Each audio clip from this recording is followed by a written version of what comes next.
Rough Visit, Chapter 1. A shaded 9-to-5 survival plight stuck in the sticks is far from Alfie One Visit Fenner's ambitious agenda. Bossing local pool and snooker leagues may once have quenched his thirst for social clamour, but as Alfie's unofficial pool shark mentor and hero Pretty Boy Floyd often says, "Now, there's two kinds of players in this world. There's trophy players, and there's cash players. I prefer the latter. Let's face it. You want to go to the bank, buy a house? You want to go there, get yourself a new car? What are you going to put up for collateral? A trophy? Trophies don't spend. The guy at the bank doesn't care how many trophies you got. Cash talks and walks. It's very simple." Falsely claiming to bag a spot on the professional snooker tour has stalked Alfie to death, with no sign of letting up. Rural areas struggle to forget, and Gwynedd is no exception. Now pushing for 30, any realistic chance of making the Pro Tour is all but shot. But the Hustlers' money match circuit, well, for top players and actors, presents a potential goldmine, whether amateur or pro. Unlike Alfie's shoddy nightclub bog toiletry stand, the grotty bane of his miserable life that barely provides the luxury of punctual rent payments. Shy of a snooker practice partner, following Frankie's lifestyle transition, Alfie's long grown bored of Gwynedd. Fiercely opposed to settling down and rotting in the rural rat race, he's off. For good. Cardiff's the escape of choice, a chance grasped by blagging a university spot and letting those student loan sighs pay the rent. So, 3 years of sports psychology it reluctantly is, the sole subject Alfie feels may serve Green Bay's hustling. While a handy player, capable of century breaks when on top form, Alfie's temperament holds him back from snooker's higher echelons. This makes money matches, whether pool or snooker, ideal. Both the shorter format and permission to chug beer usually calm his in-match nerves, unlike the snobby constraints of clean official tournaments. One last leer at the old studio flat, a pitifully overpriced flat tower sardine box, trashed over 3 years through Alfie's atrocious hygiene and chronic dearth of clean airflow. A plethora of wall-bound punch holes, sloppily inflicted courtesy of last year's painful 4-match losing streak, ensures the £600 deposit's imminent forfeiture. Short of a social life during this most bland of tenancies, the dump holds scarce precious memories, leaving Alfie's last look short and sweet. Pissing away my prime? Handing these bodge-job village dicks a weekly free show? For all this time? Nah, not happening. One visit's out. Ain't no game in this drizzly soul drain. Not for us hustlers, modern-day cowboys. Should have sacked the sludge hole off donkeys ago. Yeah, of course. They'll miss the style, bravado, elite mentality. Generational QS seldom float this slimy way. But that's on them. Kick Snowdonia's snooker sensation when he's down. See what fucking happens. Legend of Baize, local poster boy material, gone, never to return. Whether the price is right or not. Armed with a modest £80 weekly allowance from his ever-suffering mother Grace, Alfie's hefty student loan is cushionily padded up. As such, he plans on tearing the Cardiff hustling scene a new one, should homesickness not scupper this maiden long-term dalliance outside the parents' local vicinity. Freshly, having shipped all belongings to Cardiff via precarious courier, Alfie's set for the most relished 4-hour train journey of his life. Fortuitous in scraping a window seat after boarding half an hour early, the plan is off to a flying start. Nestled behind the luggage stand, one mostly consumed by Alfie's sacks of essentials, he's landed in prime attention-seeking position. Now clear of North Wales, the ethereal lingering shame hemorrhages from Alfie's pores, into the blistering block train toilets van. Locals barely venture past the Welsh border, though his illusion of grandeur can prevail, at long last. Adamant that Chester's proper snooker loopy, he manically peeks around the rammed two-carriage Holyhead to Cardiff train as stragglers embark, praying some talentless cueist, aching for his God-given talent, spots the one and only One Visit. Rocking the classic pink and white snooker blazer and hogging both seats with his gargantuan cue case, the only recognition beckoned is that of a chubby, red-nosed train conductor. Alfie's chanced it without a ticket, leaving the Transport for Wales stalwart no choice but to issue a non-compliance fine. This costs more than the ticket itself, £85.50, which Alfie reluctantly forfeits with the tap of his third choice debit card. Power trip, little company man dweeb. Banned from driving the cunts for chronic gin, and you take it out on me? I pay your fucking salary ring, Sting. Once calm, Alfie's warped sense of entitlement chalks the fine off as a business expense, worthy a price for 3 hours of brand advertisement. Cheaper than a Facebook ad, but a subtle smack in the wisdom teeth nonetheless. Coughing up a further £15 for a taxi becomes a chore, especially with potential brand outreach limited to the driver. Alfie tries his luck, but promising free tickets for his upcoming Crucible Theatre exhibition fails to garner a discount as hoped. Proud of his day's work, the real challenge is on. Lighting up the 600-person university flat box he aims to call home for the next 3 years. Forced to linger in a 20-person queue as freshers check into their new rosé wine and speed-cut cocaine rave rooms, Alfie analyses his student-shaped prey. Years of social climbing analysis on YouTube has been savoured for this very moment.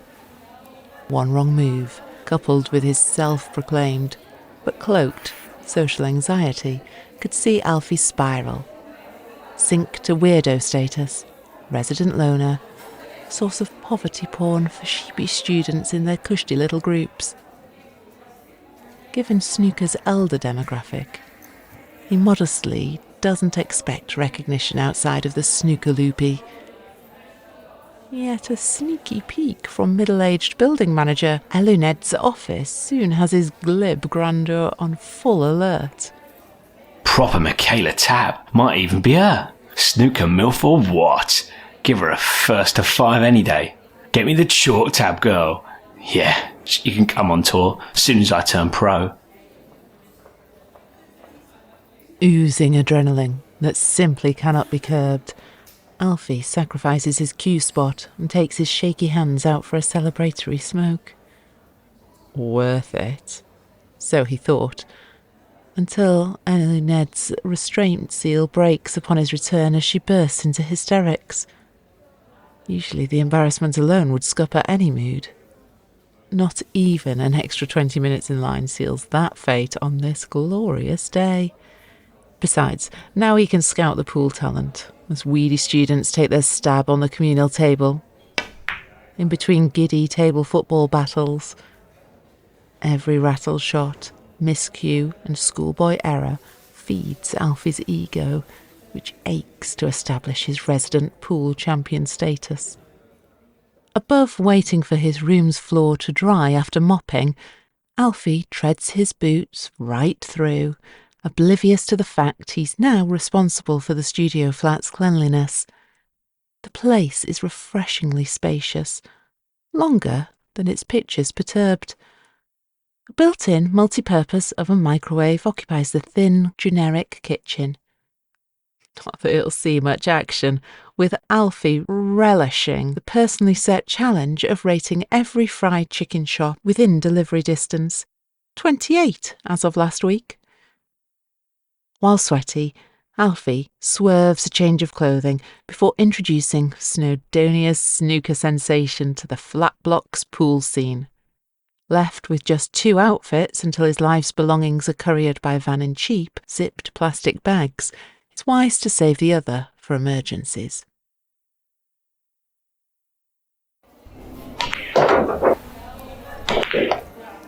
Obstructing Alfie's table time is the same weedy noobs who, having insisted on a sluggish first to 9, are taking a minimum of 15 minutes a frame. Weary of asserting dominance before procuring social capital, Alfie swallows his frothing inner rage and heads outside, where a flock of archetypal scene kids, led by fellow reluctant Gwynedd descendant Lucas, prance their way through a doubles match on the courtyard's ping-pong table. Alfie awkwardly hovers nearby, without so much as a flittering glance floating his lonely way. One of you shit shows down? The group collectively turns his way with scalding glares. How dare he enter their harmonious presence? Make it lively. 3 squids a game. Save it for the dry cleaners, Laddington. Lucas proclaims, before flicking his black emo fringe in triumph at Alfie's immediate triggering. Any attention is worth having. So, despite the blushes, Alfie lingers for the inevitable opening day social peacocking. A new scapegoat's in town, which often brings the alpha male former school bullies back to their suppressed abusive roots. This sun-soaked natter abruptly ends when Ian Chunk, a volatile, raised-collar rugby scholar, storms over, fitting every inch of his tight head prop frame. Fairies, the lot of you. Chunk announces in his hoarse South Wallian Valley Boy accent, before snatching a racket off Lucas and slamming a serve at his stagnant friend, who winces as it smacks her arm. Now that's how you serve. He forcefully declares with outstretched hands. Chief is on the money matches.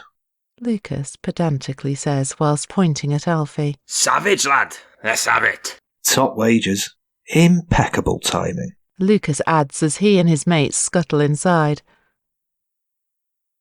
Chunk whacks a few practice serves at the empty opposition end that fly into a bush. 5 at a set, or you can fuck off. At least someone's thinking big time. Who knows? All goes well and yet another string's tied to this slayer's hustling bow. With 8 of Chunk's 9 serves slamming Alfie's chest and arm. Paid rank scene for some. It's minutes before One Visit hands over a fiver with his bruised limb. 1st to 7. Walking on the skin side, mate. Fucking cockney fairy. Where's the desire? Alfie shuffles inside while Chunk regimentally practices his service swing. Nightmare. No other than Lucas hogs the pool table, whilst boasting to be the bigger man. Such privilege didn't half set Lucas back.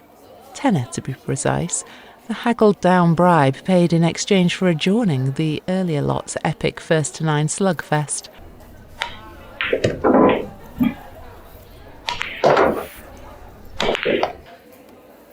As such, Lucas gets his money's worth by firing in all the basic crowd-wooing exhibition shots, oblivious to those patiently waiting in line for a game. Once a cross-double flies in on the first look, he cranks up the heat and awkwardly bridges over a few balls, mimicking Chunk's trouble in folding his flabby belly over the table to reach certain shots. That does it. Alfie huffs at this amateur snooze fest, bringing it to an enforced end. No longer will the real players be kept at bay. Set them up, troll. Lucas ignores Alfie, while stroking in a simple 2-ball plant that draws gasps from the crowd. 20 squids, 1st to 10. You'll win 1, if you're lucky. Lucas's eyebrows drift as he seedily smirks and gets out his phone. Just check the old schedule. He mutters before feigning a grimace. Could squeeze in a best of 3. Your ends, bruv. Shots have been called. Alfie says while limply shaking Lucas's hand. A sweltering 2-0 whitewash should crush the emo's soul once and for all, so Alfie whacks 3 50-pence pieces on the table. Won't need all 3. Lucas cockily states to a cauldron of giggles as Alfie heads outside for a pre-match warhead spliff. What Alfie failed to grasp is that pool is free of charge. But that's not Lucas's fault, who laps up this classic fresher oversight by pocketing One Visit's hard-earned £1.50 for a late afternoon tin of carling. Angling his spliff behind the ear proves to be Alfie's downfall. Catting for a taste to dampen his intolerable high energy, big boy Chunk soon follows him to the grotty dud scratch card and beer can-infested smoking area. In true scabby fashion, he offers no smooth small talk to soften the blow of pestering Alfie for a puff. Squire in there's gagging for a game. Cash the lot. Gimpoa! Gimp Vice President of the land. Lanky emo prick. Nailed on favourite. The fuck? So he claims. What's this prat been chatting? Mobility advantage, apparently. Chunk peeks at Lucas through the window and grimaces at the blaring counterculture on display. I'll equalise that right fucking now. He claims before stuffing the spliff in Alfie's hand and storming inside.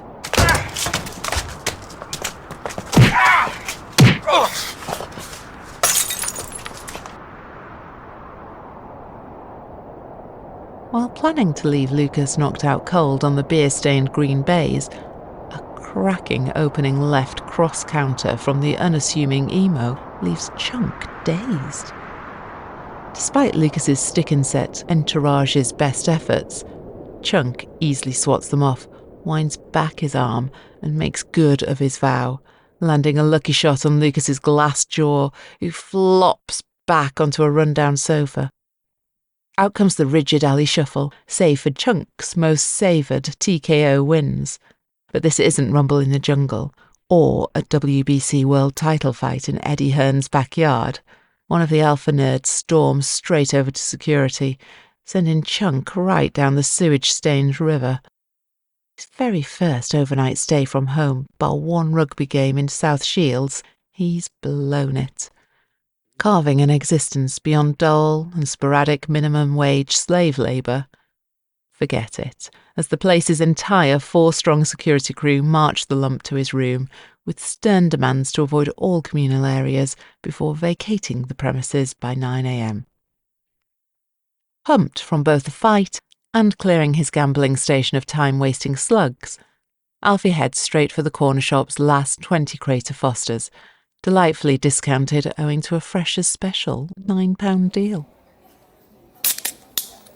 While the common room's rammed with sober students, hell-bent on bagging a cool, resourceful friend group, Alfie struggles to worm a way in. Dishing out beers opens a few doors, for all of a minute, while the chatter stays rudimentary. Then the bulldozing narcissistic snooker parables close each and every one. Not even elaborate tales of post-training pub crawls with the jester from Leicester, Gazza Wilson, and the battler from Hastings draw a gasp, with not a soul aware of the snooker legends.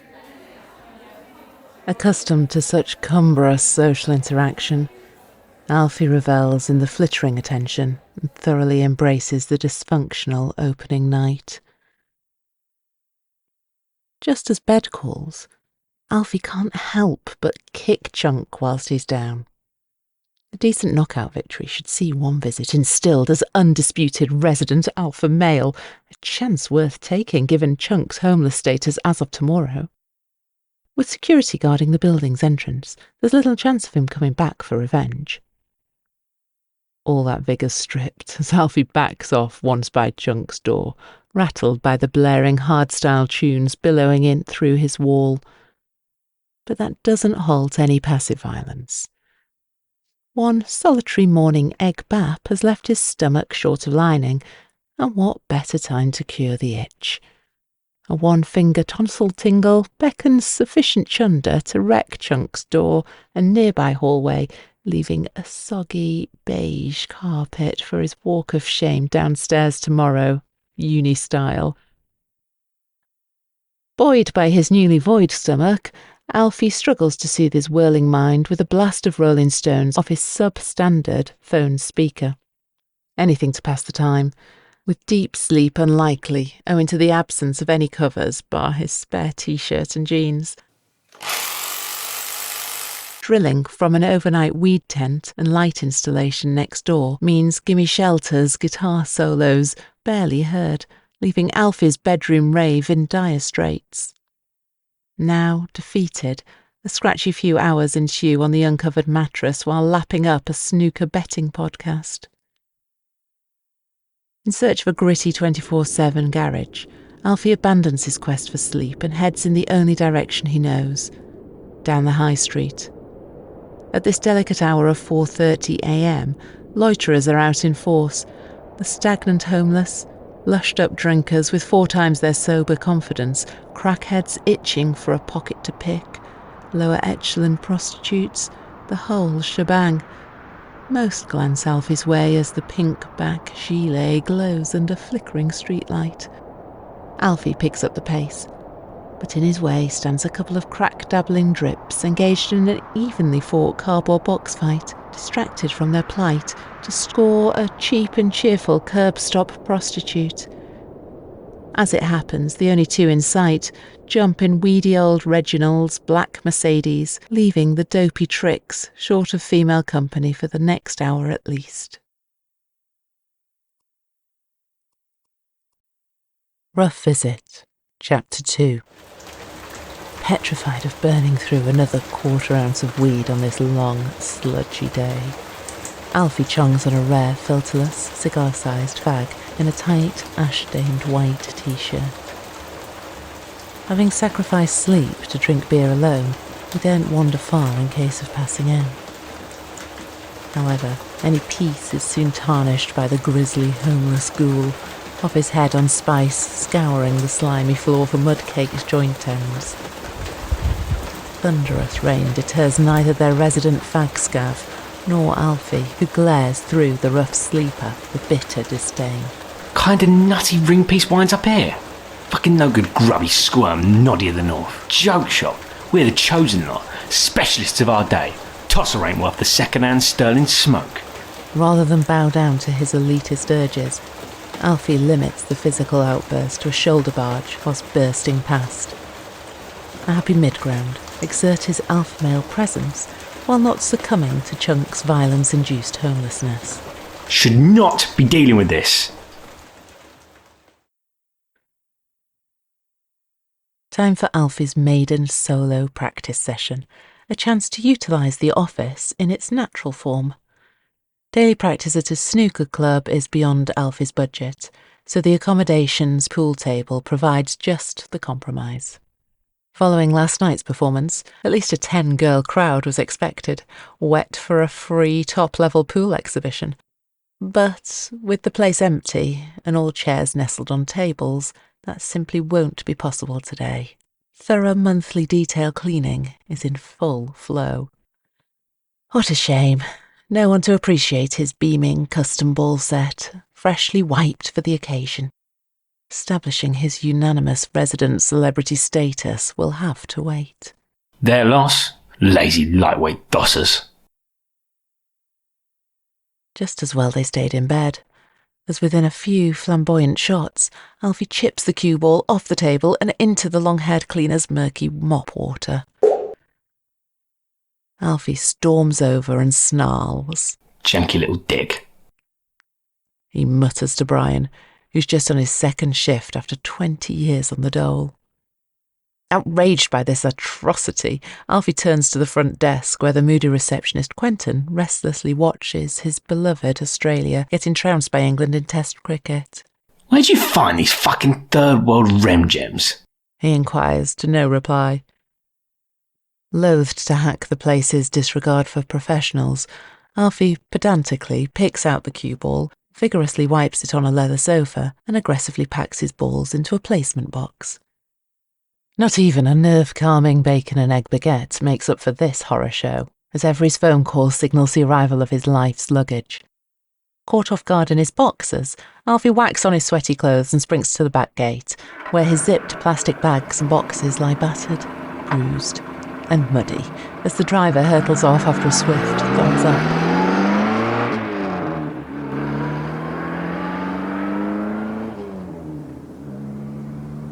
While manpower wasn't included in the deal, Alfie vows to file a formal complaint for being left to haul the lot upstairs.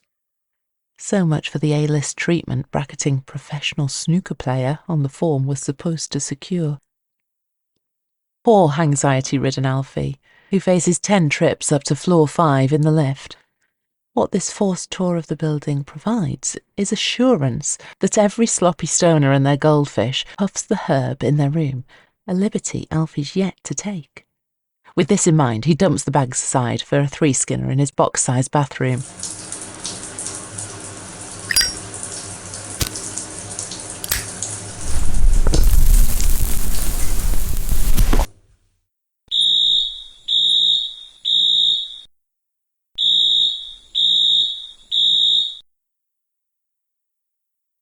Not even drowning it in shower steam beyond meaningful visibility stops the fire alarm whirling halfway through. Not after neglecting Tower Block Blazing's #1 rule, whacking a 3rd winter sock over the fire alarm. What a waste, as the gram spliff sinks down in the bog in brazen panic. Dizzy or not, Alfie's forced back down the stairs, where a chilly half-hour outside awaits, stuck with hundreds of clucking, sleep-deprived students in wavy pyjama bottoms bemoaning the building's third-world infrastructure, whilst the false alarm is seen to. Rough Visit, Chapter 3. Owing to Alfie's self-proclaimed immunity from social anxiety, starting lectures tomorrow is definitely ruled out as motivation for a second consecutive sleepless night. Skippy piss-sprayed city cheese and its manic edge takes the blame instead. Yet still, he indulges in a wake-and-bake half-gram single-skin bifter in the bathroom. Heightened anxiety, owing to the weed strain, sees his primary plain white t-shirt drenched in cold, angsty sweat. Aching to appear neutral and smooth on this climactic first day of social climbing, the pink Veck blazer is ruled out as an alternative. This leaves just his second-hand clothes, all having languished in their respective vacuum bags over the weekend. Cold, creased, and showing early signs of must.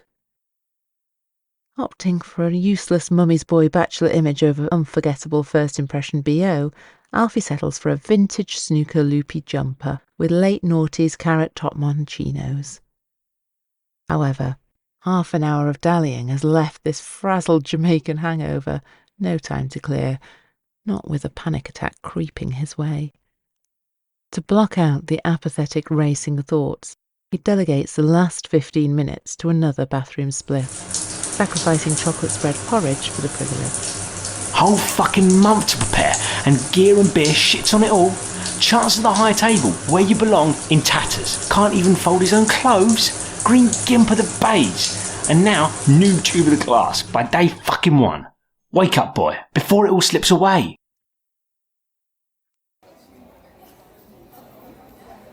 Non-sporty computer nerds and shy girls make up the awkward corridor-trawling tribe, muttering only to confirm directions to their 4th fall lesson in the bog-standard minimalist university building.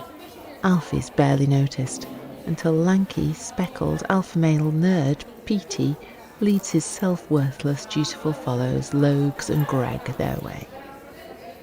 Deliberate snigger at Alfie's shoddy canvas shoes sparks the intended trigger.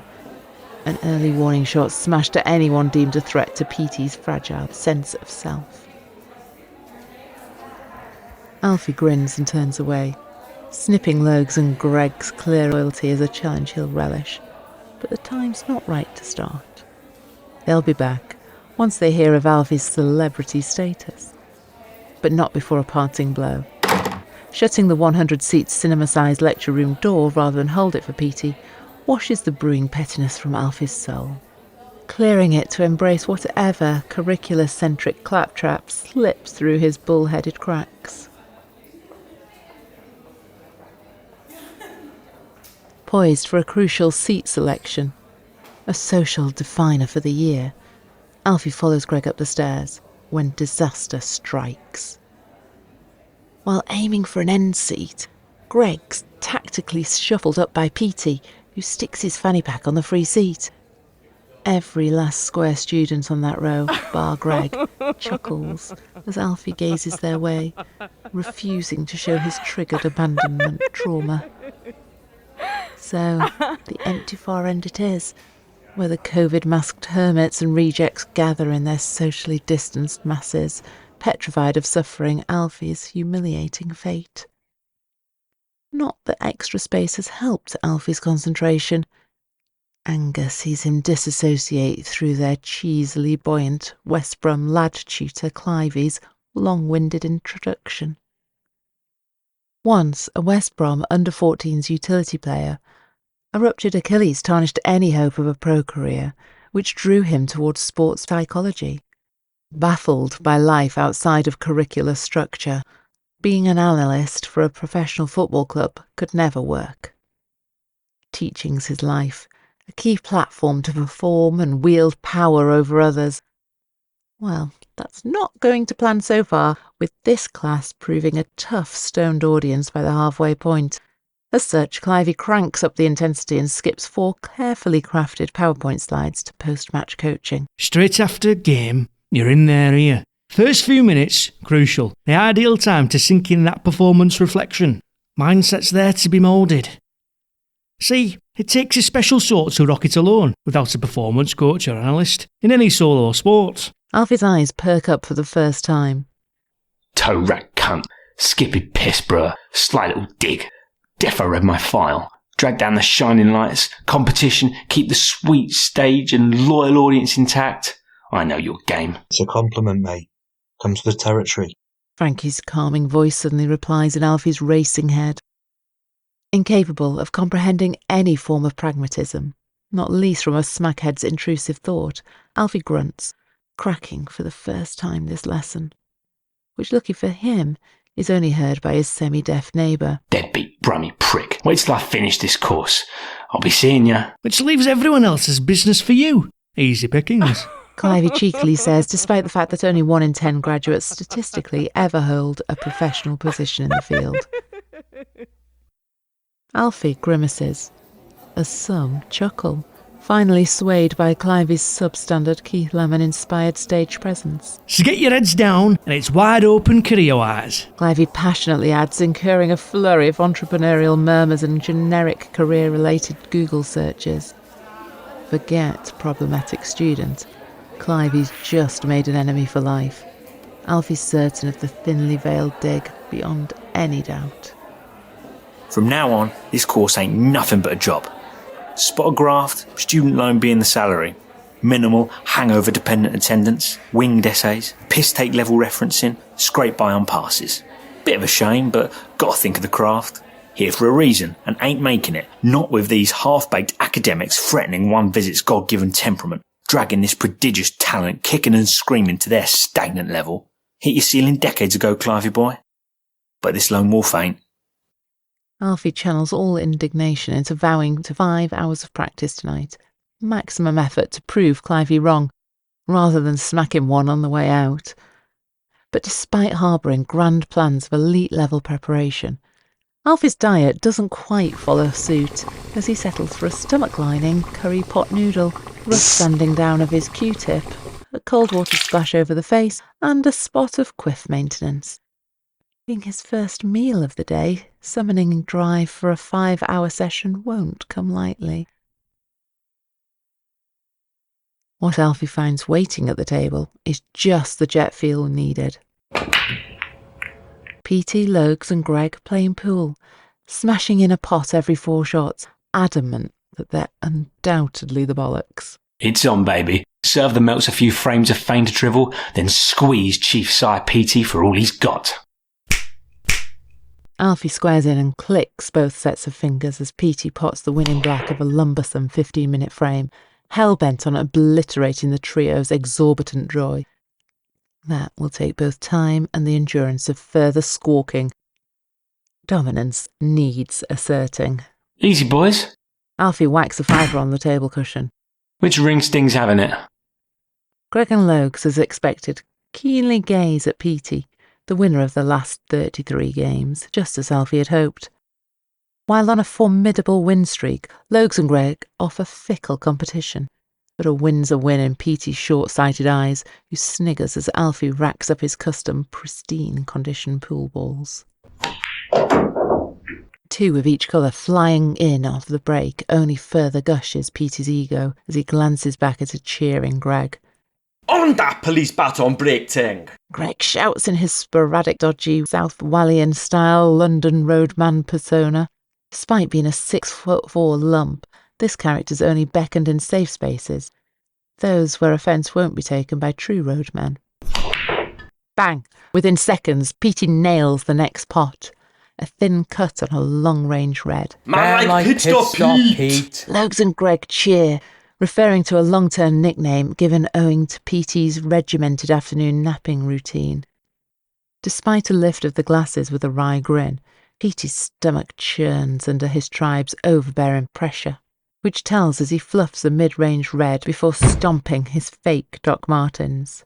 Fell's fucked. Alfie insists as he gets down for a shot. Give you that one. Any entrepreneurial match-fixing goes out the window, with Petey's theatrics having drawn out One Visit's best game. There's a rival in town for his pool resident champion crown. Alfie smashes in a long yellow and stiffly chalks his cue.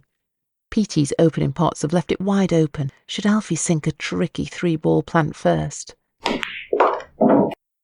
Not to worry, as without thought he strokes it into the corner pocket. 3 sitters follow, before a deliberately skewed positional shot leaves a double on the black. Dominating the game just won't do. Alfie's coming for every ounce of spirit in this wannabe hustler's soul. After whacking the double, his heart sinks as it veers to the right. But the tight middle pocket's on his side, as the back trickles in off the jaw for a sensational win. Relief flows through Alfie's pores in shape of a tap dance and twirl, irking Petey to no end. Treading in the big leagues, boy. Squirms shall not enter. Petey scoffs. Big leagues. 5-time Q School participant, Squire. The staunch armchair snooker fans with no natural ability, Logs and Greg's eyes light up. No way! Sharks are in town. Better watch where you swim. He cockily tells Petey with a swing of the cue. Smashed in the old 147. Certainly have lodgers. Primary victim must be Dale. Dominic Dale! Fucking right. Spaceman prick's been on the end of 12. Alfie falsely boasts, having never beaten his long-standing highest break of 110. Thick as thieves. Practice and pint partners. Well over 5 years. Peter grimaces and downs his vodka and a Coke, hoping it will fuel his top game. Not even that gets him close, as a couple of workman-like wins over the trio apiece sees Alfie retire his Johnny 8-ball scorpion cue for the night and watch on. The slaying of Petey's soul can wait. This mercy pays off as Greg begs Alfie to join their mad uni-sesh in Petey's room. Solely to feed his insatiable poverty-porn appetite, Petey reluctantly agrees. Far older than his younger siblings, subsequent neglect saw poor old Petey's abandonment trauma irreversibly triggered, long before leaving secondary school. A tumultuous temper has left him struggling to handle the triggers of everyday life. As such, they find his deluxe student studio flat laying bare, as minimalist as it gets, to avoid triggering by colour or subliminal advertisements disguised as art. Fear of Greg bemoaning his guest service at uni sees Petey reluctantly throw every chicken wing his freezer's got in the oven, a bitter pill to swallow given Alfie's violation. Nobody sees control of Petey's speaker until now, as 2 hours of old-school stones await blasting through his prized possession. Petey grimaces as Greg and Logs shuffle to Love is Strong, with Greg even breaking out a rare bout of air drum, unprecedented when it comes to rock. A seed has been planted, and a dangerous one to pit stop's dominance. Outside interference and counterculture infliction could prove detrimental. But principles must prevail, and Petey lets it happen while chugging Budweiser at double his average speed. For the square-headed Petey, mixing drinks is a first, anything to drown out this dreadful evening. The same could not be said for Alfie, Greg and Logs, who giggled their way through 4 beers each within half an hour, until Alfie criticises dear old uni tutor Clivey, that is, who in 2 weeks has solidified legendary status among this gullible group. Oh, comedic timing on the block. Never seen anything like it. Not live, anyway. All well and good, lodgers. Banterous dude. Yeah, sweet. If he had a Scooby about what matters. But we're paying him a cushy living to teach. Peter storms over with metal tongs in his undefiled red kitchen apron. You what? Ex-pro talking here, Squire. And that, what we've paid buckets for, is an absolute rem gem. County Unstain of the Year. Legend is Clivey. Alfie taps the metal grinder as weed drips into a spliff build before staring at Logs. Ain't taking that GCC drivel off some washed-up uni cunt. Anyone who does. He sighs and shakes his head. Greg leans back and subtly ponders.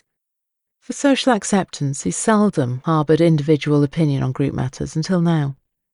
Alfie's peer pressure radicalisation is well underway as he struts to the bathroom. Perfect post-bombshell space for them to simmer. Let any back and forth occur without siphoning one visit's precious energy. Besides, in playing the hardened stoner, Alfie's gone overboard with the spliffs. Desperate respite is needed. Just a few minutes to overcome this nasty bout of Chedhead vertigo. But there's no time for any of that soppy, loathsome bollocks, not with the social stakes sky high. A multivitamin should overrule the grog, and skunk, which he finds in Petey's toothpaste-stained mirror cupboard. Right on cue, seconds after a vitamin C double drop, Alfie's second life arrives, just as Petey hauls 38 overdone chicken wings from the oven. Once Petey's carefully folded his oven mittens and had a simultaneous sit-down piss/sensory overload, all but 2 of the wings are gone. Alfie and Greg are mostly to blame, all bar 3, which Logs will spend the next fortnight feeling guilty for pinching, while Greg needs 12 just to touch the sides. Alfie's appetite remains blighted by the early onset tobacco poisoning. Predicting his acidic stomach causing havoc in the early hours, Alfie proactively stashed 10 in a napkin, nicely tucked in a nearby cupboard for later. Such dynamic foreshadowing no longer remains possible for Petey.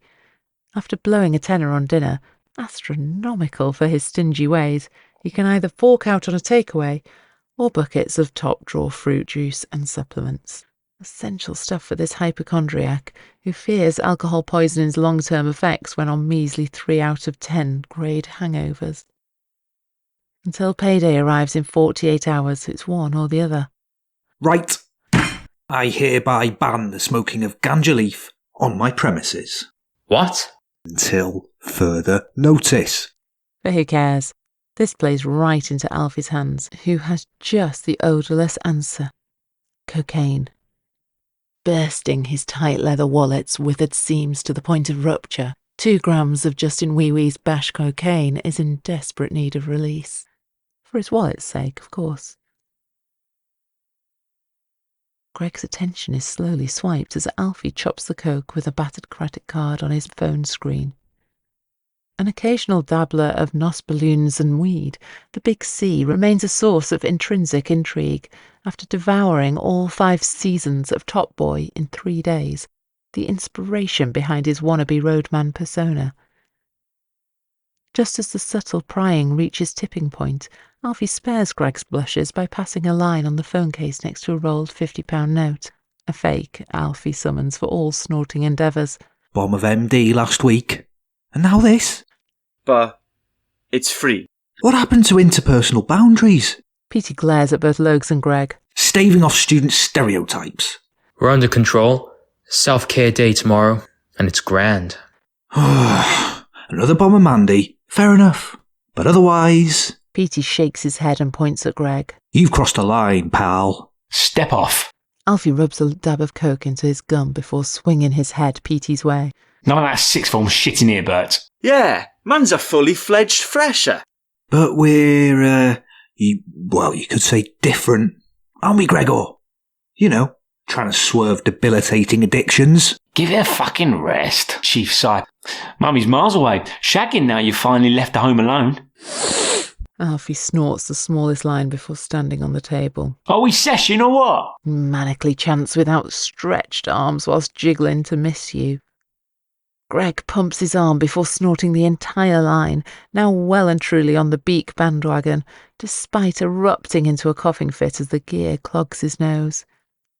Absolute worst-case scenario for virgin nose Greg, as the cough only intensifies the coke's acidic drip, uncomfortably tingling his dry throat.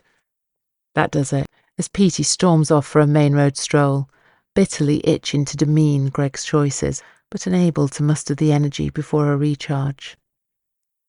Alfie laps up the 20-minute break with relentless slug lines, as they fly through a gram of his benzocaine-bashed mediocrity. Logs and Greg simply can't tell the difference, as both pace around the box room off their beans, anxious of frittering this sensational high away in Petey's miserable orbit. Tearing up some scatty pub's jukebox soon becomes the plan, a disaster for Petey's schedule. An hour of Peggle, preceded by a 2-film Lucky Dip Marvel marathon, will just have to wait. After a sluggish quarter of a mile, Petey's keen to ditch the degenerate dingbats who've done nothing but giggle and wobble in the road a few seconds past safety time. But, having vowed to his naive parents he'd give the freshers bollocks a spin for one night, he may as well get it over with. An excruciating walk ensues, consumed with lengthy stops whilst using the width of the pavement to collectively consume fail videos. One of a trapped sheep tumbling down a hill, moments after being freed from a wired fence, proves a favourite.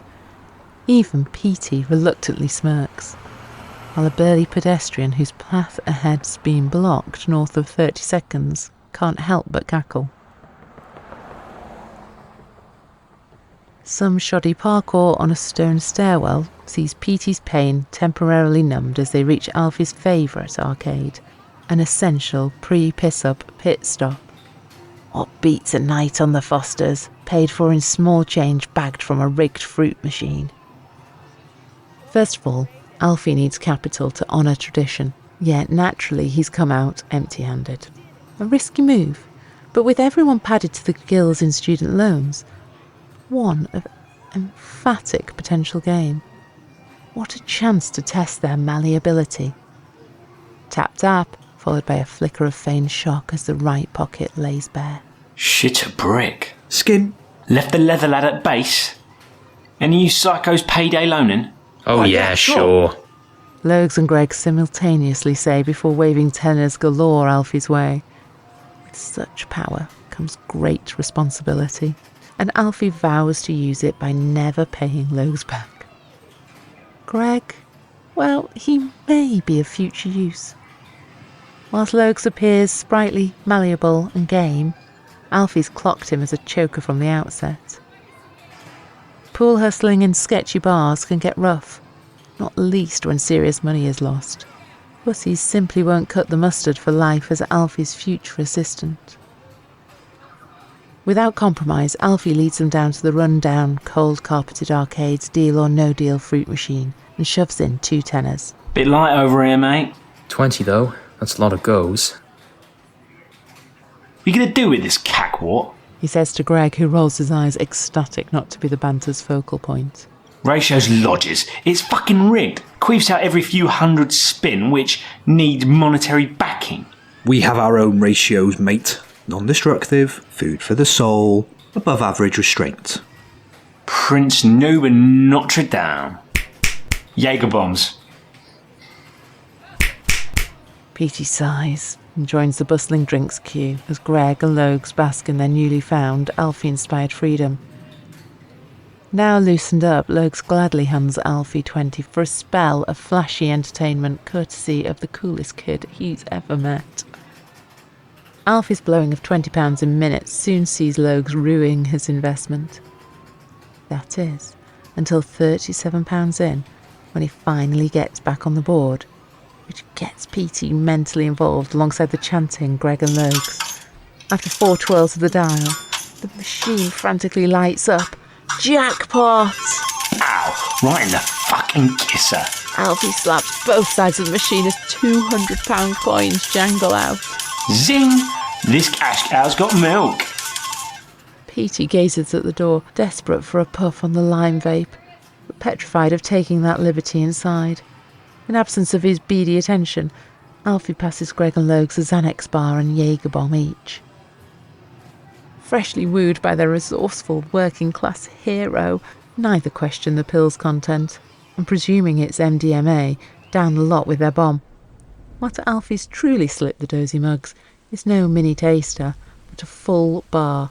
4 doses, a raucous introduction to benzodiazepine. Before Alfie can articulate the dizzying difference, both have too far gone to care as they revel in its early glow before the unprecedented wild peak soon slaps their glass jaws. With inhibitions swiftly fading, they pinch rare roll-ups off Alfie, another worrying milestone for Petey in his quest for collective health. Alfie is forced to roll all 3, a problem soon to be nipped in shape of a zoot construction crash course in the coming days. Ordinarily riddled with social anxiety, Greg and Logs skip their way to the pub. Adamant he's nailed his smooth entrance, Greg ogles 3 stunning candidates for immediate flirting, all way out of his league. Rack them up, lodgers. Greg and I are off for a zoot. Alfie says while pointing at the slanted pool table, which Logs duly does.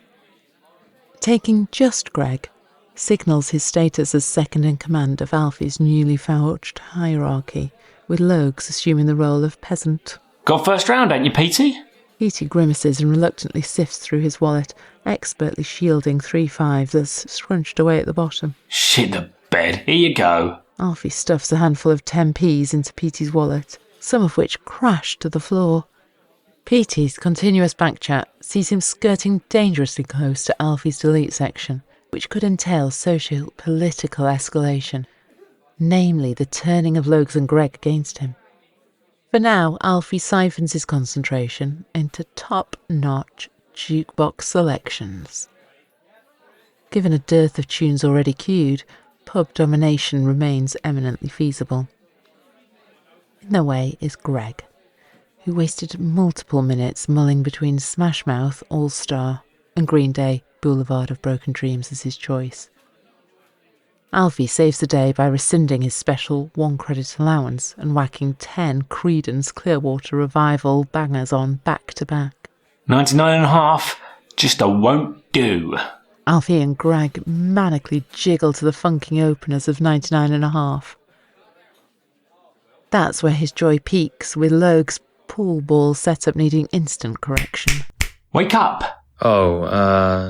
Wasting all of our time. Pretty sure that's league rules, what I did. Paralympic Farmers League, possibly, Bert. Alfie stroppily insists whilst aggressively reshuffling the balls. Not to worry, we'll have you right up to speed. Halfway through Greg and Logs' pathetic first frame, scuppered by Xanax rigidity, Alfie bans pool from their night out. Just wait till Greg's trained up to snooker squire standard, 'cause your number's getting blocked. Waiting 20 minutes between games simply cannot be bared. Precious drinking time, eaten away, less chance of getting those wet wipes well and truly bladdered. Not that some need the push, as Logs scampers off for a tactical chunder. DJ Pidlin, club resident DJ for over a decade, opens his 9 p.m. set with talking heads, drawing Alfie and Greg straight to the front. Partly down to the Xanax, but mainly earlier's nicotine poisoning, frothing with the newly sunk Jaeger bombs, Alfie goes wild, flailing his arms, just about maintaining sufficient rhythm to avoid forceful ejection. Greg jingles alongside, itching to match the energy, yet failing miserably to win the attention of a stunning redhead he's delusionally convinced eyed him up.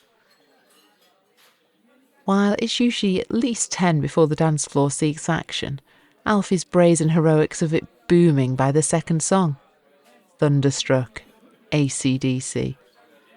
Alfie raises a sneaky fist at DJ Pidlin, who's £20 richer courtesy of DJ One Visit picking the set's opening 3 tunes. Before long, Alfie grunts. The dance floor's now packed, restricting space for his free-flowing, comically wayward robotic dancing. An idle few minutes gives airtime to his rumbling, acidic, gluten-sensitive stomach, which calls for one thing: sending Greg for another round. Hoxie half-pints on this stingy occasion. Can't have the dweeb brigade firing ahead, thinking they're all that. Proper seshers. Greg winches the beer and cider mixed snake bites through the crowd on a tray to perfection, until barged by the last row of ravers. Only one avoids an unlucky hippie's dreads, that of Petey's, who'd sensibly carried it from the bar. Alfie can't be without, and snatches Petey's half-pint for instant chugging. Not before ramming the sweaty tramp responsible for this disaster, who falls and knocks over a couple of female ravers. With no security present, Alfie's punishment is limited to a final warning glare from the bald barman. That does it for Petey. His stab at freshers, raving with the masses, is over. Never has he queued for over 5 minutes in a pub, leaving the sod miles off his desired drunken level. Alfie and Greg soon get their last warning for spraying beer on each other and leave the premises without objection. Both, however, are duly barred from here on out. Logue certainly isn't, as he languishes in the beer garden, abandoned and spangled on a bench, having succumbed to the quadruple Xanny-dose, something Greg doesn't recall until 6 p.m. the next day. Logue's eventually made it home via a £50 taxi. Rough Visit, Chapter 4. 1 strip a week is reasonable, if necking skippy piss strength over-the-counter ibuprofen.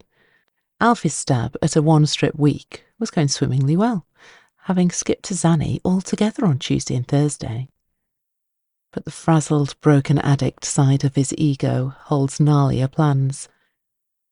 Bitter loneliness and 4 late morning Sunday drinks see the original challenge insisted upon. All 7 are sunk, one by one, with budget cola. So technically, his 1 strip week certificate should be in the post, but the whole point, his sole source of motivation for positive change, is to find top form for a block of upcoming snooker money matches. Shredding along to Naughty's heavy metal mix becomes Alfie's tipping point, as his dismay pollutes in shape of a poorly landed 4th and 5th knuckle punch on the thin wall. While it scuffs the dull plasterboard, Alfie's wrist comes off second best with a small but nasty cut on his middle knuckle spewing blood. Oh well, a shake of the paw and he's right back to vacantly watching cheap daytime TV sitcoms, with Xanax nullifying the throbbing pain. An hour later, self-loathing takes hold.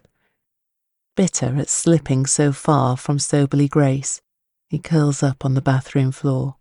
And there it is. Cash in on the old snooker reputation, get myself a presenting job. For that, Alfie needs his passport, ensuring a frantic 2-hour search, with nothing escaping his wrath. Vacuum-sealed bags, drawers and cupboards, all torn, overturned, or grisly combination of both.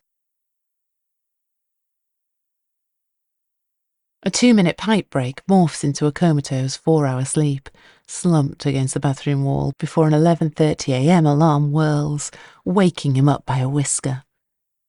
Alfie's fuzzy mind stacks all its eggs into gaining functionality by 3 p.m, when he's penciled to play the 30-year-old virgin, Dean Bluey, in a £100 snooker match. Although, without recollection of context, he's shocked to find the bedroom in disarray. Some munters come for the trophies. Blazer? Poor old Huey? After finding all 3 within the rubble, he calms down, which calls for a pre-match spliff, burger, chips and pint out the back of Weatherspoons. Getting there takes double the usual time, which necessitates the wolfing of an extra burger. This, with a pint each of Coke and Punk IPA, restores some sense of clarity, enough to see straight and make shots. Painfully aware of his drug-induced shortcomings, he heads for the practice table an hour early to iron them out. Reddit forums have touted Glyndwr Snooker Club, the location of today's match, as a hotbed for low-money cash games. Most serious hustlers and former pros are kindly warned off playing here, leaving it a perfect stomping ground for those like Alfie to learn their trade. To Alfie's irking, this becomes a 2-hour practice, with Dean fashionably late to the members-only snooker hall. Struggling to compile breaks over 30, he spends the second hour playing 9-ball to a lacklustre standard, itching to eschew belief from the comparatively easy pots that never comes. As new kid on the money match blocks, Dean's disrespect of Alfie's time is no accident. Not only will Alfie's energy-expending fury count in Dean's favour, but it offers the mounds of budding hustlers on other tables snoop time to scout him as a future opponent. Even during solo practice, poor temperament and weakness worth exploiting are laid painfully bare.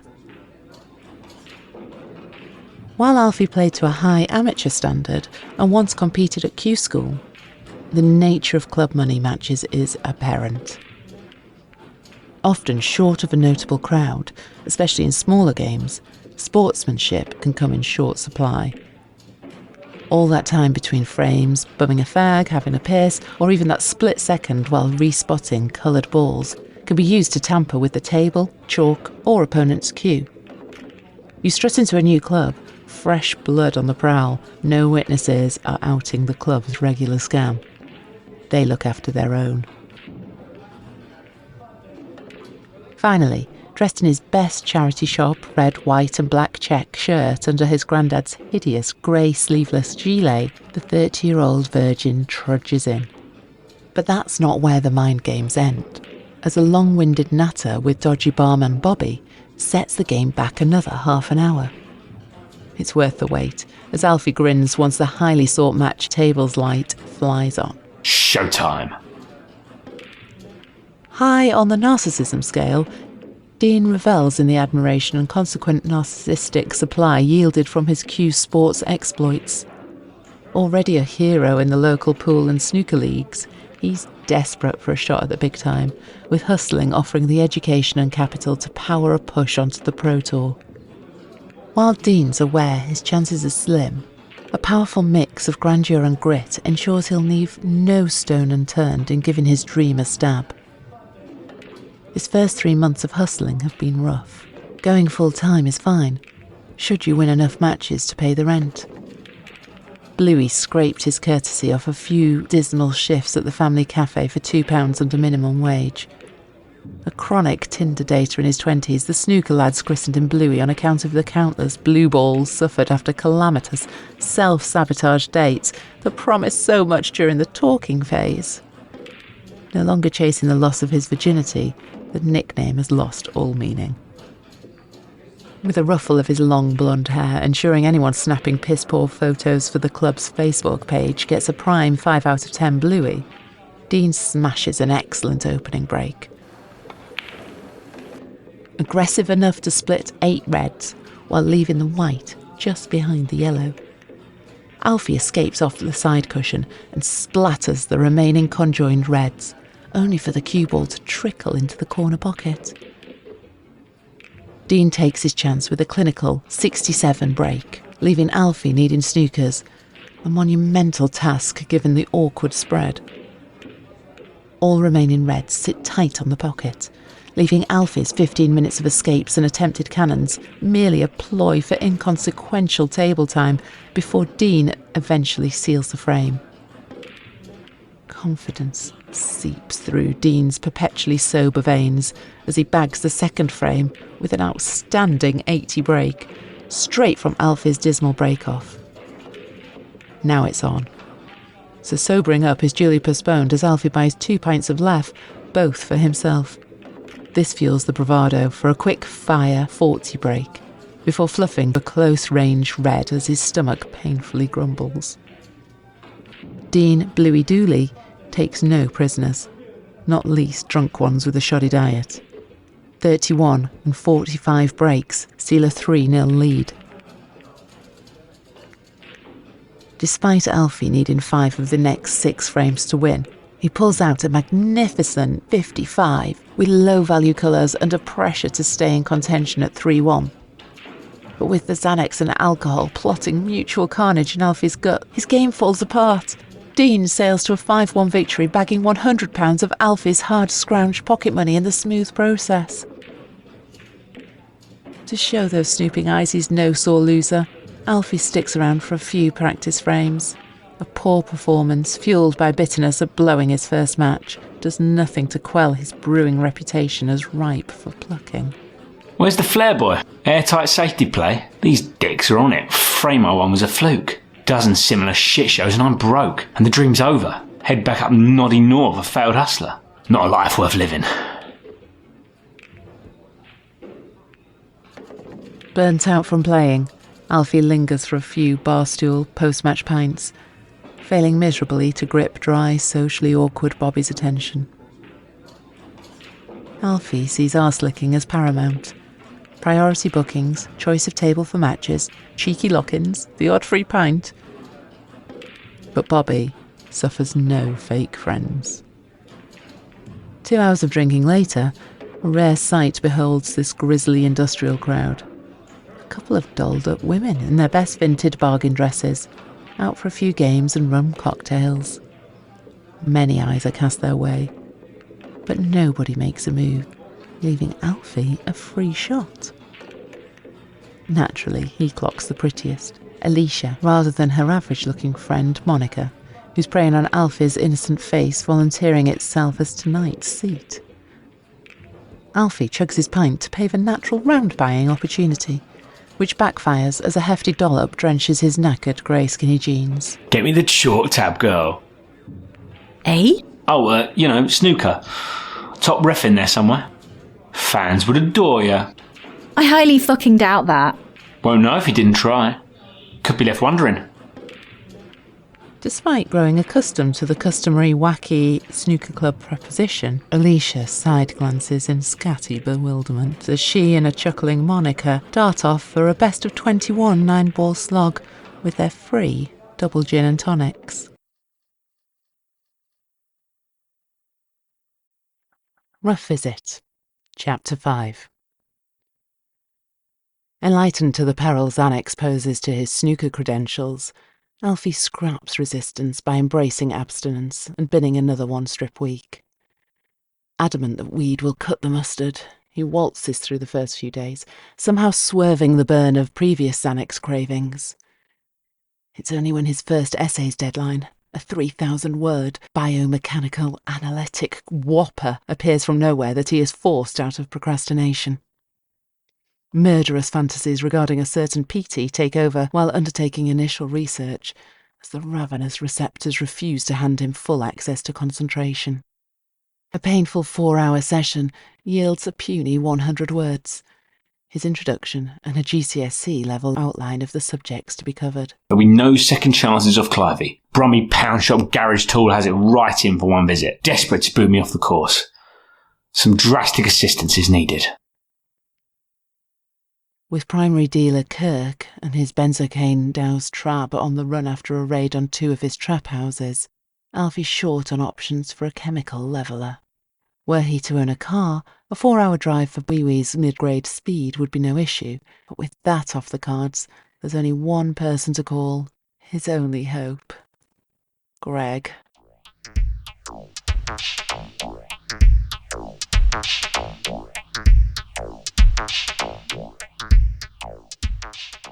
Yeah? Fucking yeah, me. Specky slipknot lump.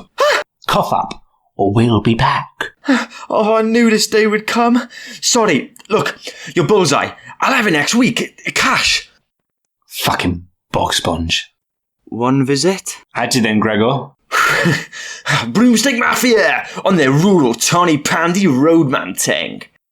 Staunchly bullied as a child and teenager, Greg narrowly escaped a group of broomstick fanatic thugs who lived to chase a select few victims, including Greg, home after dole appointments.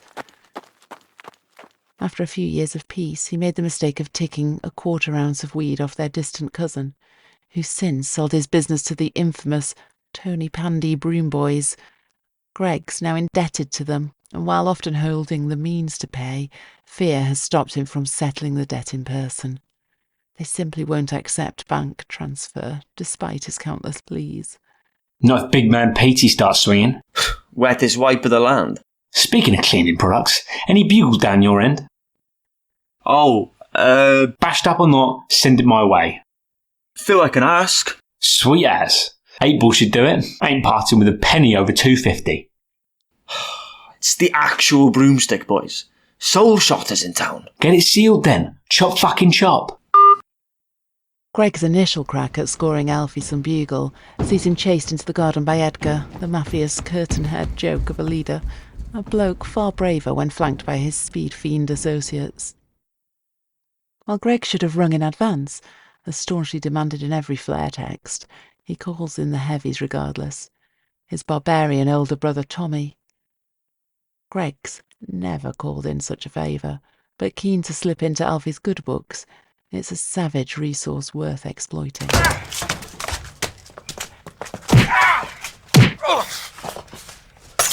Tommy not only bags revenge by slapping Edgar on the temple, but such is his local reputation, the broomstick crew refused to let him leave empty-handed. A 1/4 ounce of cocaine for $2.50, a limited-time half-price mega sale. Nets Joskin Hall of Famer Tommy a tidy £200 profit, and a few lines off for his heroics. But Tommy's no savage when it comes to Greg, who he happily splits the coke with. In blissful anticipation of Greg scoring, Alfie stationed himself at Wetherspoons, within minutes of Cardiff Central train station.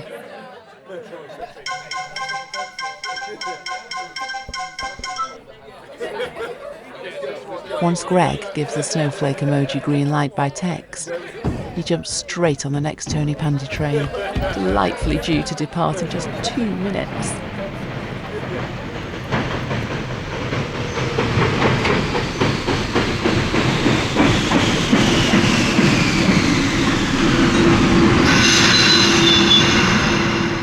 While the journey held early promise of success, a lengthy delay due to fallen tree branches saps the sesh from Alfie's sails. That is, until finally reaching Tony Pandy an hour late, where he finds the drive to jog 2 miles all the way to Greg's creaky, hole-ridden farm cottage.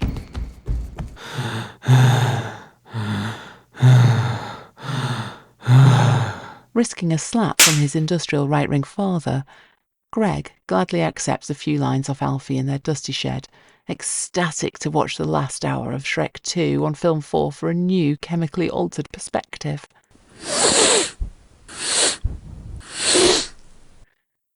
While Alfie's keen to stay, Greg soon sends him on his reluctant way.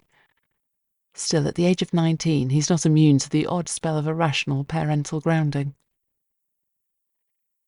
While the cocaine's certainly not worthy of its flake, slang for pure cocaine title, it powers Alfie through the night until finally hitting the magic word count at 9 a.m. Rinsed with plagiarism and robotic paraphrasing, a proofread of the essay sees its word count drop dramatically as sentences are tightened. Unable to muster another blagged 200-word paragraph, Alfie submits the first draft in its unedited state. Oh well, with 2 grams of coke left to sniff, an alarm won't be needed for tomorrow's lectures. Rough Visit, Chapter 6. Seldom does true rest arise for regular cocaine snorters, and Alfie is no exception to this calamitous reality. Despite his body and mind's utter depletion, quality of sleep evades him after guzzling 1.5 grams. Hours later, once finally in a light sleep, his vivid dream kicked off with a bang. The old pink blazer on, fitting tighter than ever, shiny black shoes and a bow tie, stood in a bright glitzy corridor that soon descended into the Crucible Theatre's entrance. Rob Walker glared back before addressing the stage. Thank you, good afternoon. A week today in this magnificent arena, the Kazoo World Snooker Champion will be crowned. By the end of tonight, we'll have completed the lineup for the quarter-finals. Neither player backstage has ever made it so far, so what an opportunity for both. Will the first-timer continue to flourish, or will the comeback king deliver again on day 10 of Snooker's Big One.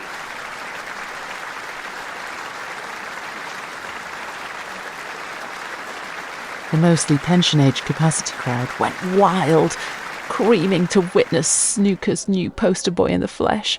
Robert Milkins stood in Alfie's way, a quarter-final berth, but needing just 2 frames after taking an 11-5 lead that morning. Only a miracle would stop One Visit from cruising past the milkman. Please welcome a hugely talented 25-year-old. 2 frames away, 2 frames from becoming the very first player from Gwynedd to reach the quarterfinals. Fresh from a sublime whitewash victory over the whirlwind Jimmy White in round 1, he's been brilliant so far in Sheffield. What a dazzling debut from Snowdonia's snooker sensation, Bangor's Hurricane Higgins, Alfie One Visit Fenner! They love it. Sad at pensioner pricks. Don't worry, lads. Whack a tenner on Fenner's here, ready to steer the green Baize to glory.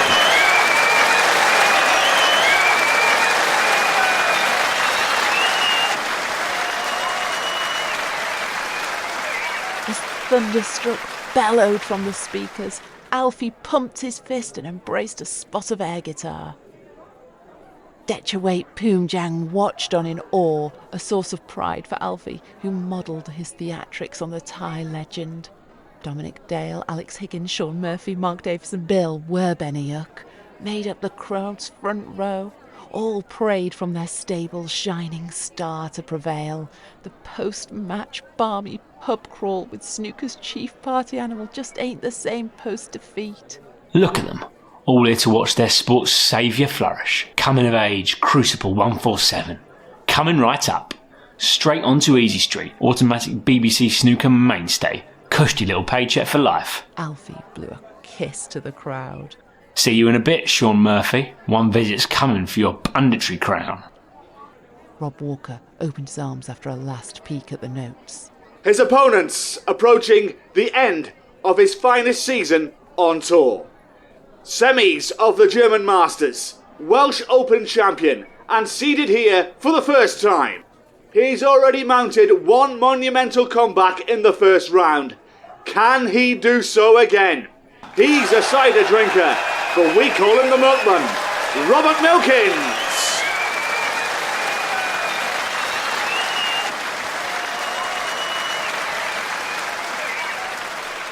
Only once Robert Milkins walked out did Alfie's stomach begin to churn. As the milkman sat down and stuffed his 2-litre Stein glass with 4 cans of Strongbow, half the crowd lit fags.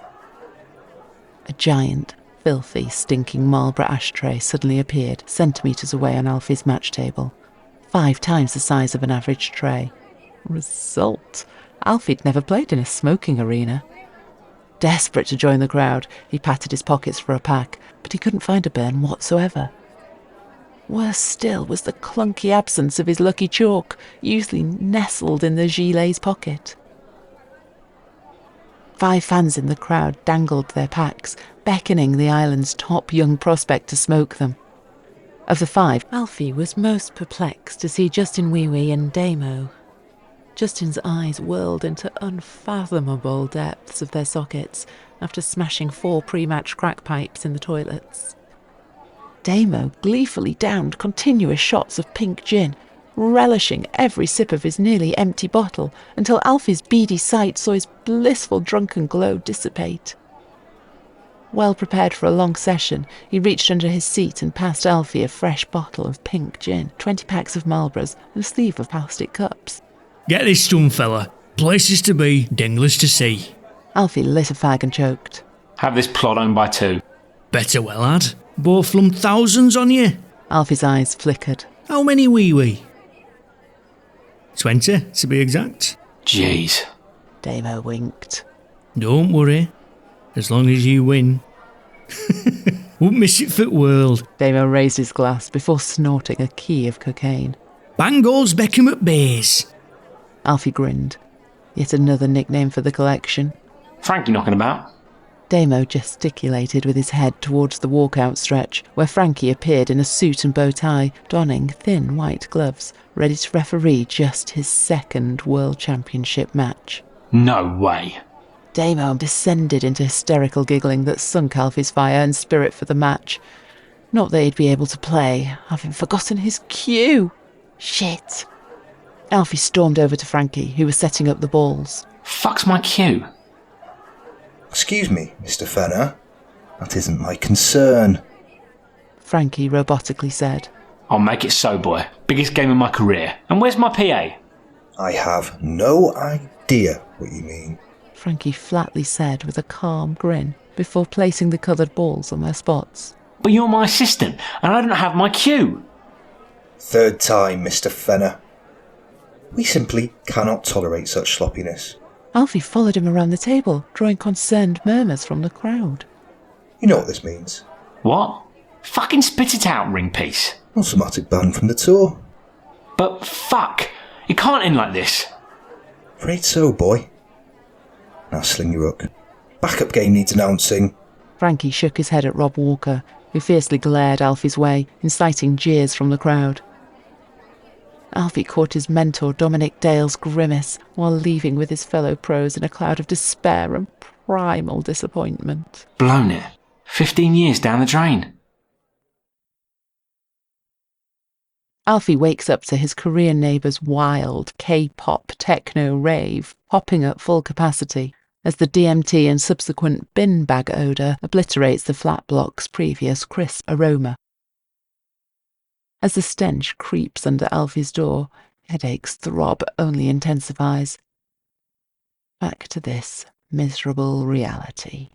Lonely, scraping by, with next to no chance of appearing at the Crucible Theatre. But there's a perfect little remedy for such bitter, weighty despair, sitting pretty on his bedside table. 2.5 grams of delicious beak cocaine. Of course, it'll be the last bag, before sacking the Charles off for good. One almighty solo blowout for the ages. Smash the lot, neck a few 30-milligram vals, then slip back into a snooker loopy dream, far away from this waking contemporary nightmare. Rough Visit, Chapter 7. Those last few hours are hell. Just after smashing the last line before attempting to quit. Still high, but painfully aware that within hours you'll be left drowning in the pain, the aftermath of indulgence, following the crowd, proving your manhood in shape of superior gear and alcohol tolerance. Just as the government planned, kept in line by addiction, perpetually seeking precarious exploitative work to settle dodgy little debts. But when the music's over, the wallet's empty and the soul's drained, all hell's laid bare in the miserable come-down. It's survival time. Stomach in knots, yet unable to eat. Serotonin sapped to the point of suicidal ideation. Throat wrecked to the point of near closure, septum caving in, if it remains intact at all. Sweating chemical bullets, yet bitterly cold. Smoking 30 a day to feel any minor buzz. Utterly spent to the point of chalking off a month, just to recover and salvage soggy scraps of this scatty burden of a life.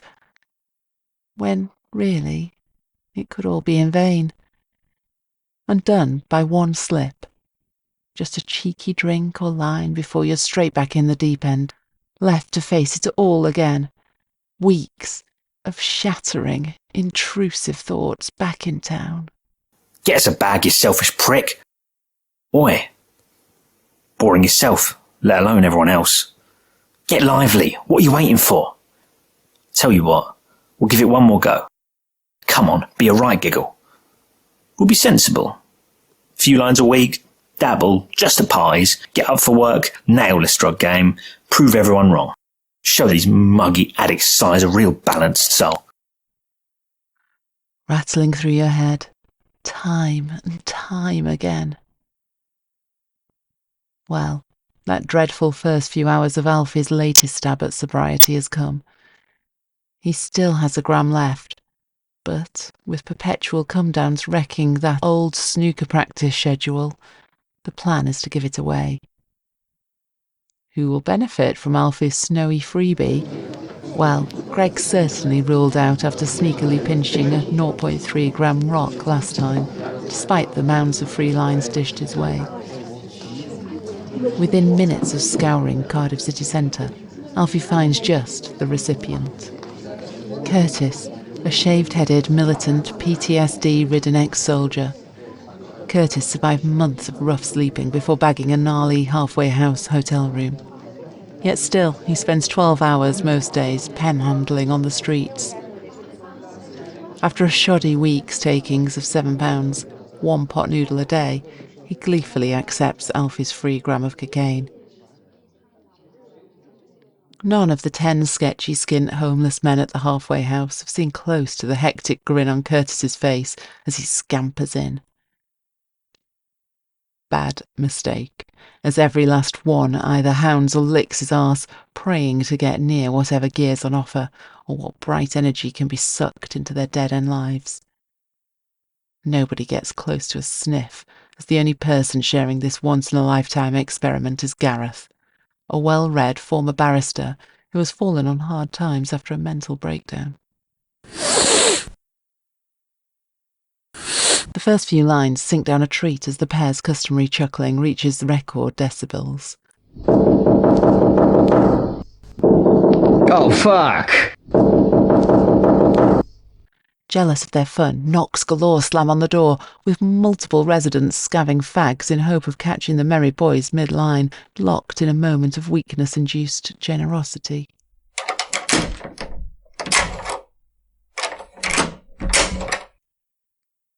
That doesn't come. After the 5th scavenged fag, they lock the door and vow not to answer any further knocks. Those subsequently ignored will undoubtedly enact passive revenge, whether stealing food from the communal fridge, toiletries from the bathroom, or a bitchy late-night lock of the door to keep them out overnight. It's coming. But that's a tomorrow thing, as both fly through the night of their lives alongside the sole remotely sound geezer either have encountered on their respective homeless plights. It's the 4th, 5th and 6th lines, consecutively devoured by both after getting too big for their snow virgin hooters, that see things tumble. Just as Curtis claims to discover 2 never-documented octaves of the Jimi Hendrix Voodoo Child slight return bass line, giddy excitement sees him violently cough and sneeze. Undeterred and accustomed to bouts of damp-driven pneumonia, they hysterically giggle it off as crumbs of powder drip down Curtis's red, raw nostril, until the stream turns dark red moments later.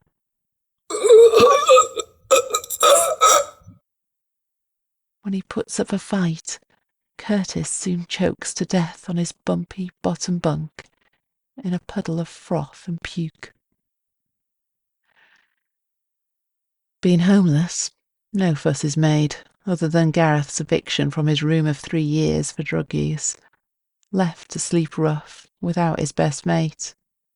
All while Alfie waltzes on with his day, none the wiser, immune from any guilt of his punished good deed. Rough Visit, Chapter 8. Having thoroughly survived on vague written class notes for all college and uni essays, Alfie's ravenous mind struggles to follow today's lecture. Despite his depleted, yet impressive memory, nothing sinks in, nowhere near to the level needed for writing cohesive notes. Must be Clivey. Knows I'm fucked, cops it on my mug, yet chooses to speak faster. Can't show that runt one visit's rattled. Fresh from a rest, Alfie springs up his seat at the lesson's end, in far sturdier shape for a natter. Peter, Logs and Greg appear, feeling naughty after jumping the train for the very first time. Seeking a rare, hearty chit-chat over social engineering, Alfie grimaces as Petey leads his henchmen away. Defying the instinct to oblige, Greg eventually turns back with all the early-stage cokehead swagger he can muster. OG One Visit! 4th sesh this week, and I'm going for a 5th. Greg buoyantly claims. Tempting boy. Won't take fuck off for an answer. Can't get these value toasty grills near it. Actually, can't. Bit of a break. A break? Yeah, mate, yeah. I'll lose to time to heal, bank balance. Batty boy Bertrand. Nursing his shock little nut. Don't know about that. The master can't quit after leading the flock so far. Alfie subtly grins. Chung one up sometime? Oh, fuck all that sick from shit, Squire. Oh, can't afford it. Not anymore. You knows where I'll be. Take it easy, crater face. Alfie sullenly says as Greg walks away. The nerd himself, leeching off my wild side, learning the ropes from a pro. Done at my own game. Fuck social ladders. Let him rot on the bugle, ticking off his nan, chilling with the broomstick boys playing PS1 Harry Potter, chugging Skippy piss. 'Cause he'll be back to Bangor's Beckham of the Baize.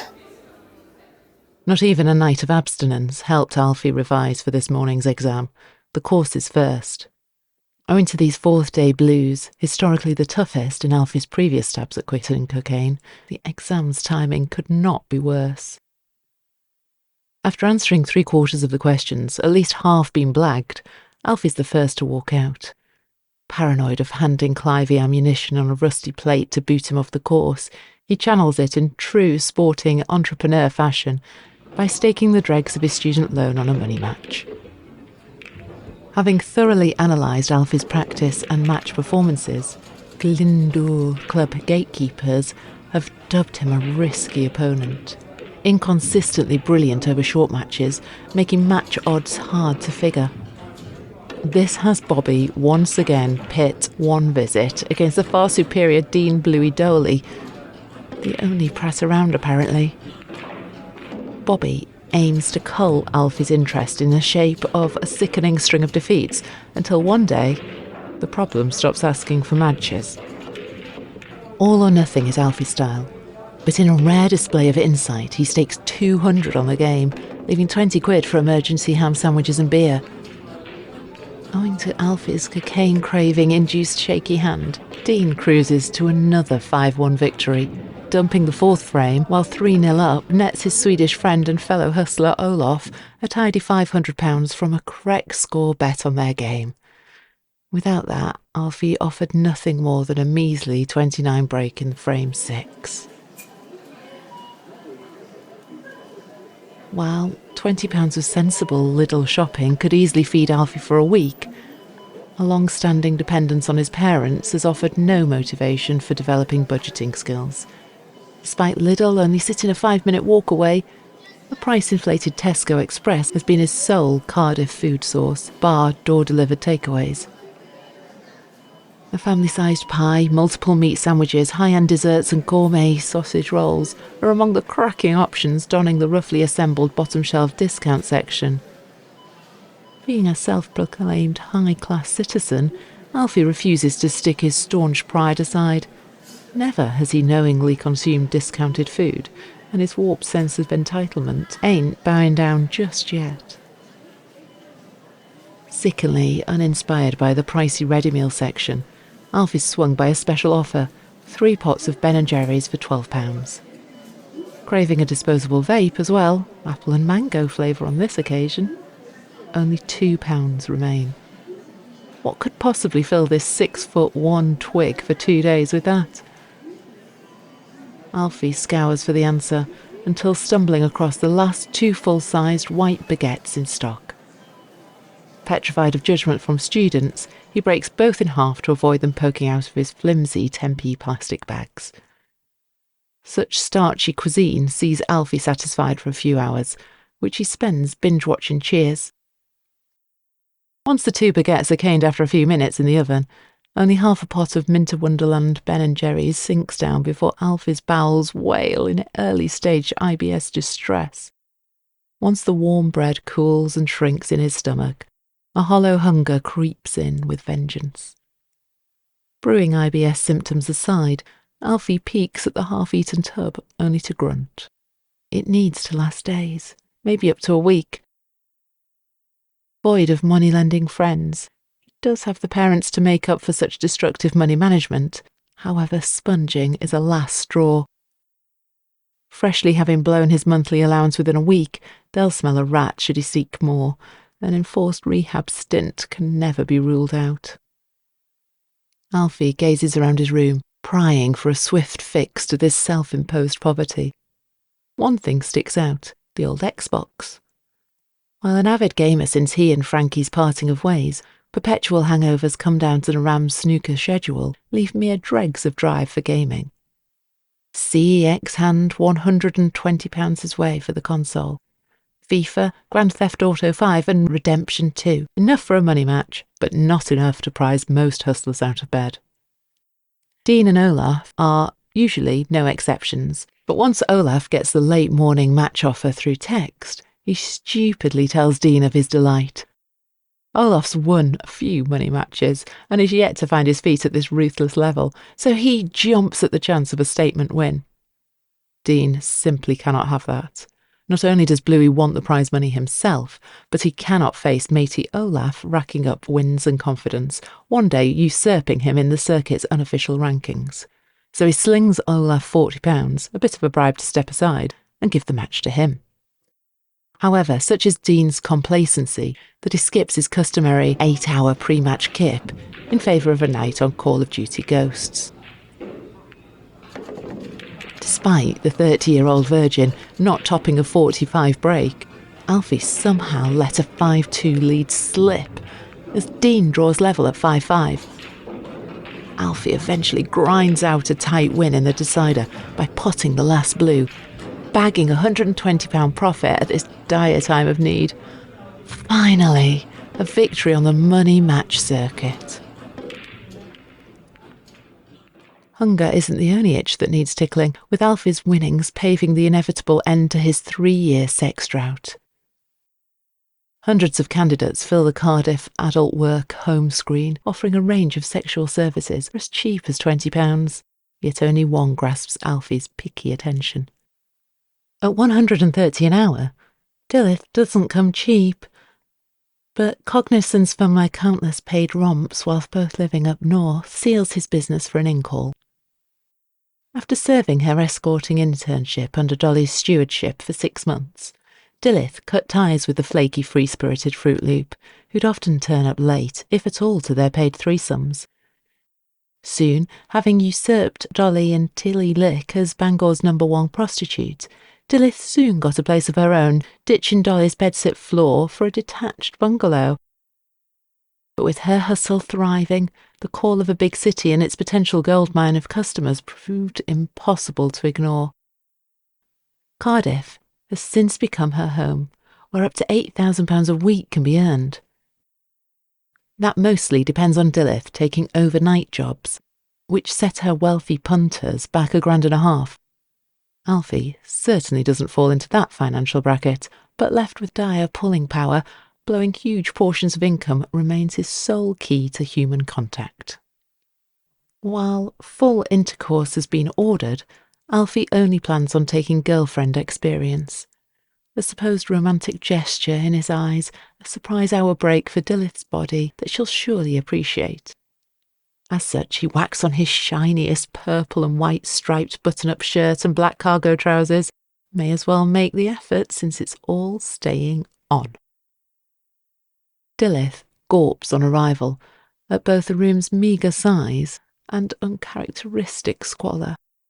Having endured an overnighter and many-hour sessions in Alfie's parents' king-size bed, this falls far below her mid-tier customer threshold.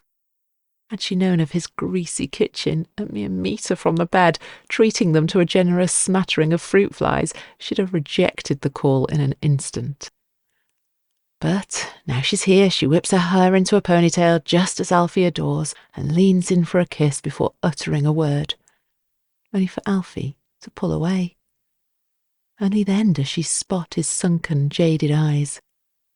Despite her intermittent crack use, that's admirably mellowed since parting ways with Dolly, any junkie is automatically barred, shoved straight on the block list to avoid temptation. Alfie will be its newest addition the minute she's paid. This smoking barrel's off limits, Alfie says whilst pulling Dillith's hand away from his cock. Well, you're giving me a wonner, whether it's true or not. Like that fiery style, but just some GF ting on the casting cash for me.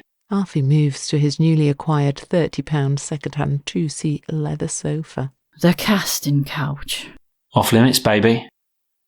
Dilith glances at the TV as Alfie opens Netflix and groans before sitting down. Oh, no jump scares though. Customer's always right. Be a drip for my overnighter. Fuck you and your nasty horrors. Alfie rolls his eyes before sticking on Eden Lake. Fortuitously for Dilith, her hour-long session sees her miss the film's grisly end, but that doesn't spare her multiple torture scenes. Alfie exploits none of the girlfriend experience perks, instead opting for pinpoint focus on the film he's seen north of 30 times, leaving Dilith unable to avoid its gore. No phone breaks are allowed. Not on Alfie's dates. Shaken to the core, Dilith stumbles off, unguided by Alfie out of the vast complex as she gets lost 5 times before making the front door. As expected, her overnight performance with a middle-aged tech CEO duly suffers. A 2-star online review awaits, all for a poxy yet petrifying hour for peanuts. Alfie's horror stretches far beyond the film's gore.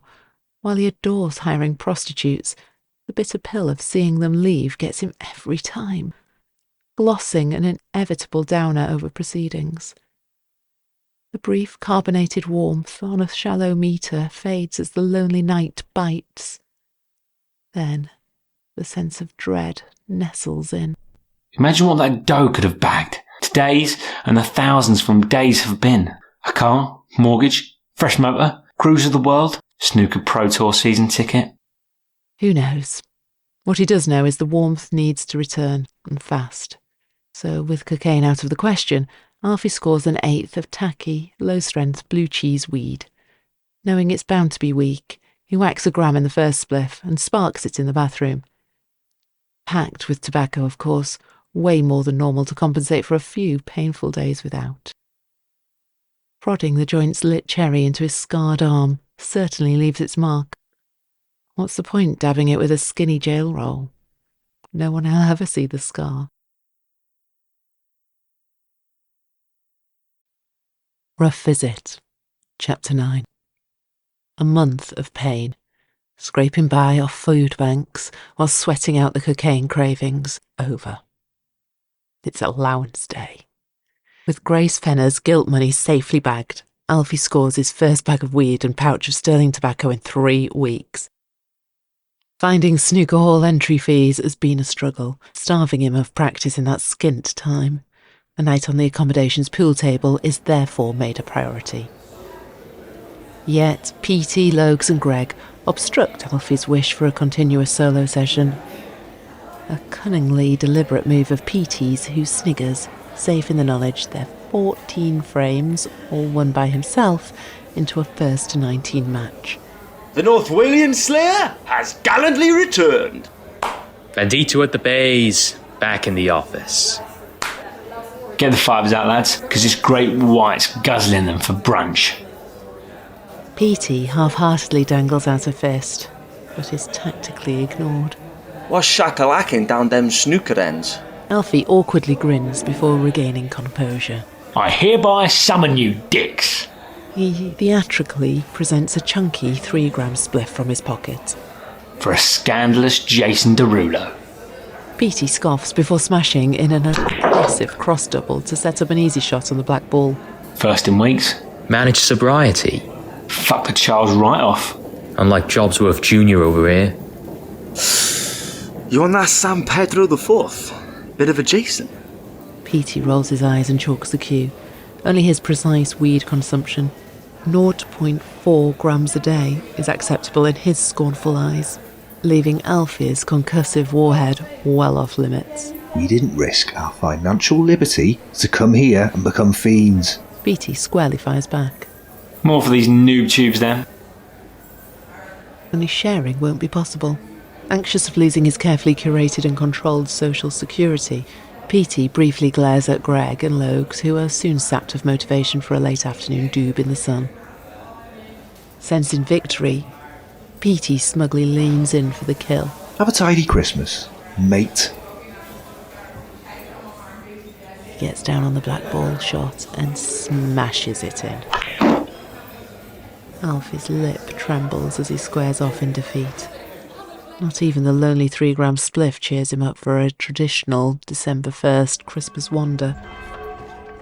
Yet he makes the effort and dismally trudges past the city centre's extravagant shimmering light display, marred by acute paranoia and sensory overload.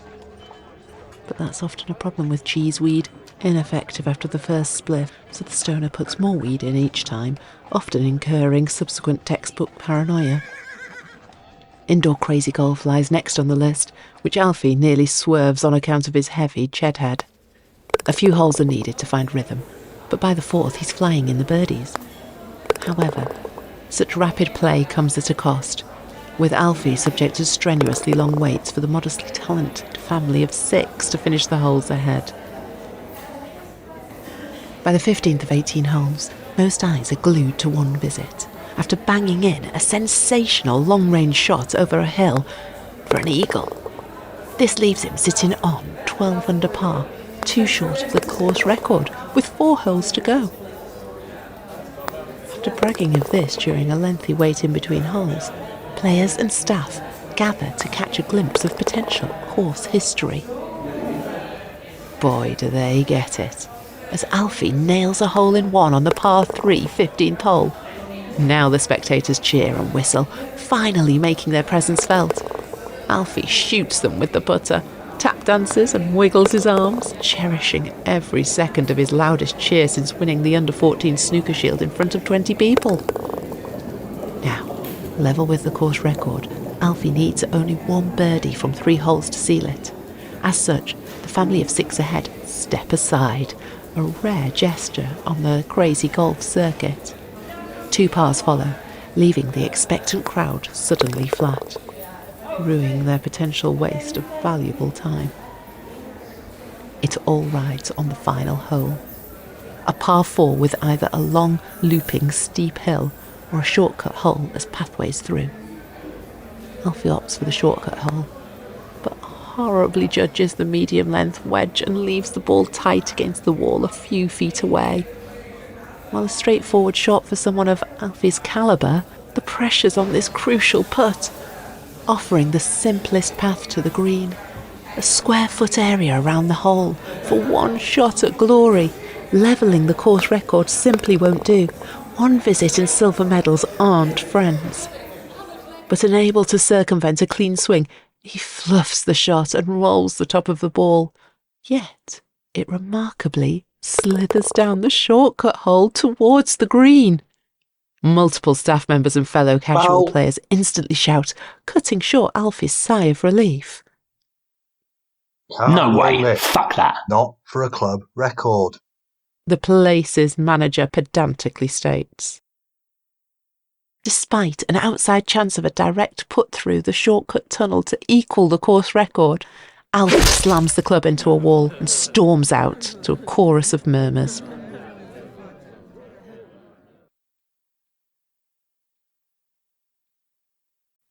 Rough Visit, Chapter 10. 20 years of tradition. Every Sunday afternoon, they take the same 4.3-mile walk up Dinorwig Mountain. Come rain or shine, they leave home at 1 p.m. sharp and return for the 4:30 p.m. Premier League kick-off. That's Leo Fenner's schedule of choice. Not so much his wife Grace's. Yet she chugs along, fearful of tantrums and guilt trips for making him trek alone, a deathly risk, supposedly which can't be avoided. It wasn't always this way, before their son Alfie's reputation scuppering lie, but since then, Leo's been the laughingstock of KJ Car Parts, a factory he's diligently served for 15 years. Invites to the pub, local football matches, and even work dues have been pitifully thin on the ground since, leaving Grace stuck on weekends, scared to dare harbour individual plans and leave Leo home alone. After half an hour in front of the open fire to dry off, Grace pours a glass of wine and starts filling their hot tub-sized bath. her sole weekly hour of solitude before an enforced evening of live sport and a gammon dinner. Alfie knows this, yet rings from KFC after munching the first 2 of 3 fillet burger meals. In his petulant eyes, boundaries are there to cross, not least his mother's. Sling us a line, 'cause this city cowboy's crawling your way. How are you, Alf? Grace reluctantly asks. Never better. Living it large, yet smashing uni. Mental. Best thing I've ever done. And the snooker? Oh, sight to behold. Pissing through these money matches. Fantastic.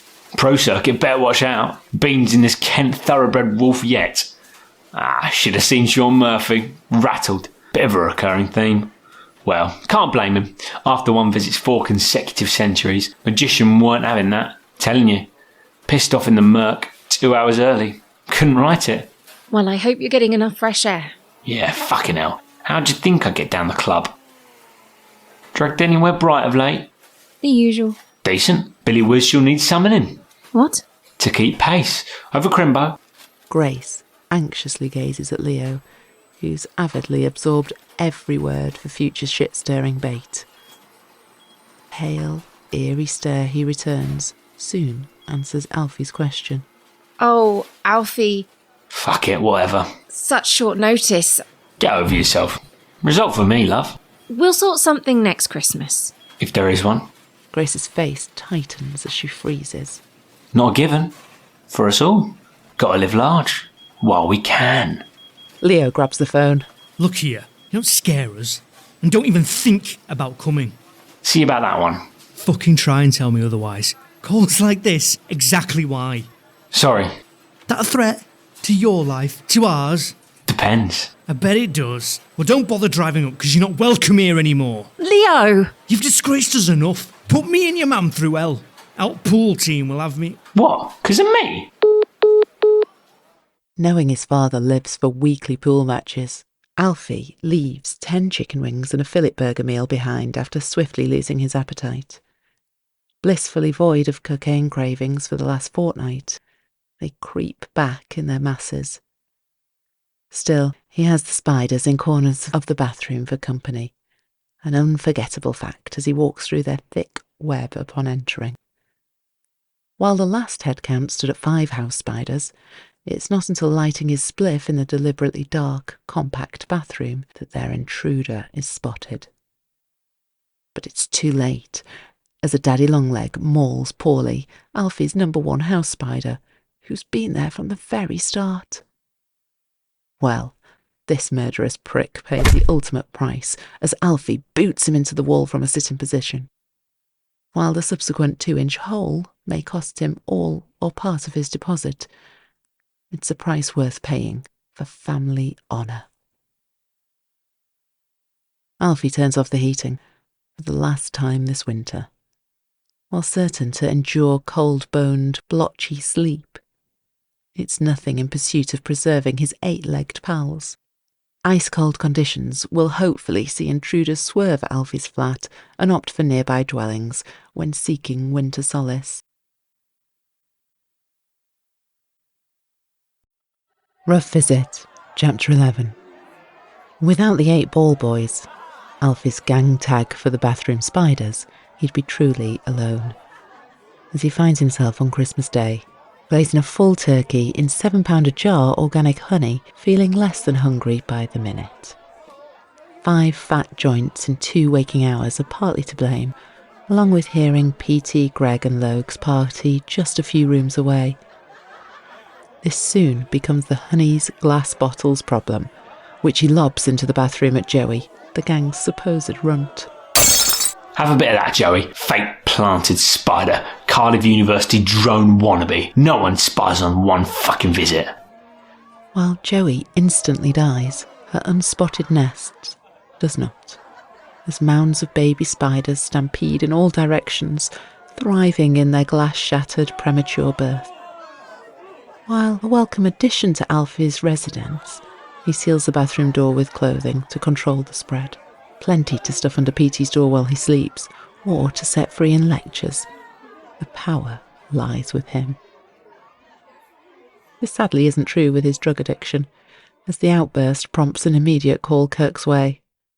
To help the sobriety push, Alfie had begged all dealers on his contact list not to serve him cocaine until March, while Kirk shows initial glib concern, promise of £30 extra on top of the Gram's £100 fee as an out-of-hours bonus, sees him ditch morals and his primary school-age kids for an hour-long bike ride Alfie's way.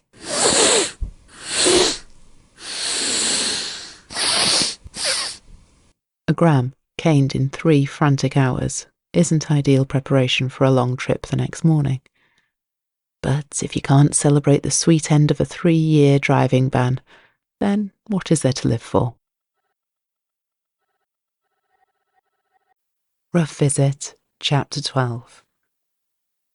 Alfie's lack of come-down sees his long-awaited day, his first back as a legal driver, kick off bright and early. This wasn't the plan. He should be rough after a gram of cocaine, but Kirk's abysmal product would barely pass as bash. So, despite Alfie's renewed lightweight tolerance after months off, the garbage failed to steer him beyond a 3 out of 10 tingle. Not the end of the world, with plenty of energy left for loan searching. 5 attempts and 2 hours later, Skint Lad $1 Ants, a dodgy company holding a 2.3 Trustpilot score, stupidly hand Alfie $500 until his January student loan instalment. Only one affordable car sits listed on Facebook Marketplace, a haggard 97 Reg Vauxhall Astra hatchback. Selling merely to buy an ounce of speed, Harry, the sweaty obese owner, is left to walk 3 miles to his dealer's house as Alfie drives off in the new whip. What Harry won't have for future cars is his beloved Pioneer subwoofer, which, much to Alfie's delight, he foolishly forgot to take out. Before departing for an unannounced break up north, there's one local score to settle. Now armed with wheels, albeit ones that don't top 65 miles an hour, Alfie's all set.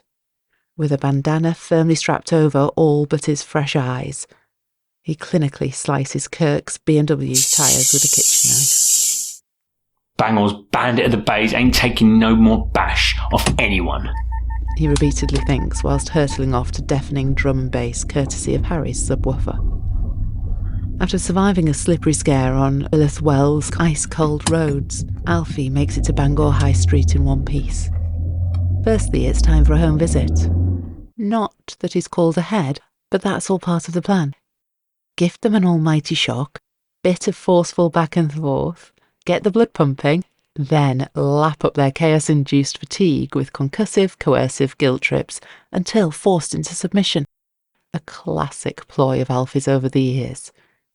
Grace merrily jigs to reggae whilst drying the dishes as he pulls up.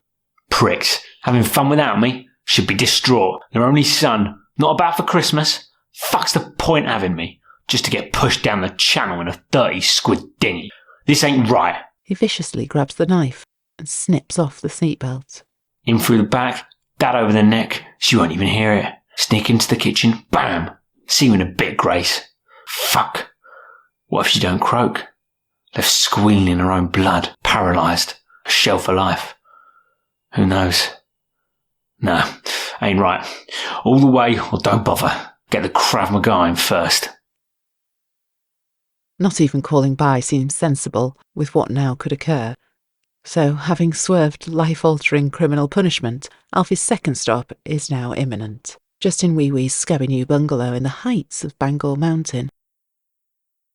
It wasn't scabby until he moved in with carefully saved drug profits and made it Bangor's newest crackdown. While 20 minutes from the town centre, addicts from far and wide still brave the colossal uphill walk for Bangor's top small bag dealer. Most of the listed building's old furniture occupies the lawn, busy collecting mould following a few wet months outside. After a couple of near trips on a rusty metal bed frame, Alfie tentatively knocks on the door. Justin's beady ears prick up, despite the thumping techno. One visit, lad. Wee Wee snidely says, whilst chuckling at the frazzled, frilly-haired damsel in distress awaiting his mind-altering services. Charlesing it up or what? No skimpy sales. Not my style, boy. Alfie brandishes £200 in notes. Justin suspiciously looks left and right. Good lad. before lightly tapping Alfie on the cheek and leading him through the corridor. Gagging for a bit of wee-wee jet fuel. Shambles my end. Is it, yeah? With money from the sale secured, minimum inputs needed on Wee-wee's part into the standard awkward natter that occurs with most customers. Dozy mug-slinging bash ain't doing one visit again. Made sure of that. Alfie is swept from his stride by the chillingly surprising sight of Ali Box and Lee Hughes, who fiendishly rack lines of Calvin Klein, cocaine and ketamine combined in Justin's greasy, stale living room. Bangor's Rick Roll, Formula 3 whiz kid of the century. Ali sarcastically says. Gwynnedd's green gimp of the Baize. That's it. Lee's spangled state sees his weak point for Ali's basic banter exposed as he descends into hysterical high-pitched laughter. Justin's finger to the mouth puts a stop to that, with future sales prioritised over depleting Alfie's self-worth. Lee peeks at Alfie's car through the window and sniggers. Back in the whip, eh? Till the next ban? Lee's eyes light up whilst taking a closer look. What a fucking woofer. Oh, yeah. Pioneer, man. Came with it. Decent deal, actually. Reg is it? 90s. Lee subtly grins and chugs his stale, 5-hour-old half-pint of whiskey and coke. Justin devours a half-gram line of Calvin Klein before dangling his twitching head in Alfie's direction with a deranged grin, just goofy enough to avoid striking fear. Thought you were on a grand tour. He passes Alfie a tray of lines. Bit of a New Year's rumble with the Bangor lads? Alfie energetically says before snorting a line, only to sneeze halfway through. Luckily for him, not on the 3 chunky lines by its side. Having never seen Alfie as anything more than a big spender, Wee-wee and Lee scoff. Alfie ignores this and snorts the rest of his line. Bunch of trolls at uni. Having a Scooby hat sesh. He snorts another 1/4-gram line off the tray before spitting the nasty drip trickling down his throat into the crusty sink. Where's Frankie at these days? What a question. One Justin is elated to not only answer but visually display. While Frankie still has his father, Guy's house, he mostly loiters around the old doctor's surgery, where Justin makes a killing from crack, weed, cocaine and ketamine sales off squatters and homeless addicts.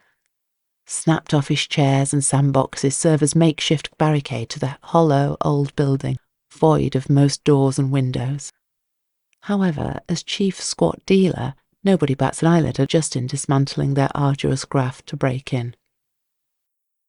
Alfie's first sight is a framed 90s Polaroid family picture in an old doctor's office, somehow preserved within the squalor. Still, he hears nothing as they venture further in. Cocaine bravado has him wondering what all the fuss is about. But he soon finds out as they cross the piss-stained corridor into the old canteen. 20 homeless addicts with differing energy levels occupy the space.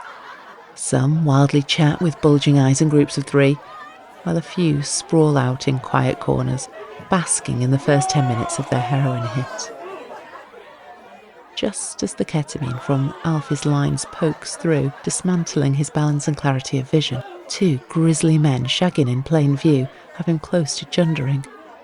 He turns around only to see the grubbiest urchin of them all, Nate, being spun on a vintage, thick rubber chair until it tips and sends him crashing onto and off the side of a dusty desk. Any pain from the hefty fall is soon dispelled as Justin squares in. It's party time. Do us a pouch till end of the month, lad. Nate says right in Justin's sweaty face. 20-50 G's, fresh in, and this prick wants tick. Many nicotine-deprived sets of eyes suspiciously flicker Nate's way. Sensing defeat, he groans and hands Justin a pouch of tobacco in return for a 10 bag of crack. Alfie's heart sinks as Nate throws the whole rock in his pipe. Petrified of the second-hand smoke, he scuttles to the far corner until the shaggy man gets stuck in for round 2 just feet away. Freshly alerted via text by Grant to the Bangor's drug scene's most prolific scab's newfound haul, Llewellyn, Tick Jones and Shane jog in, yearning for a piece of the pie, having used carpet-scraped tobacco crumbs for their last 5 spliffs. Fuck's sake, man. Sling one here and all. I'm feeding you, rollies. And me, stingy fuck. Call it rent. Llewellyn insists. Satisfied with the shitstorm brewing in the local drug addict underworld, Justin grins and leads Alfie into Dr. Difford Markham's old office, where Frankie's passed out on the floor. Once, left alone next to a puke-covered treatment chair in the peak of a heroin trip, with his dirty black hood up and tightened. Right where he fucking belongs, Justin insists before pulling out his dick and pissing over Frankie. 2 years, banged up, eating grotty gas-eater toasties, this slimy little grass. Stitches just won't do. By taking Alfie to see Frankie, he's unlocked One Visit's shallow pit of guilt. Every addict has their triggers, those buttons that turn a half-gram sale into a 3-gram blowout. Justin figures out each and every customer's within a few interactions. People don't see it coming, given his ragged appearance, rough vocabulary and chipped teeth. But a life in the game has seen him quietly evolve into one of Gwyned's top psychological masterminds. On this occasion, Alfie's sorrow translates into the acquisition of a wicked haul. 10 Valium, half a gram of ketamine, 4 grams of skunk hash, a gram of cocaine, and 4 extortionately priced corner shop special brews. Only the latter with 1 Valium gets Alfie drowsy after his long day. Not even Lee, Ali and Justin's wild ketty drum and bass skanking can lift Alfie from the sofa. Sufficient non-compliance in their eyes to prompt revenge. If you come in here expecting a party without delivering entertainment, then watch your back. Once Alfie sinks his ketamine in 2 lines, it's game over. What may have been a blissful trance, commonly known as a K-hole, is tarnished by the entire room giggling and pointing at his sunken eyes. And what becomes a nightmare? Lee and Ali morph into blurry, generic Sims characters. At this point, the only thing for it is sleep. Once the waviest octaves of his ketamine high pass, Alfie eventually conks out to the thump of hardstyle. Such idle behaviour provides ample opportunity for the boys to work on their new blank canvas. While Justin insists, chief group body artist Lee proceeds with a Nazi badge on the forehead. Lee's lack of coordination rules that out. The compromise is of thick, black beard all over the cheeks and chin with a Sharpie. No scruff policy here. Need that off right away. Justin passes Lee a bottle of shaving foam and a Bic razor. Very well, Master Wee Wee. Lee snatches a £5 note from Alfie's pocket. Since the prick's tipping. Ali whacks ketamine on a key and passes it to Lee. In case he asks. Lee chuckles and lightly shaves around the inked areas, only for Alfie to wake up in a daze and jolt his head. Dingler, man. What's happening? Trying to dish you free drugs. Lightweight of the Baize. Alfie snorts the powder as Lee dangles the key near his nose, only for the shaving foam to join it in shooting up, incurring a wild sneezing fit. Look at you. Snot everywhere, man. Snorting foam in his gaff. What? Alfie's mortified to tap his face and find foam. Loony bin, this one. Intervention time. Justin pretends to phone 999. Hello, yes. Ambulance, please, fine sir. Lee calmly drags Alfie to his feet. Gonna have to escort you off the premises, I'm afraid. Just need a few hours. Can't have mugs playing with Wee Wee's foam.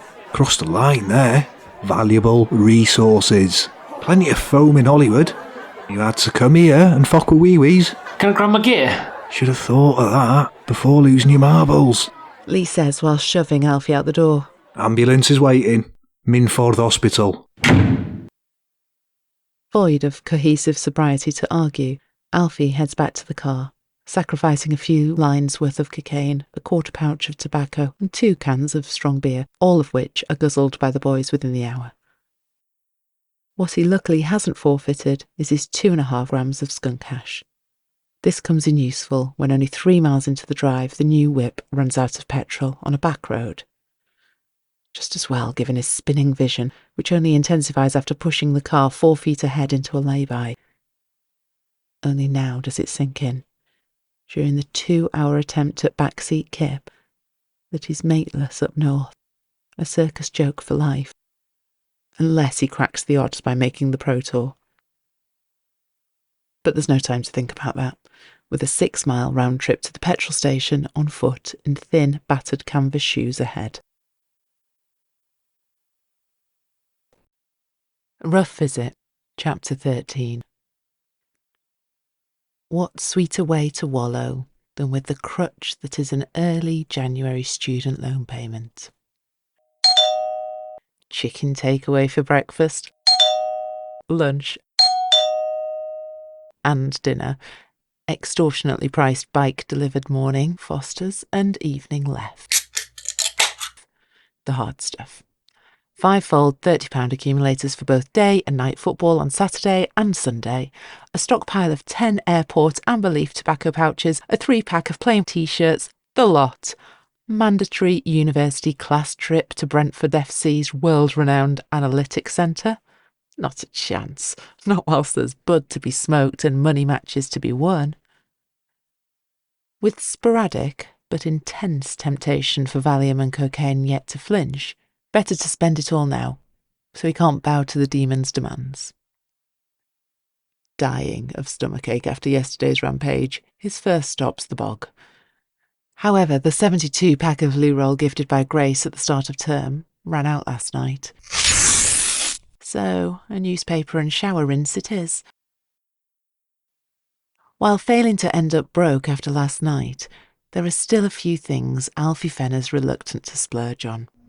Fueled by the mantra that bog roll should be free, he storms straight for the nearest Tesco Extra, stuffs a 4-pack in his bag, and avoids detection on the way out. That is by the shop's security staff, not, however, by Kirk, who followed Alfie from his house in the newly fixed BMW. Skint since Christmas, Alfie seldom left the house until now, wasting days of Kirk's valuable time in loitering. But this is finally the moment. While it takes a few minutes, Alfie eventually switches on to the black-tinted windows hovering 20 yards behind. Kirk's left it late, with his prey just 2 turns from safety. Willing to blow ill-gotten gains on repairs, he mounts the curb and charges for One Visit, who slips around the corner just in time. Despite yanking the handbrake, Kirk clips a curbside tree, ensuring a hefty bill without the satisfaction of Alfie's smug, bloody face lying in the road. Left to tell the tale, and now a free adrenaline boost richer, Alfie shadowboxes in the shower for over half an hour. Brimming with ardour for a game of snooker, he scours the floor for his lucky chalk, only to find a 50mg Valium under the bed. While his first instinct is to lob it outside for the seagulls, cravings override any heroics and ensure the dusty pill's swift consumption. Such degeneracy certainly rules out a game of snooker, with Alfie petrified of a drowsy under-par performance in front of the money match lads. Hiring prostitutes is Alfie's second favourite buzz. However, as he soon finds out, this won't be possible through the relative security of adult work any longer. Delith got a taste of vengeance for Alfie's Eden Lake horror film stunt with a spot of shit-stirring, namely the spreading among her Cardiff escort peers of Alfie being a serial duck and diver. 7 accounts reported the disgrace of a trick within the hour, leaving Alfie banned, confined to scour the streets for sketchier alternatives. 20 minutes of sluggish city centre driving would see most nicked. Yet Alfie swerves any federal attention before finally spotting a dreadlocked prostitute on a Cardiff Bay street corner. Dolly fucking Barden? It can't be. Grottiest slut Bangor's ever seen. Shag for skag specialist. Mixing it in the big city? Just got to have a piece. Beer goggles and a handled down price. Might get into a bit of that. Dolly's dry face drops as he pulls up and lowers the window. Look who it is. Hurricane Noodle Dick Fenner. That's how it's going to be. Wait, 82 hours, but only if you've got decent weed. Alfie shrugs. Who's he to complain? 2 hours of company, and if she gets on his nerves, then sex to fall back on. Not that he'll finish. Not with her, knowing all the Joskin delinquents who've treaded that turf in his wake. Dolly's half disappointed to avoid action, with Alfie on the glamorous side of customers. Getting paid to watch Tiger King and smoke his weed proves an acceptable compromise. A sole task, keep the beer flowing, his glass can't hit 2/3 empty. In protest of this sexual abstinence, Dolly refuses to smoke in the bathroom, leaving Alfie facing an uncomfortable first: smoking in the bedroom. That she does in epic proportion, with continuous half-gram spliffs rinsing Alfie's bag dry. Such shoddy stock control sees Dolly threatening to leave, only an hour in. But with the series finale to go, Alfie's not done yet, and fetches more weed off Chunk to save the date. Make it last, Alfie pedantically says before tossing the 3-gram bag of weed onto Dolly's grateful lap and lying on the bed. Keep us occupied then, mate. Seen Frankie? Fuck knows. Grafting, ain't I? Best mates you and him, ain't you? You wish. Interesting. Fucking scav, bruv. Daily rinser. Couldn't carry him. Snake. Knew it. No boundaries. Dolly's lip subtly curls. Some don't rise from those depths. Shame. Nah, had it coming. Live a trampy life, get treated like one. Risk the consequences. Ain't always the way. Hang around scum of the earth. Don't whinge when they bite. Never could fund the habits. Nabbing rollies, pints, joints. Fuck. And I let him. For years. Some other run's bitch now. If he's of use. Alfie speedily adds whilst opening his legs. Lively, Dollington. Breaks up. Just a minute, yeah? Rough rides in order. Dolly sneaks her hypnol into Alfie's pint glass, setting up the roughest ride of his life. Sexual to begin, until he's drowsy 2 minutes in. Then the punches rain down, all to the body of course, without leaving obvious marks on his face. Once satisfied, Dolly robs his bank card and hits the town. Every last £15 entry club within reach. While Nationwide blocked the card at 9 a.m, a cheeky £200 withdrawal was made in good time, all of which is sent to Frankie under strong instruction to hand half to Dazzler. Frankie ignores this and blows the lot on various drugs. Only around £30 worth of which is consumed by himself, with most being robbed or given away. But either way, she tried. Rough Visit, Chapter 14. Being robbed blind can sink a man's spirit, unless they opt to block out the pain. Alfie's chosen the latter, yet still finds himself up bright and early for lectures, no lurking Xanax whirlwinds halting one visit today. Now adamant he's levelled up in academia's social rankings, he whacks on a knee-length leather jacket, never worn in 5 years. Diminished inhibitions see it paired with white-framed sunglasses, a look he spends 10 minutes admiring in the mirror. Aching to display his fresh, swanky style, Alfie sparks his morning joint by the university's entrance for extended exposure. Now student rush hour, he whacks Credence Clearwater Revival on low volume. But there's nothing low-level about his gram-sized Amnesia Haze spliff. As expected, it stinks the courtyard right out. A misdemeanour, wily old Petey storms straight over to confront, alongside a panting Logs and Greg. What do you think you're doing? Some of us are here to learn. Petey barks. Alfie slowly tilts his head Petey's way. Scutler San Pedro. After blowing out a cloud of smoke, he gradually lowers his sunglasses. Street life ain't for some. The smoke will go inside. Might even reach the lecture hall. Let us toot that warhead ting, bruv. Alfie glares at Petey and flicks ash on his brown suit shoes. Thought you never asked, noob tube. Fuck's the world coming to? Petey desperately says before pointing at Greg.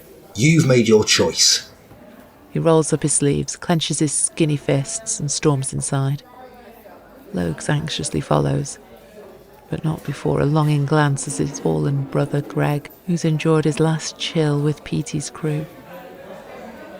Not that Greg reciprocates the bromance. Their trouble adapting to his regular cocaine dabbling has seen Petey and Logs long outlive their spiritual use. Finally, Alfie has a lecture buddy. Yet Greg's presence doesn't calm his anxiety. Not even Xanax manages that. For what is a day of presentations? Alfie's on at painstaking 17th of 20. Plenty of time to mull over his lack of prep. First of all, he needs a piss. What a chance to blow 20 minutes, a whiz and a couple of fags, miss at least 4. It's 3 floors of stairs, owing to the lift being under maintenance. A mammoth task for Alfie's ketamine and alcohol-induced weak bladder. Got a strike in me. Free pass, just this once. All sporting talent does.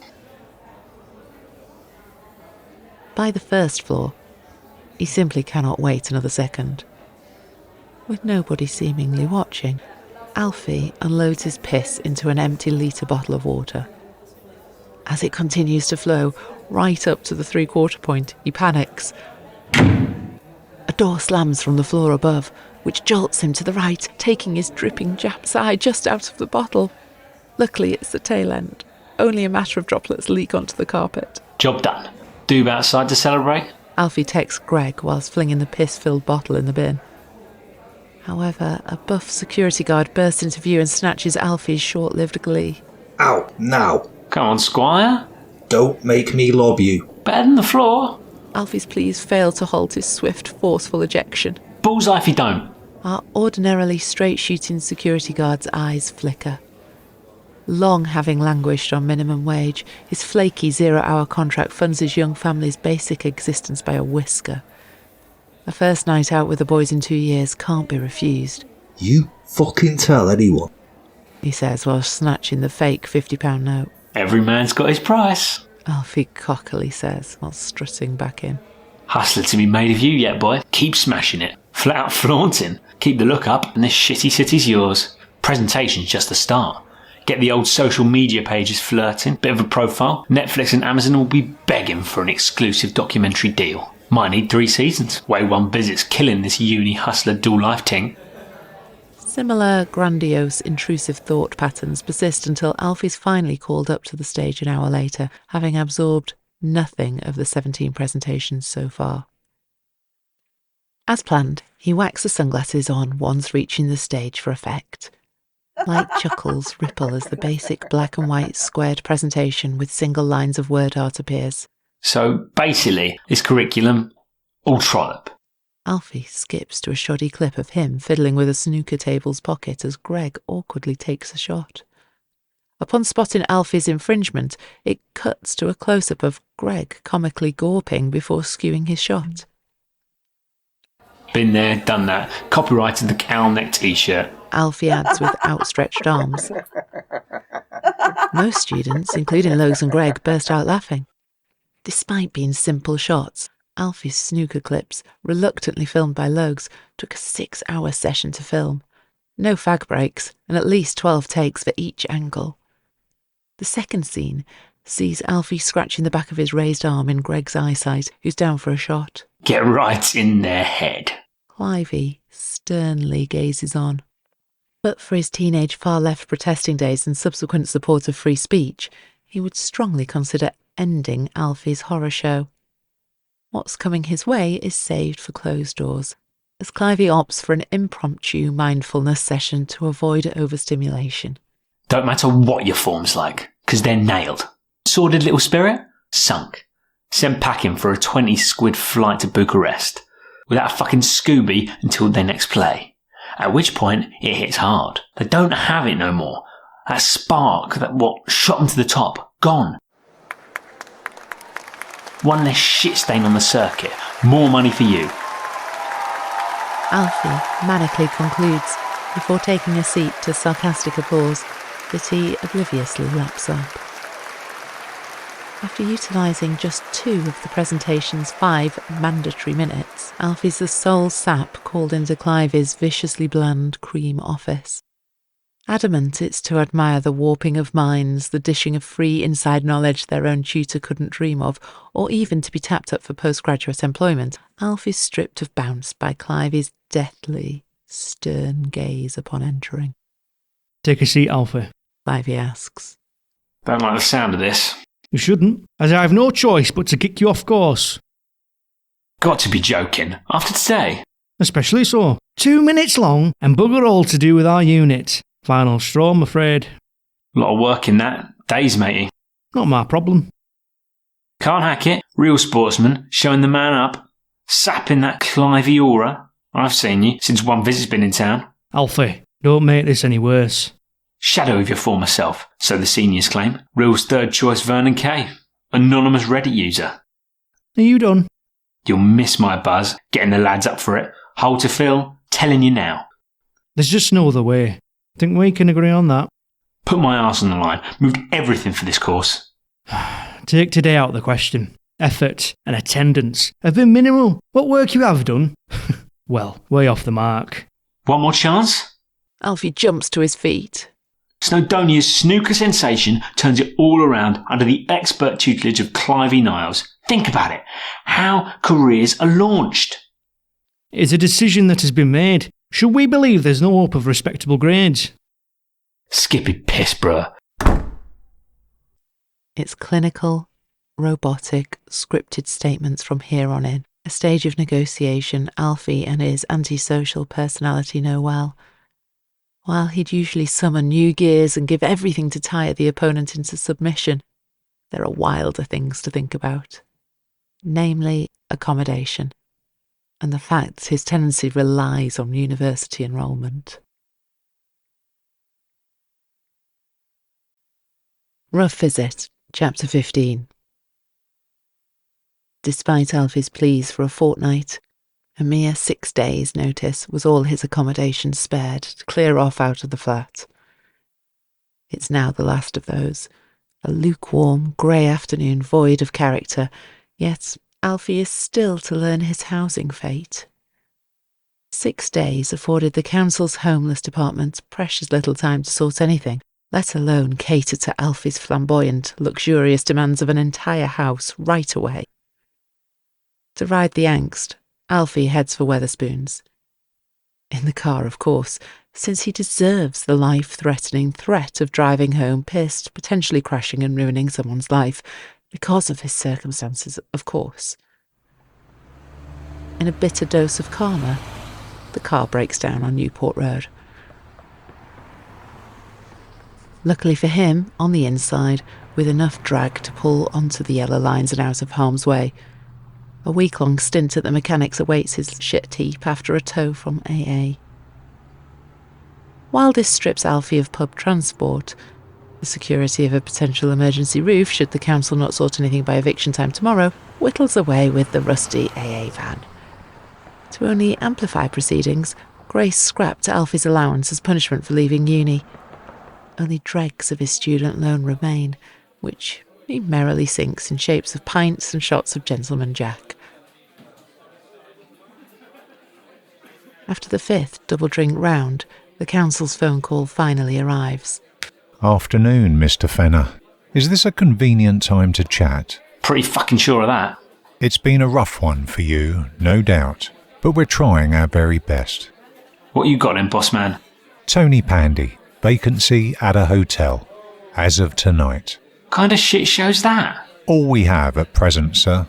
Snooker career's fucked. Skimpy valley money matches. What are you on? You'll be back in Cardiff as soon as. But I must warn you, Mr. Fenner, our duty of care ceases the moment you refuse an offer of adequate housing. Shit, I'll better have a pool table. Drunkenly stuffing clothing into vacuum seal bags proves a masterstroke, leaving 8 p.m. onwards clear for a sport all-nighter, the last at his self-proclaimed lad's palace. Australian football fails to entertain, seeing him crash out at 8 a.m. Rookie move, as the door's hammered at 9 by the no-nonsense site manager. 1 hour warning, Mr. Fenner. What? To vacate the premises. Shit a brick. Reception troll said. AM, mate. Back up in an hour. While mostly packed up, his fuzzy-headed rush sees him forget an entire arsenal of shoddy kitchen equipment and food remnants. Being his first self-orchestrated house move without Grace's heavy-handed help, ordering a removal van proved a step of common sense too far. Only one option remains at such short notice: multiple taxi rides to the £100 a month storage unit, 2 miles away, where he's booked a 5x5 metre cube unit. By the 4th run, as the meter edges towards Alfie's self-set £80 limit, he scans for a swift exit. Over the 4-foot wooden fence and through the gardens looks promising, smoother than legging it down the road, praying the fat driver gets stuck in traffic. But he freezes as a flicker of the automatic door lock sees that particular chance sale. While short for the £85 fare, the driver reluctantly accepts 80 in cash and a grab of weed, skimpily weighed by eye. No grand farewell awaits One Visit at the accommodations reception as he collects the last few bags. All that social climbing, small talk, arse-licking, for nothing.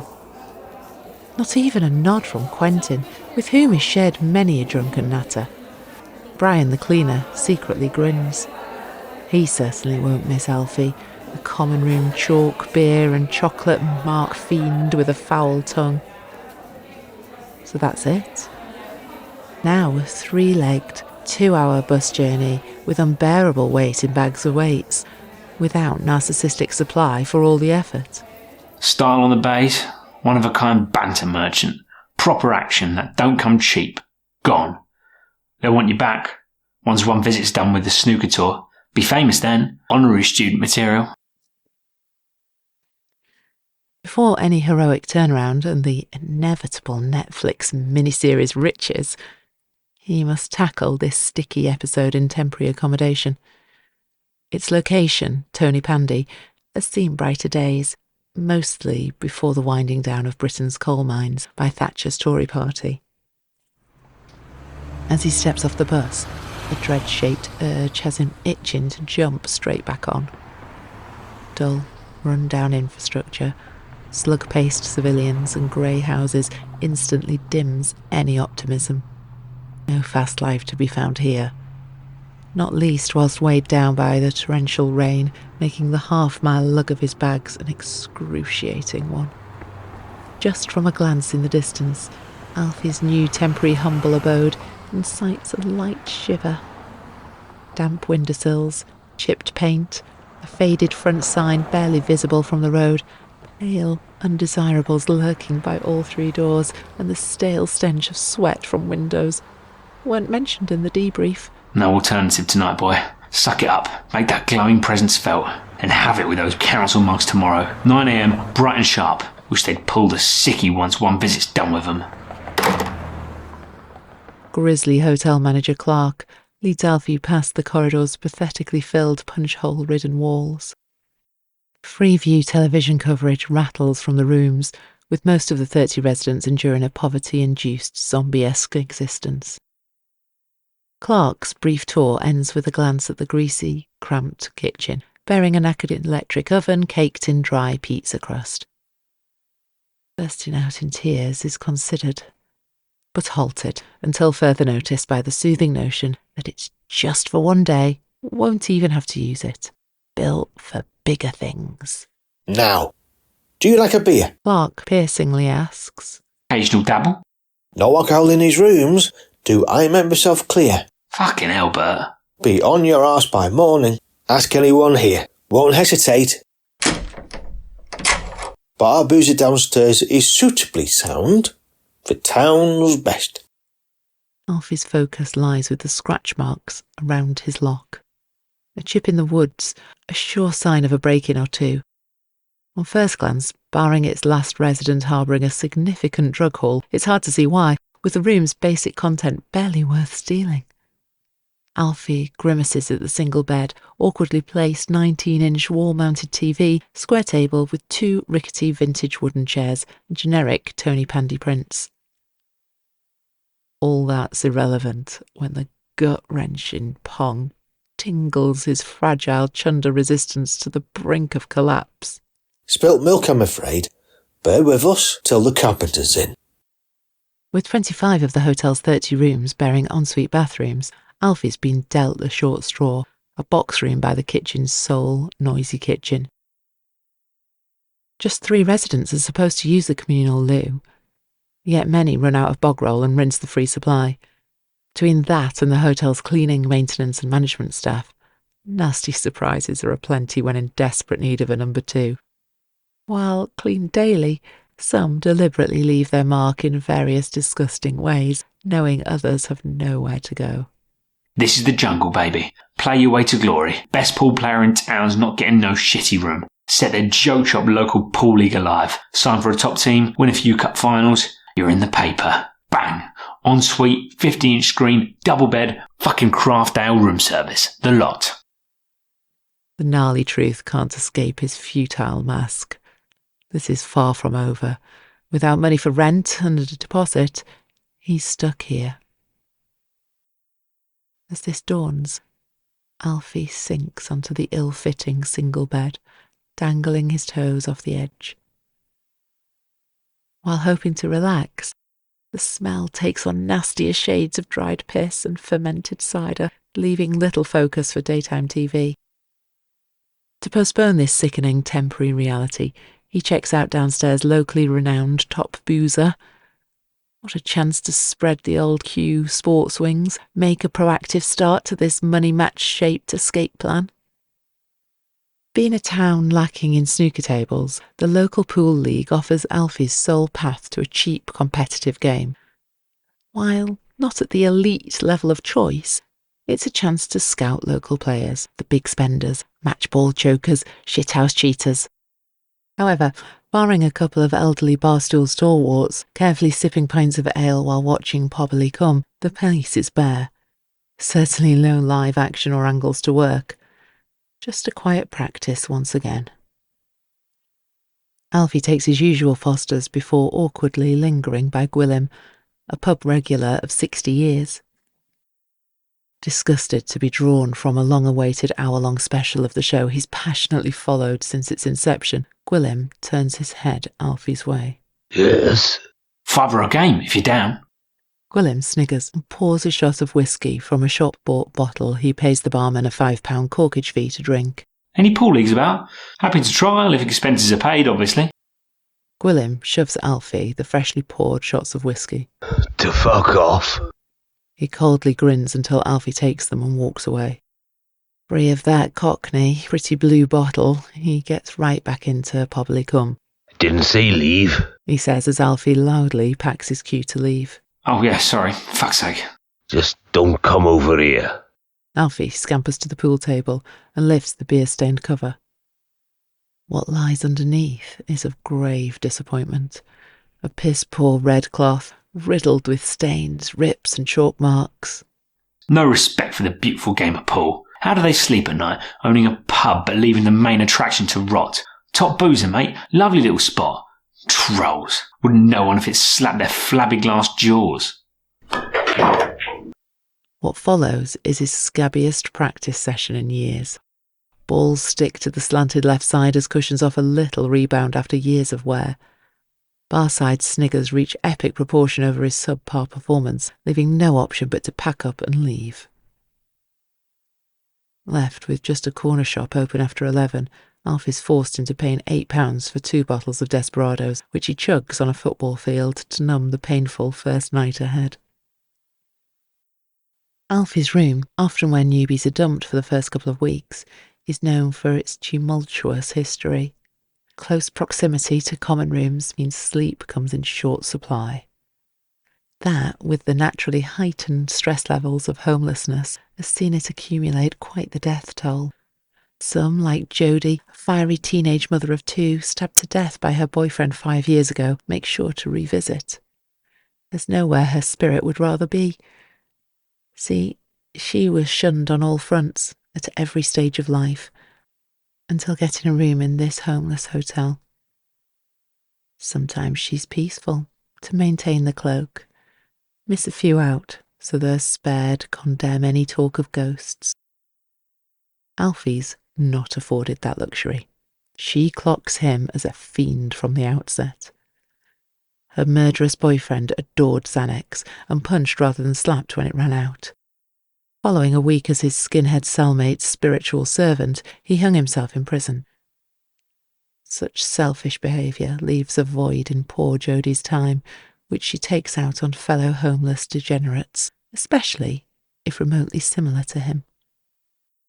Nothing major today, on Alfie's first night. Just a few doorknob creaks, knock his grinder on the floor, enough to keep one visit up until dawn and waste some precious weed. But she'll be back. Cockney wet wipes are her favourite. Rough Visit, Chapter 16. Whirling hoovers and pinging microwaves cooking morning porridge makes it impossible for Alfie to sleep the day away. An opening obstacle soon appears in the shape of a scattering of ants, scurrying across the patchy edge of a corner floorboard. It's often tradition to leave something behind if unfairly forced onto the streets, the next step for anyone who loses their place at a homeless hostel. That may come in multiple forms, not cleaning the room before leaving, pissing in a kettle, blocking the shower, or leaving bin bags in a cupboard or on the vanilla side. This room's former tenant, a schizophrenic, ketamine-obsessed gabba enthusiast, departed on his own accord, yet left his mark regardless. Jam under the floorboard was his weapon of choice, ensuring a future battering from many long-term residents should he show his face in town again.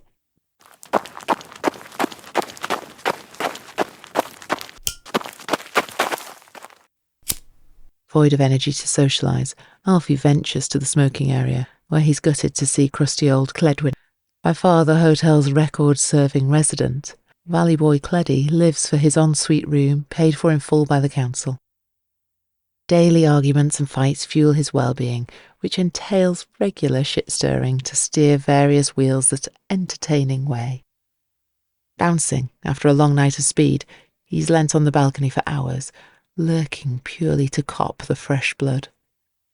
With money scarce among the place's alcohol and drug addict-heavy population, only those who deal drugs live in relative comfort. Cledwyn's scandalous reputation as a local scammer ensures no dealer will give him tick, leaving the scav unable to fund his addictions. Those like Alfie often fill that gap, especially if lonely. Get in their good books, show them around, bit of glib charm, and you could be right in their drug and tobacco supply. Nice Kifler? Cledwyn asks. Yeah, less said the better. 3 croakers this year in that fucking room alone. Despite Alfie's attempted poker face, Cledwyn subtly grins and scratches his blonde dreadlocks. Colo Clubland resident DJ. Tune request hotline is open any time. Owing to the famous Colo Tory football chant, Cledwyn's preferred name is Colo, which many a local baghead chants from the front door to draw his attention, an immense source of personal pride. An avid disciple of clubland music, Colo once held aspirations of being a nightclub DJ, but his gruesome, violent local reputation ensures nobody dare offer the chance. As such, he revels in his self-appointed role of resident DJ. Still, he holds hope, enough to spend 2 days crafting a shoddy wood art DJ business card, one of which he hands to Alfie. Colo's half-gram spliff is of more interest, a blue cheese tonka smelt 7 buildings away. Any herbage flying around this shitty town? Packed with a £60 government hardship fund, Colo heads straight to buy a 1/4 ounce of weed, the exact amount Alfie's after. That's not quite how it works out after Colo's through. Disguised by weighing out 7 0.8 gram bags, Colo cheats Alfie out of 1.6 grams, insisting the deal came in gram bags rather than one collective weight. Once Alfie eventually shrugs in defeat, Colo snatches the £60 and, of all places, squares into the room next door. A rare all-night quarry rave spared Alfie or Colo's audible terror on the first night, that of 90% volume clubland. There's no headphones with Cledders, not even on Remembrance Sunday as the army parade swings past. Clark tolerates this on account of group morale, with a recent survey concluding 17 residents, a slim majority, either tolerate or love Colo's morning and evening DJ sets. Those who love it live for the sweaty raves with morning alarms obsolete. Waking up and immediately skanking is Colo's mantra. natural endorphins for the ravers, whose wild dancing leaves no energy for the gym. This isn't restricted to his pre-arranged sets, with tunes often used as punishment, which is the case for Alfie. Not that he's done anything wrong, but having clocked a touch of softness under One Visit's thin mask, siren treatment is inevitable. Being new to Alfie's sleeping habits, Colo's forced to cover all angles, turning this into a 20-hour job. All that just to wear Alfie down. Fatigue-induced overconsumption is the aim, resulting in more spliffs, fags and beers being bought and subsequently shared. Or a mental breakdown, which always serves as live action in this sadistic corner of the world. Without hope of clearly hearing the room's retro screechy TV above the music, Alfie's manic mind seeks release. Once mentally broken by the thumping bass, this comes in form of wild skanking to the music until whacking his knee on a table. While sifting through his boxes for a plaster, a scrunched strip of Valium sporting 3 30mg pills presents a snug alternative.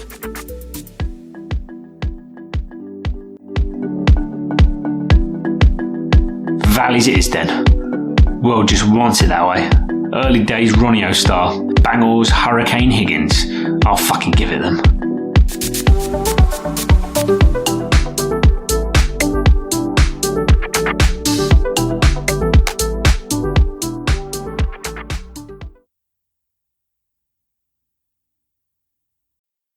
Rough Visit, Chapter 17. Morning 2 kicks off with second-hand hardstyle rattling through the walls, a rare dalliance for Colo to test the waters. After mixed results on skanking intensity, it's swiftly deemed a wacky one-off. Siren treatment worked a treat on Alfie, though, who stumbles out for a fag after another sleepless night. Nobody's about, for once. Phew. Finally, a 10-minute breeze alone. Space to absorb the place's industrial, dusty surroundings. However, not even the Valium munchies get Alfie up for breakfast. The toasty machine's in tatters, putting him right off a cheese grill. Chunk, his student accommodation nemesis, is to blame. Chunk's reluctantly resided here since being evicted. Weary of his long-haul fate, at least the 2-year average to secure council accommodation as a young, single male without children. He's licked Clark's arse the whole time. Shop trips, beer runs, cleaning the building for free when staff phone up sick, you name it. Owing to Chunk's sizable knowledge on the local underworld, Clark's trust stretches to seeking advice on prospective residents. Alfie was, of course, thoroughly vetted and handed an astounding reference. Only so Chunk can mess with the boy, firstly by unloading a week's worth of room-stashed dishes in the greasy kitchen sink.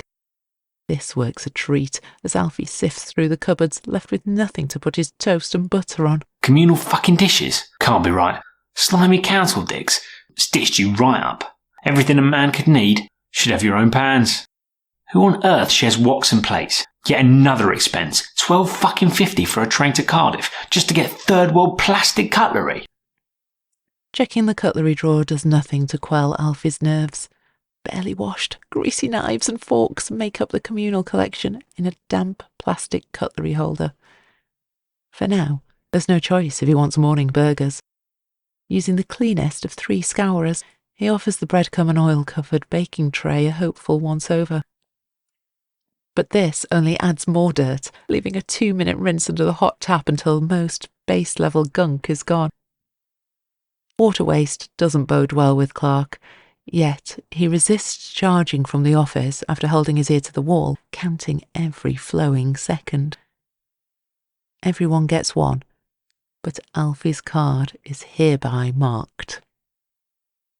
5 residents aimlessly gaze in the fridge, itching to bag a burger, having barely eaten in days. They're out of luck, with One Visit nabbing the lot for himself. Hunger-induced lagging will only hamper this athlete's survival bid. Once cooked, a lack of communal sauce proves the final straw.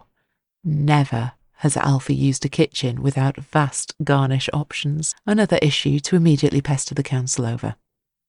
Thunderous snoring bellows from the next room as Alfie shuffles out. Only the bloke's shoes can be seen, battered old Doc Martens, worn, despite being asleep, in bed.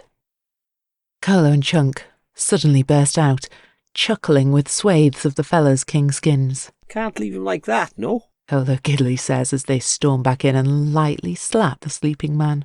Thought you were dying. Done with their morning dose of torment, Colo and Chunk skip down the corridor for a morning of chain-smoked joints with free king skins. Against better judgment, Alfie edges in, only for none other than Damien Damo Hayward to brush past, sporting a snivelling grimace. Rudely woken from his first doze in 4 days, the dishevelled mess fails to recognise Alfie. Damo never cleared his outstanding debt from the first prison sentence. Not for the entirety of his second served for raping Frankie. The closer he got, within £150, was before being kettled by Guy. Months of ensuing pain and heightened ridicule saw him double his drug use. Nonces rarely get hired in prison, leaving sexual favours as Damo's sole path to paying the debt. Yet still, he had 200 left to clear upon release. Knowing they'd never see it, the prison drug dealers outed Damo on all Wrexham and Gwynedd community Facebook pages as a nonce and a rapist, coming to a town near you soon. Stripped of subsequent local options, he's opted for a fresh start in Cardiff, via a spell in homeless accommodation before chasing a modelling career once the old nut's sorted. Viral is an understatement for the Facebook post's spread, with numerous historical victims of Damo adding their damning testimonies in the comment sections. As such, residents of Tony Pandy Hostel long awaited his arrival. A new scapegoat needed nominating, and they've certainly made Damo that. Within days, his door lock crumbled from constant bashing, leaving the room open for taxing of tobacco, Rizzlers, and, when finances allow, any heroin or crack lying around. Having spent many a year belittling its users, Damo's only just started on heroin. Jail's battle scars and the hostel's perpetual torment seemingly offered little choice but to embrace the brown poison as an escape. Shelving reluctance to be cast as a troublemaker this early, Alfie leaves the burgers behind and storms to the smoking area. Not that a fight is guaranteed, but even a dose of social scolding will solidify his status as a mediocre hard nut. Don't, mate, Damo says with withered brutality as he shudders whilst perched on a 25-kilo bag of sand. Where you belong at long last. Damo grimaces and lights his side-burnt fag with a battered disposable lighter, nearly igniting his greasy, drooping ginger curtain hair. Fucking look at me like that. Or what? Damo lightly shakes his head. Guilty and all, egged me right on. Did nothing of the sort. Better watch it, nonce boy. Few things these drips ain't heard. Damo's face descends to its dreary, natural self. Blackmail never stops for scumbags of his ilk. Extra body in now, piling on the migraines. We're sharing a bog's yours. Bring gimp at Baize. Alfie lands a swift right hook on Damo's skinny, stationary jaw, drawing nothing but a vacant grin. After an eerie 30 seconds, this transcends to a piercing, dirty glare into Alfie's soul, which sees the aggressor scurry inside. Unfortunately for Alfie, punching Damo yields nothing for his social climbing ambitions. No witnesses caught the brutality.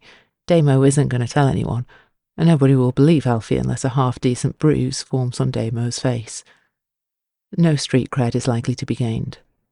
But it has added to Alfie's paranoia, which isn't helped by creaking floorboards and semi-aggressive conversations spewing from all 4 bedroom walls.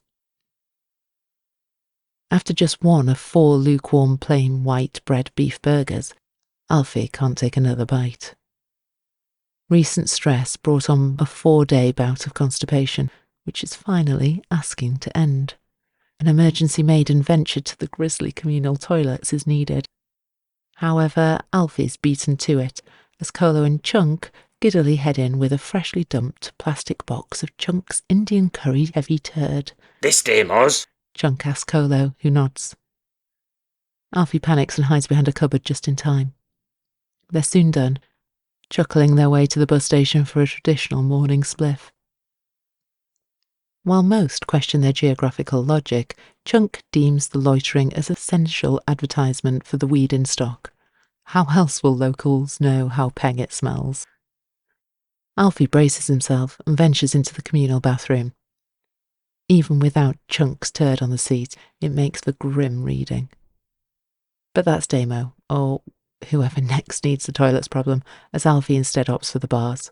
All right for a quick slash? Plumber's upstairs. Alfie says while shuffling towards the toilet door. Miserable bartender Jill and stalwart Gwilym flash non-verbal facial scorn Alfie's way. Drink or no entry, Gwilym slowly says. Fuck's sake. Alfie mutters while scanning the menu for its cheapest drink. Shot a lime cordial if you would then, Squire. £2 minimum. Stingy little Fosters from this stingy little establishment. Following such spectacular bartering, a solitary, soggy toilet roll awaits, dropped in a piss-filled toilet and left by the pub's sole morning customer. There's no other choice, with Alfie's business having commenced before realising. A painstaking separation of piss-stained loo roll from dry and shoes, leaving just a third of the roll at Alfie's disposal. He eventually gets the job done, with only 4 squares to spare.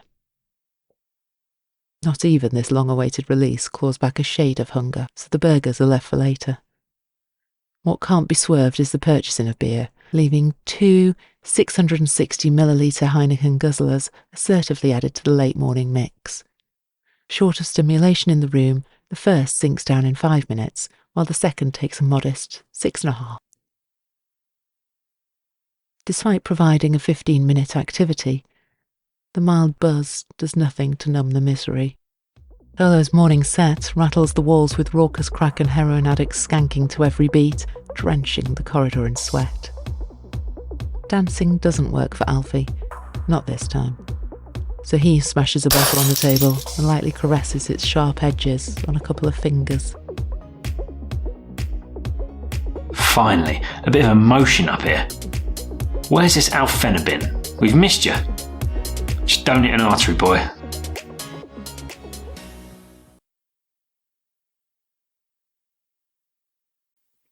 Rough Visit, Chapter 18. Whether providing means of applying for driving jobs or the ability to travel freely between house viewings, a dear, essential car's long-awaited return can be paramount in escaping precarious housing. Sadly, that's not been the case for Alfie, the hostel's sole driver. Running out of weed has forced him into mingling for future supply, with not a single Cardiff dealer willing to drive 10 miles. Subsequently pally with the hostel crew, he's reluctantly succumbed to a cycle of people-pleasing peer pressure, opening the floodgates for exploitation. This mainly comes in form of constant lifts, occasionally one-visit benefits, 0.5 gram of weed, a couple of beers, 5 grams of tobacco, a chips and cheese, but the work's often been voluntary. Colo's the main culprit, using Alfie's kindness on a daily basis for weed and speedruns. What are you here for, bruv?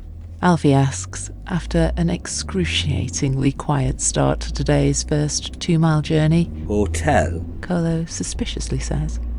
Alfie nods.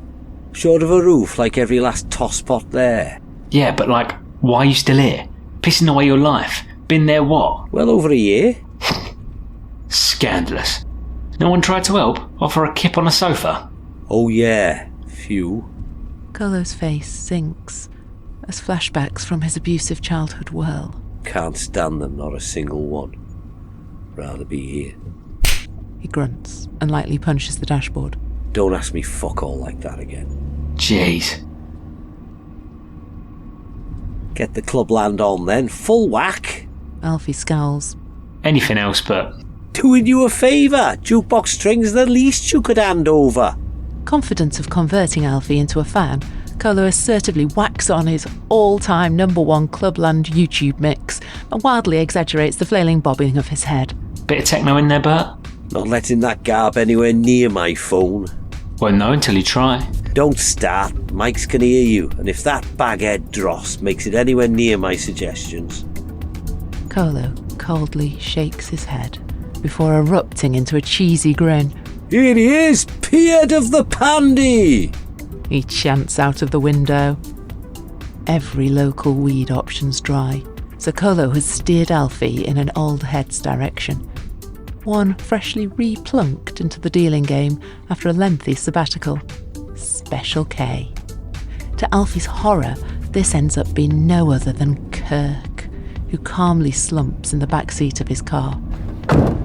Lads, Kirk mutters with a wry smirk. Alfie freezes and circumvents every possible escape until soon establishing the lack of any. Not with Colo having spilt their hostel residence via text. Keep driving. Alfie takes off in such a hurry that his gearbox stalls. I'm only getting 2. Ah, God. Credence, lad. Dust City last time. See how this flies out first. Anyone else would get nothing for such brazen disrespect, but unable to stay mad owing to the glorious information inadvertently revealed in the shape of Alfie, Kirk drops 2 ounces by the handbrake, takes £300 off Colo, and grins as Alfie abruptly stops the car. Sound chief. Be seen the boat of you. Colo dangles a 2-gram bud by Alfie's head, despite the pre-agreed 5-gram lift fee. Fucking driving, ain't I? Alright. Whack the cunt in the Rizzler. Only got kings. Alfie pedantically shrugs. We used to have a king. Colo grimaces as he wraps the weed in a king Rizzler. Your problem, not mine. Loath to let Alfie scupper the buzz of scoring an extra 3 grams, Colo cranks up the clubland and pumps his fists, counting down the seconds until a 2-gram spliff back at the hotel. Alfie joins him on this spuddy escapade without the desired effect. Kirk's deliberately handed Colo substandard leafy gear, revenge for being 2 days late on the last tick. On Alfie's 4th dreaded bathroom trip, within hours, he peeks into Damo's open room. Chunk and his second cousin Trent, a grubby, freshly checked-in homeless resident in baggy clothes, are today's tormentors. News sprung far and wide of Damo's imminent dole payment, so a cocaine burglary was inevitable.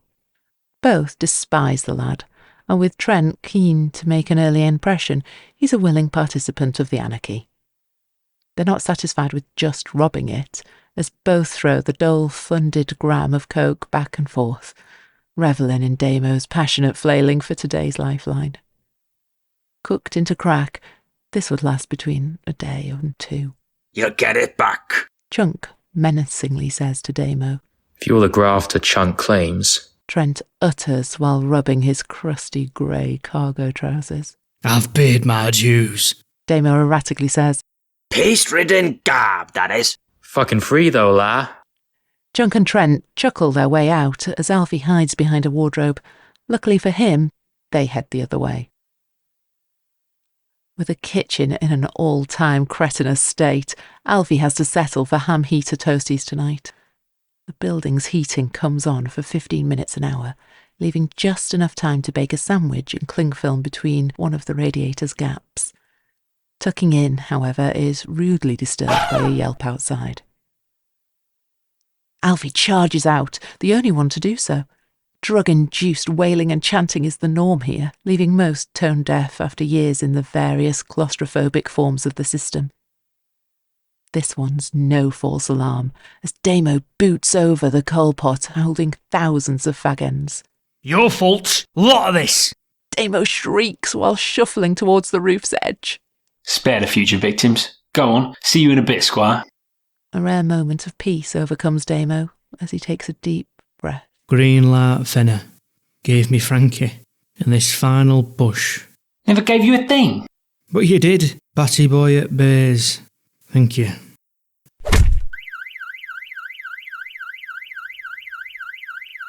Damo drops off the edge with a self-assured, deranged grin, falling 40 foot headfirst onto Clark's vintage Toyota hatchback to his instant death.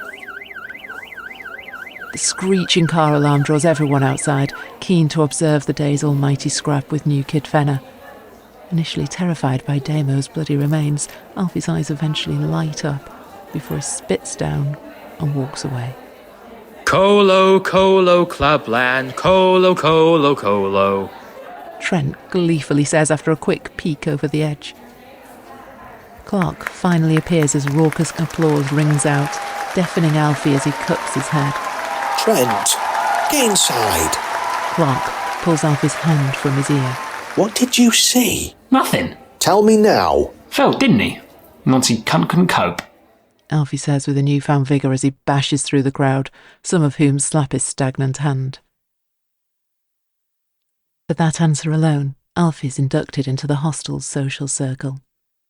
None of them know or care what role he played in Damo's death. Anything minor's enough to earn premium bathroom and kitchen rights from now on. Turds on the toilet seat, kitchen deliberately left in a state.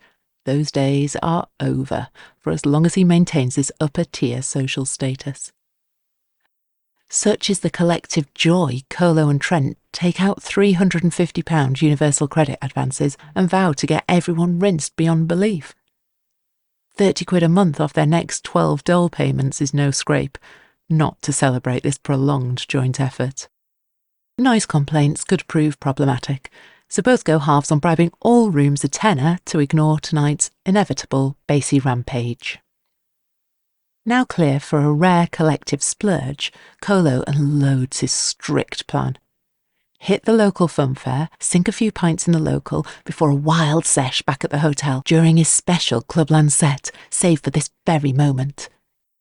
As a condition for funding the night, Chunk, Alfie and Trent are forbidden from inducing any drug other than nicotine, alcohol, weed and speed. As old-school travellers, the fair's rough setting is right up Trent and Chunk's alley. A boggy 200-metre path to the entrance, guaranteed to wreck your shoes and designer trackies. Dingy rides, scary enough to please, but guaranteed an accident or breakdown once a season. Donut and burger vans trawled up the side in mud, using the same grill all week. Swathes of two-p slot machines, and best of all, a fickle attendance, leaving next to no queues for rides. Problem is, Trent and Colo won't let anyone freely roam on their own choice of rides. As such, Alfie reluctantly zips around the ghost train for an hour before an intense, prolonged dodging battle. While Alfie's social status has risen, a quiet, boring performance today sees him mercilessly targeted on the dodgems. After half a brutal hour with the next head-on crash bound to yield whiplash, Alfie is put out of his misery as the 80-year-old ride gaffer blows his whistle. Trent had hoped for an hour of exclusive use, but hesitant to fork out another £20 bribe, they're sent on their way. Despite multiple pleas, Colo refuses to buy donuts for the walk, claiming it'd waste time that could be spent smoking. Secretly, his motivation lies in preserving collective hunger levels for a takeaway. While the kebab shop of choice offers fried chicken, stir-fries, fish and burgers, everyone is strictly made to wait outside while Colo orders large doner kebab wraps with onion and garlic mayo all round. Alfie gratefully laps up the free stomach liner, but Chunk's not so lucky. Allergic to eggs, he spits out the first bite and lobs it aside for the pigeons. While seething, Colo daren't react. Nobody scares him more than Chunk, having suffered many a secondary school battering at his hands. From the moment they step into Lush Hull, the town's sole pub, barring one under the hotel, burly owner Brynfor grimaces. Chunk and Trent are notorious rapskillions, constantly teetering on the brink of pub watch. Between spilling 2 Jaeger bombs on the pool table, repeatedly flemming on the beer garden floor, blocking the only toilet cubicle with a speed-hooting merry-go-round and loading the jukebox with 4 hours of Clubland, their welcome soon expires. On their third warning to leave just as the local plodder beckoned, Colo admits defeat and downs his triple vodka and Red Bull before finally ushering the boys out. Now for the grand finale. A true hotel wake for one of North Wales's seediest scumbags. While Alfie survived the modest 6-drink pub crawl and day on the whiz, Colo's renowned hotel raves prove a test for the gnarliest of Sesha. A mixture of thumping speakers just a foot away and lines of speed every 10 minutes sees Alfie check out first. Such part-time behaviour has Colo fuming. £20 bonus for the last man standing has been pitched, hopefully to inspire everyone's presence until at least dawn. Alfie's let Colo down on this sweetest of days. Just for leaving, Colo doubles the volume. To stand any chance of sleep, Alfie necks his entire Valium supply. 5 30mg get it done after a sweaty, torturous first 2 hours, painfully waiting for the speed to wear off. Still wired upon waking, yet drained from the evening's Valium dose, Alfie stumbles into Colo's room with what footing remains. Alfie's early night gave everyone else courage to follow suit soon after, leaving Colo furious at the house's lightweight culture and 4 a.m. bedtime. Determined to prove a point, he stayed up all night, fighting fit for the day's musical commitments after rinsing grams of speed. Any gaps flying about? Colo coldly shakes his head without looking Alfie's way. Of course he can get gaps and pretty much anything else, despite the tender hour. Nothing at all? Vowels, oxy, fingernail a squidgy black? You can drive us for some in a bit. Cat in here, boy. Morning set, first mush. Chuck you an extra score. Can't let the boys down. Ain't missed one in months. Alfie sighs and leaves as Colo hoots his piercing, fair-bought horn to summon the boys. Despite enduring sleep paralysis in their attempts to kip, Trent and Chunk stomped to Colo's room, primed for round 2 of Damo's wake.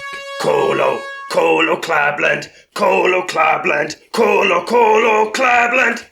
Trent and Chunk chant on the way in.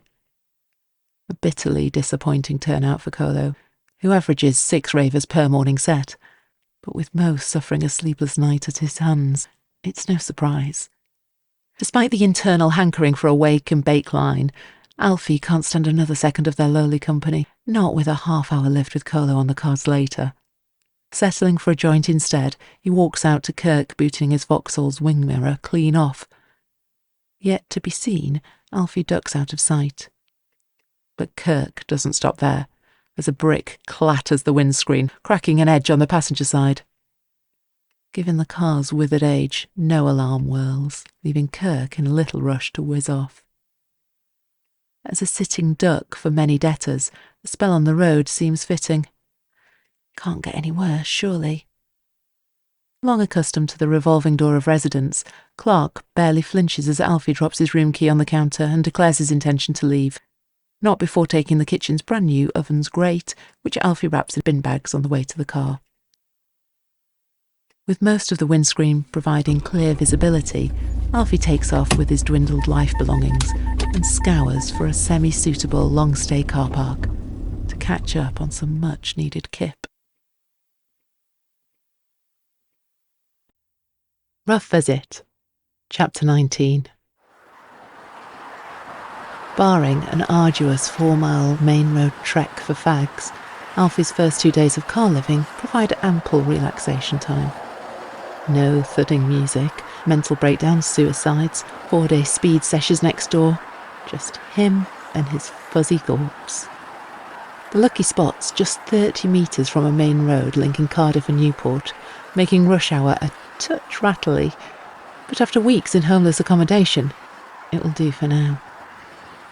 Food options are limited beyond reasonable walking distance, but the garage sandwiches and Little Chef hot dogs don't stray far from his natural diet. Space is an issue, with Alfie limited to sleeping on the front seats. Blankets, though, have been available in abundance, with Alfie's life's luggage and clothing collection on board, a potential lifesaver in this murky late February Welsh weather. What finally springs Alfie to life is his wavering weed levels. Valium isn't an issue. On emergency mode, as he currently is, bypassing the minor withdrawals can be achieved, knowing a binge will soon come his way.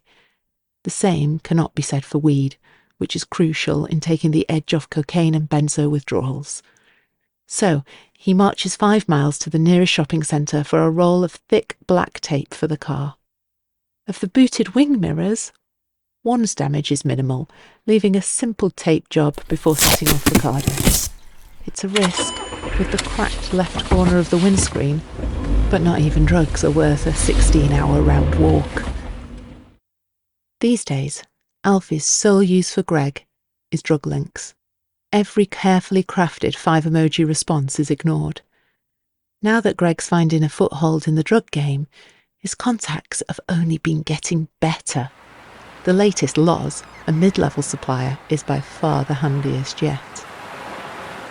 Boasting a 24/7 service for everything you can think of at competitive prices, Loz could be forgiven for sending a runner to meet Alfie, especially for a measly strip of Valium and 1/4 ounce of weed. But that's not his style. Not on a potential top customer's first order. So, Alfie finds the main man himself waiting on Cardiff Bay.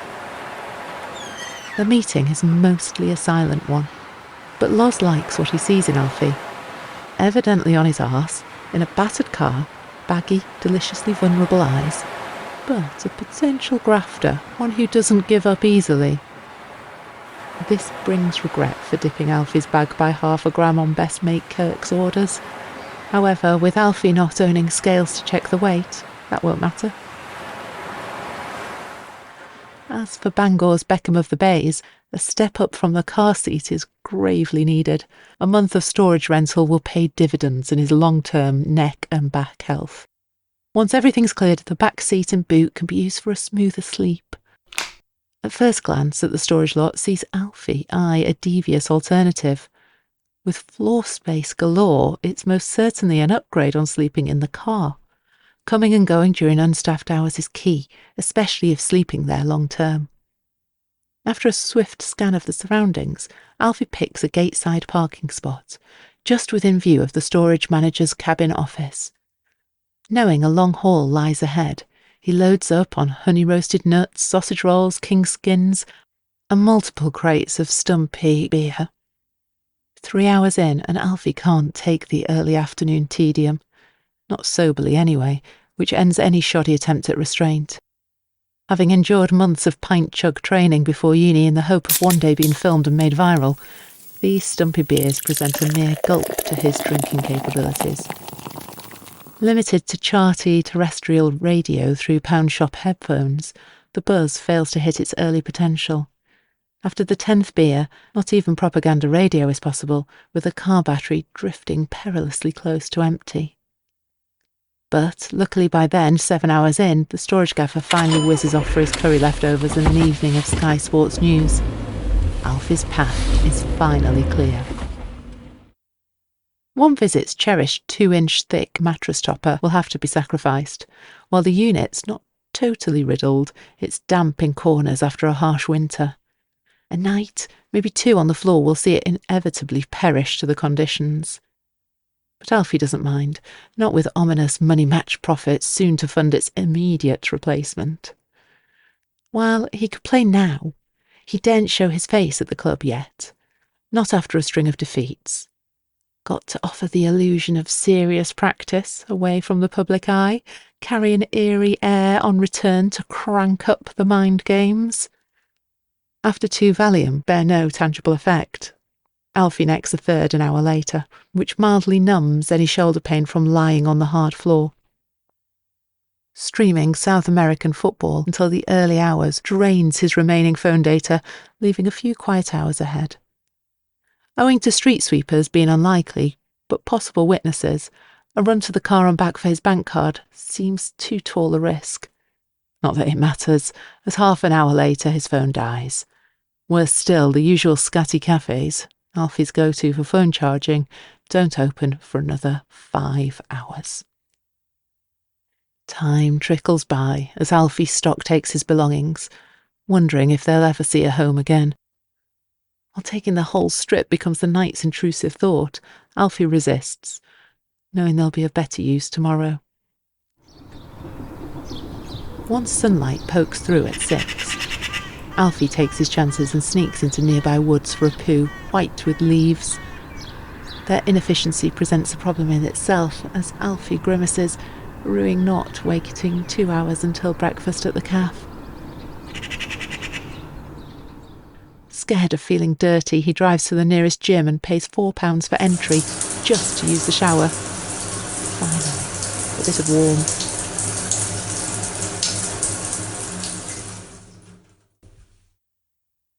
Glamorgan Council won't do a thing about Alfie's car, with a threat to immediate safety also deemed not a valid reason for leaving. They cease their duty of care to house Alfie. Leaving their first offer of housing is enough to justify this in their robotic eyes, leaving One Visit well and truly stranded. Slum it out. Why on earth not? Could go homeless up north. What's the point? Death sentence. They put you anywhere like that. Death by boredom and a shattered heart. Not One Visit style. Alfie whack a tenner on Fenner, Snowdonia's snooker sensation. It didn't end like that. Not without a fight. Just another chapter in the Netflix film. Last step. The ultimate test of endurance. Few big wins and you're rolling. Flat on the bay, 1 prosy a week, gram spliffs on the balcony, the lot. They'll be begging to come over once you turn pro. Snooker party, hotspot of Britain. Dom Dale, Slessor, the jester from Leicester, Ronnie O himself. Be fucking bribing the bouncer to get in.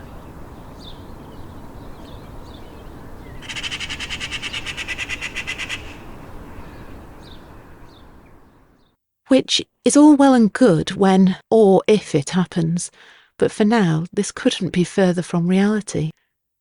Without mediocre home-based entertainment, filling time can prove arduous for those on the fringes, living in cars or on the streets. There's only so long you can stare at a dark wall without electric for music or a morning cuppa. That time needs filling, and Alfie's proactively conjured a few plans for today. After days of hibernation, this social butterfly's dusting off the old wings.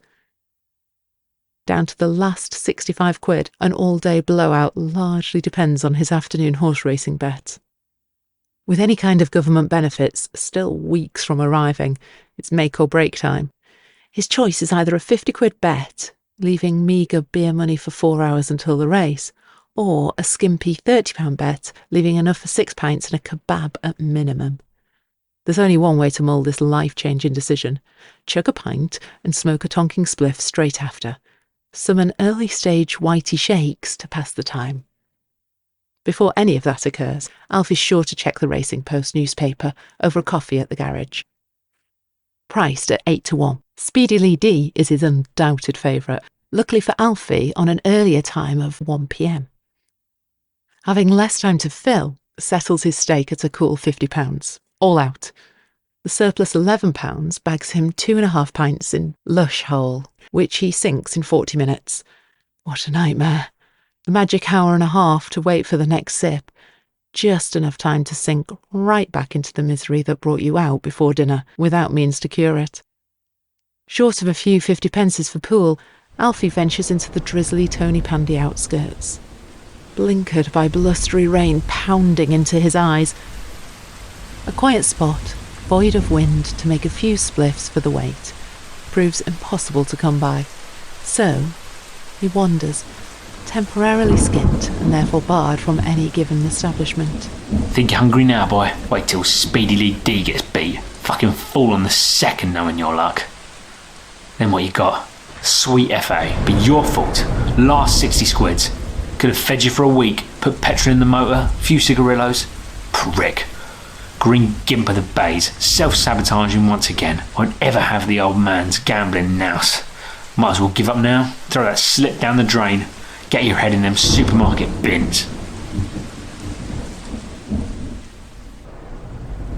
A rusty old phone box proves just the saviour, where he rolls a shoddy spliff with sporadic chunks of hash and weed inconsistently spread throughout. Every passing car and person sees him nearly spill the build.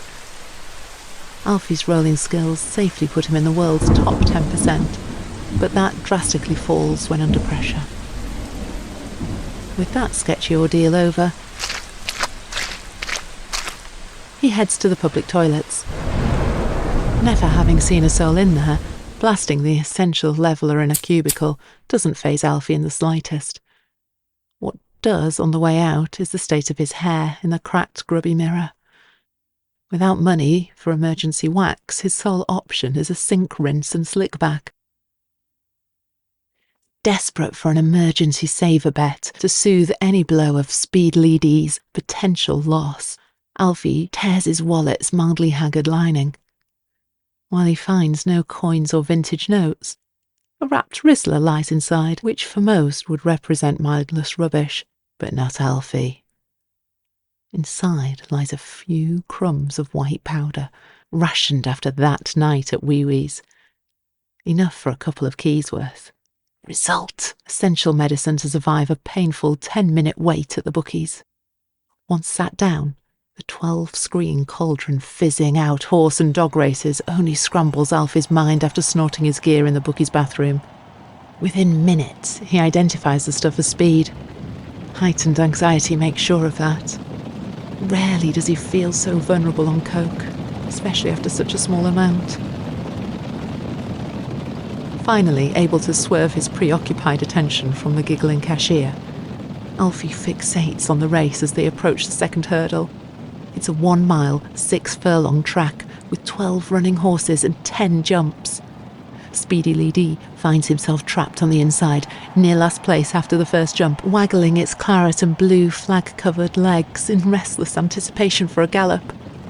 Despite smoothly gliding over the second, third and fourth jump, Speedily D still finds himself precariously trapped. Alfie's stomach churns while making a fag, already feeling the long-term hunger, nicotine, weed withdrawals, and inner despair imminent, without an almighty turnaround. Another flittering sneer from the specky cashier proves tricky to ignore.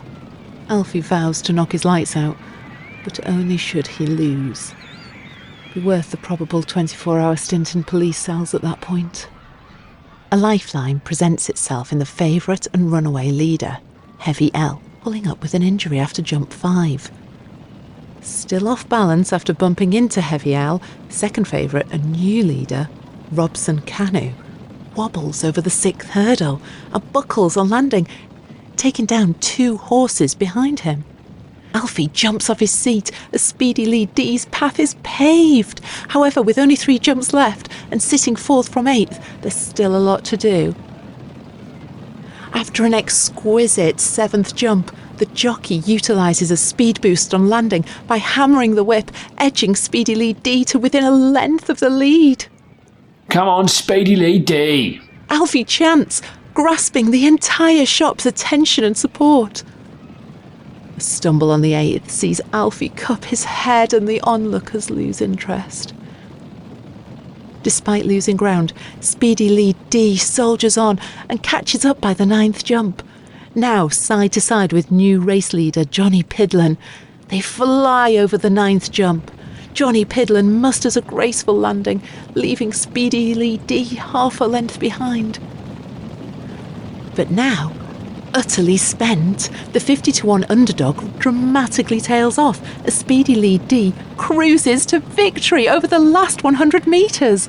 Fellow punters can't help but roar with Alfie, grateful for a rare spot of passion in their commercial second home. 400 quid, when it could have all been over, short even of petrol to move the car. Taking it off the bookie's cashier, finally wiping his insecurity-driven smug grin clean off for the weekend, proves just as pleasant as the win itself. Scran is Alfie's first priority. Tony Pandy boasts few high-level options in that regard, not least for fried chicken. So, KFC it is. An hour-long train ride to Cardiff away. That doesn't matter. Not with Alfie's newfound lease of life. Not even standing near toilets on the crammed carriage sinks his spirits. 750mm left helps with that. 3 mini-fillet meals later, and Alfie's straight back on the train. While his gambling-funded day and night out would undoubtedly sail smoother in Cardiff, he cannot stand the thought of some dreary post-midnight last train, crammed with gimpy students reeking of WKD and dried stomach bile. Instead, he opts for the rammed afternoon train, still full of drunken delinquents, but with a touch of equality in shape of shoppers and workers. Despite puffing on his vape the entire way, it's not until they reach Diners, 2 miles from Tony Pandy, but enough passengers leave and clear the train staff's path to throw Alfie off. It's walking distance back to town, sure, but one visit's not aching these precious feet, not after such a landmark win. Tenner taxi and generous £5 tip later, and Alfie's straight back to Lush Hole. Feeling generous, he buys all 5 present a drink. Unfortunately for him, no narcissistic supply is garnered from their plastic forced gratitude. The deed's whole point. Perceived rejection sees the beer's buzz wear off, with a void now in place that needs filling. It's not long before Alfie finds a number for cocaine. One conversation with bus pass flaunting drum and bass head Mad Dog seals that objective. Problem is, the name saved in Alfie's contacts is no other than Colo. Already knowing Colo rarely deals coke, it's no surprise when Alfie's charged £60 for a half gram, with Colo nabbing both a pinch of the gear and an extra score for his troubles. 6 swift pints with a key of cocaine in between each sees Alfie chundering in the beer garden. As a top customer of late, forgiveness is bestowed on the lad, so long as he mops up the mess. Despite the humiliation of doing so in front of a group of chuckling teenage emos, he reluctantly obliges. Once back inside, space becomes a virtue at the cramped bar. Alfie escapes by whacking £20 in the jukebox, unleashing his pre-saved mega pub DJ mix. Credence, Rolling Stones, AC/DC, Iron Maiden, even a touch of Linkin Park for the noobs. Alfie's thought of everyone with his night-consuming 100-song mix. To Alfie's dismay, he's forced to sacrifice hearing Dire Straits' Sultans of Swing in favour of a quick bookies run. Already £200 down today, a few insurance bets should soothe tomorrow's anxiety if all winnings are blown tonight. All bets lose, 2 in last place and 1 non-finisher. Meanwhile, the jukebox mix threatens to hit full flow as AC/DC introduces its second act. While initially met with scorn, the lock-in gremlins have grown to Alfie's choices. Mad Dog most of all, who headbangs for the first time in 20 years, alongside Brit, butch, denim jacket fanatic lesbian whose poor comedic timing and people skills sees her social life restricted to the town's only pub. Even Brimfor's on the Jaeger bombs, a rare feat in his 35-year tenure as bar manager. Word of a rare rumble soon finds Brimfor's trusty old drinking buddies, seeing the place packed within the hour. In appreciation for the ominous year's best night of take-ins, Brimfor whacks a paper sign bearing "Booked out, boyo" over the jukebox. Alfie's well and truly earned DJ status tonight. One visit's on it once again, zapping razzmatazz into the little shithole's ring-sting inhabitants. To swerve federal attention, Brimfor sneaks his buddies in through the back. Some bring a few younger tag-alongs, who he reluctantly lets through with their elder relatives. All seem well behaved, only moderately pissed and coked up, until Mad Dog gets a 1/4 ounce of ketamine on tick. Last having dabbled 15 years ago, he's flying after 3 lines off the pool table's felt. Brazen flaunting usually has consequences. Scabs will always be present. One of them, Alfie, sniffs his chance and takes it by blagging a few keys worth of gear. Despite its bleaching this morning, wayward pee threatens to override the bathroom's sanitary smell. That doesn't bode well for Alfie's spinning head, who languishes in a cubicle after the first key. Defo MXE, prick. Lost your spring and shine, socialising's out the window, just as progress was being made. Mad Dog's 4th key of the night sends him in equally loopy as the pair share a vacant 5-minute linger by the toilet. Ordinarily a tune of such joy for both, Motorhead, Ace of Spades, tangles their delicate minds. It's only as Pink Floyd, Have a Cigar fades in that both summon the motor skills to move. Now that any shot at social glory is slim, Alfie may as well go all out. One opportunity that does present itself is that of a spot of pool sharking. Nobody had played a frame all night until Alfie left the sweaty bathroom with a shaky head to see Brit stiffly knocking the balls alone. She's a decent local league-level player, but it wasn't always that way. It took a decade of bi-daily practice to get anywhere near. Even once at the level, her annoying reputation saw convincing local team captains to sign her repeatedly fail. A few more years of practice and a cheeky casual blowjob later, only the second given in her life, sealed Brit's signing for Twill Lush's D team. Despite fulfilling her dream of playing darts and pool for a team, Brit doesn't rest on her laurels and still trains at least 4 times a week. Just by her stiffness, Alfie deems Brit prime bottle job material and makes his move. Score on the best of 3, love. Brit whacks a scrunched £5 note on the table cushion. 1 frame, then it's team practice time. Alfie theatrically whacks a 5 on top of Brit's. As you wish, cannon fodder. A few pub regulars catch wind of the rare Tony Pandy money match and jeer. Oh, this one's a pro. Been gagging for a challenge. Well, he's got one now. This is just the fuel Brit craves.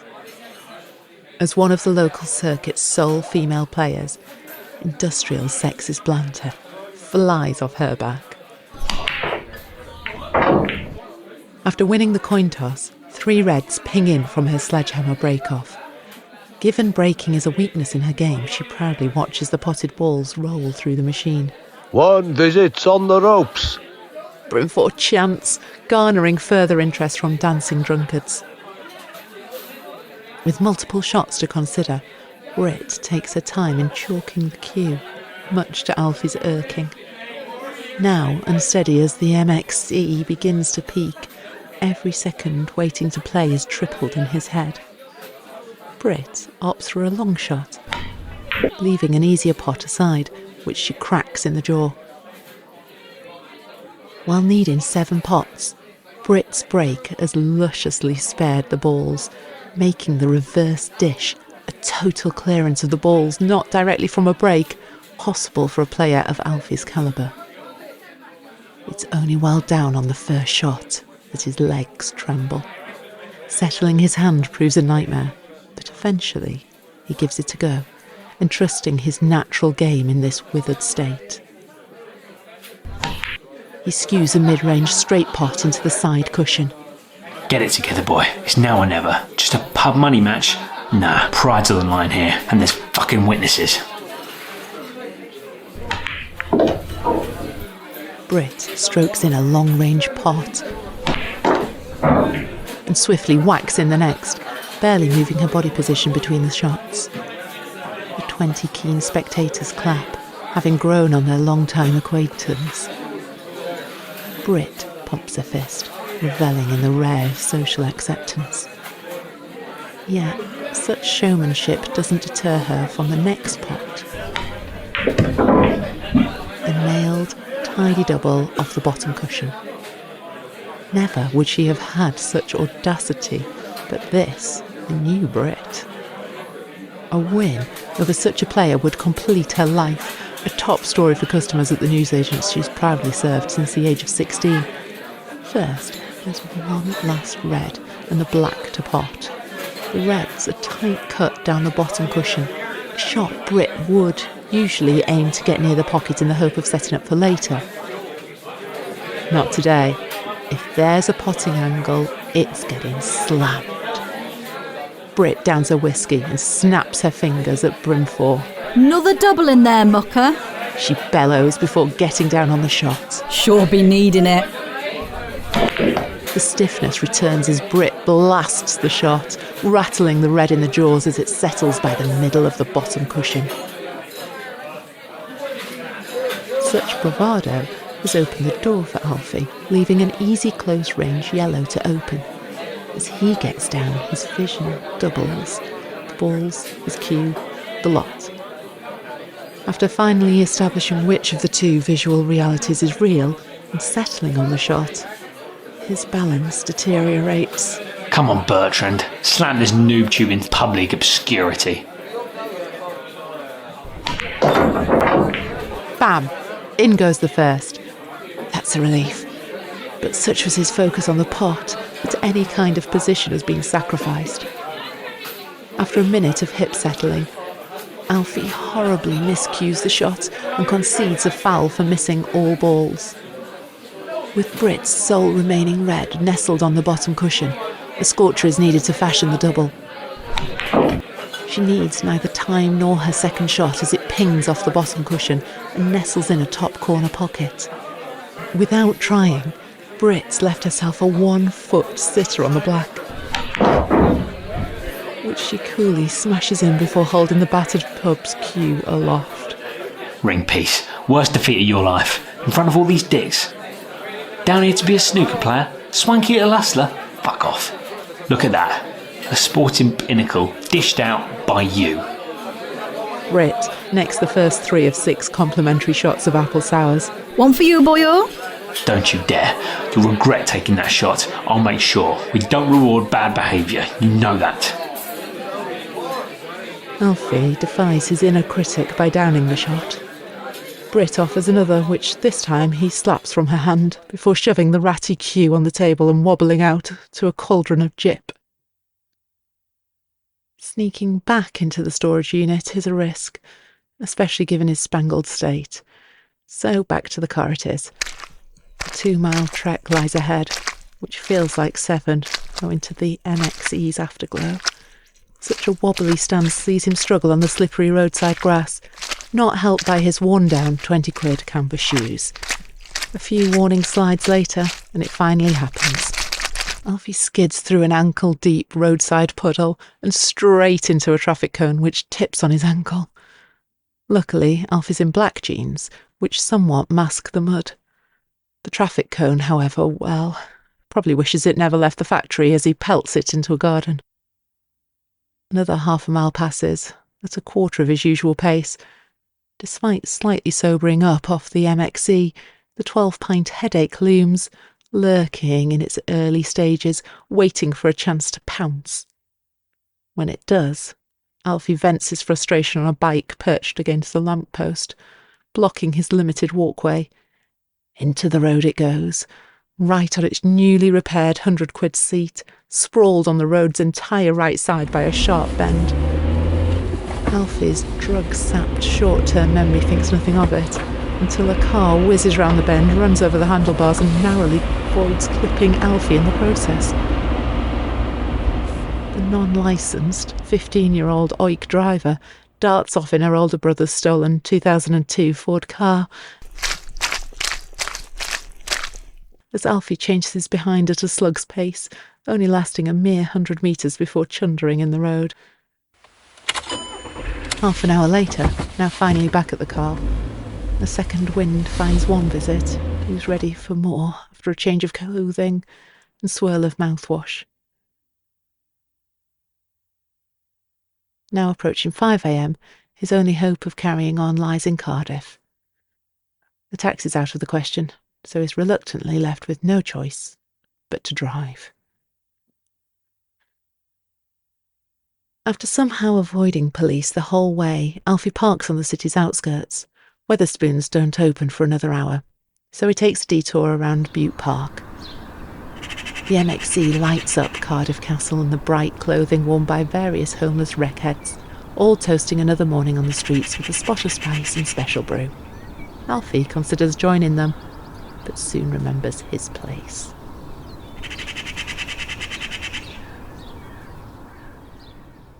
Two rounds of pints and double Jack Daniels later, and Alfie finally vows to respect his empty stomach. Despite the tender early morning hour, he finds a 24/7 kebab shop and wolfs down 3 doner meat and garlic sauce wraps. Freshly energised and desperate to get back in the jukebox mosh pit, he texts Mad Dog. The news is good. They're all still right on it. Given the reply, Alfie presumes he's somewhat welcome. Just to clinch the deal, though, he grabs 3 16-inch Meat Feast pizzas on offer for £30 as a stomach liner for the troops. Alfie smacks Twillish's window. Inside, 10 dance the morning away, vaguely visible through a gap in the jagged blinds. Convinced it's police outside, he takes a messy picture of Alfie holding the pizzas with bulging, bloodshot eyes for Bryn 4 to let him in. By now, the food's lukewarm at best. Yet still, the gesture just about seals his readmission to the place's first weekender in decades. No more bullshit. Bryn 4 sternly warns. Best behaviour, a promise I shall deliver. I'll lob you out the window, I swear. Bryn 4 claims before snatching a pizza and stuffing his face with a first meal in 24 hours. Brit peeks in a box, but grimaces and walks out for a fag. Always add a veggie to the order.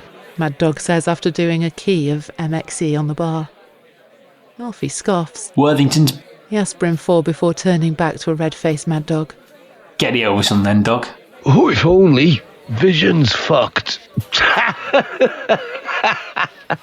After flying through his batch of gear, 2 more grams were bought at dawn. Still going and there's room for one more. He passes Alfie a dried powder and snot-caked key. You rock on. Mad Dog grimaces and shakes his head. What? Part-timer. Clocked it the second I saw you. Snooker tour's fault. Not mine. Flat-out drug tests. Oh, yeah? Yeah, some of us still got a bit to live for, doggy dog. I'll get you back later. Joking, ain't I?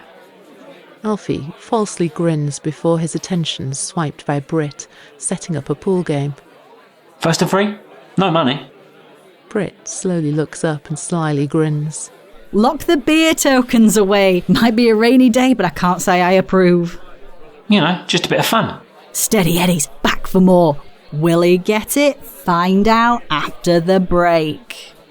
Already at melting point, any feigned harmony is now completely sacked off. Alfie orders 3 pints. They're going to be needed. First to 7. You lose, I get nothing. How about that? Alfie clinically suggests whilst waiting for the beers. Brit puts 50 pence in the table. Rumble in this jungle. There's a price to pay. Alfie scoffs and tosses a coin in the air. Head! Alfie turns his lowered head Brit's way while down on the shot. Rumbling time's over. He smashes the break while looking Brit's way, yet pots 3 reds and 2 yellows. Mad Dog, Bryn 4 and the remaining 8 dishevelled stragglers howl in laughter. While impressed with Brit's win yesterday, she usually serves as the pub's social scapegoat. Seeing her brought down a peg saves them hours of arduous social scolding. Alfie does just that by swooping both the first and second frame in one visit. Knowing her mistakes will be punished, Brit fluffs an easy pot to carve out a chance, gifting Alfie the 3rd frame and a 3-0 lead. Mind games then commence, with Brit indulging in a 40-minute spliff break. While this boosts her mood and confidence, she misses the black to take the consolation frame in the 4th, leaving Alfie a 3-cushion double, which he nails to the pub's wild support. With the crowd on side, Alfie takes a break of his own and puts a 20-song rock mix on the jukebox. As per the music's added bounce, he waltzes to victory in the 5th, 6th and 7th frame. By the last, he's dancing around the table, now pissed once again after necking a pint between frames. Every shot's followed by an act of showmanship, wheeling his arms, pretending to shoot Brit with the cue, blowing kisses to the crowd, chugging beer.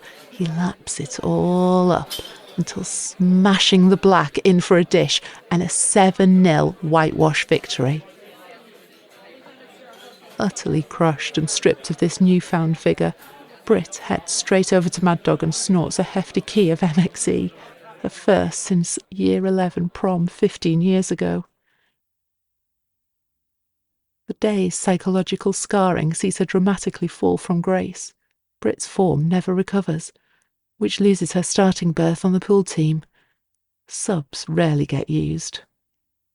Once, twice, 3 times in a season, if at all. Rough Visit, Chapter 20. Floor as a bed after an all-out multi-day bender. Morning dump in a bucket, tossed in the woods while nobody's watching. Unrefrigerated 2-day-old ham sarnie for breakfast? Not a problem. Alfie's up, bang on 7, raring to go, with half an hour to spare before the old storage manager arrives.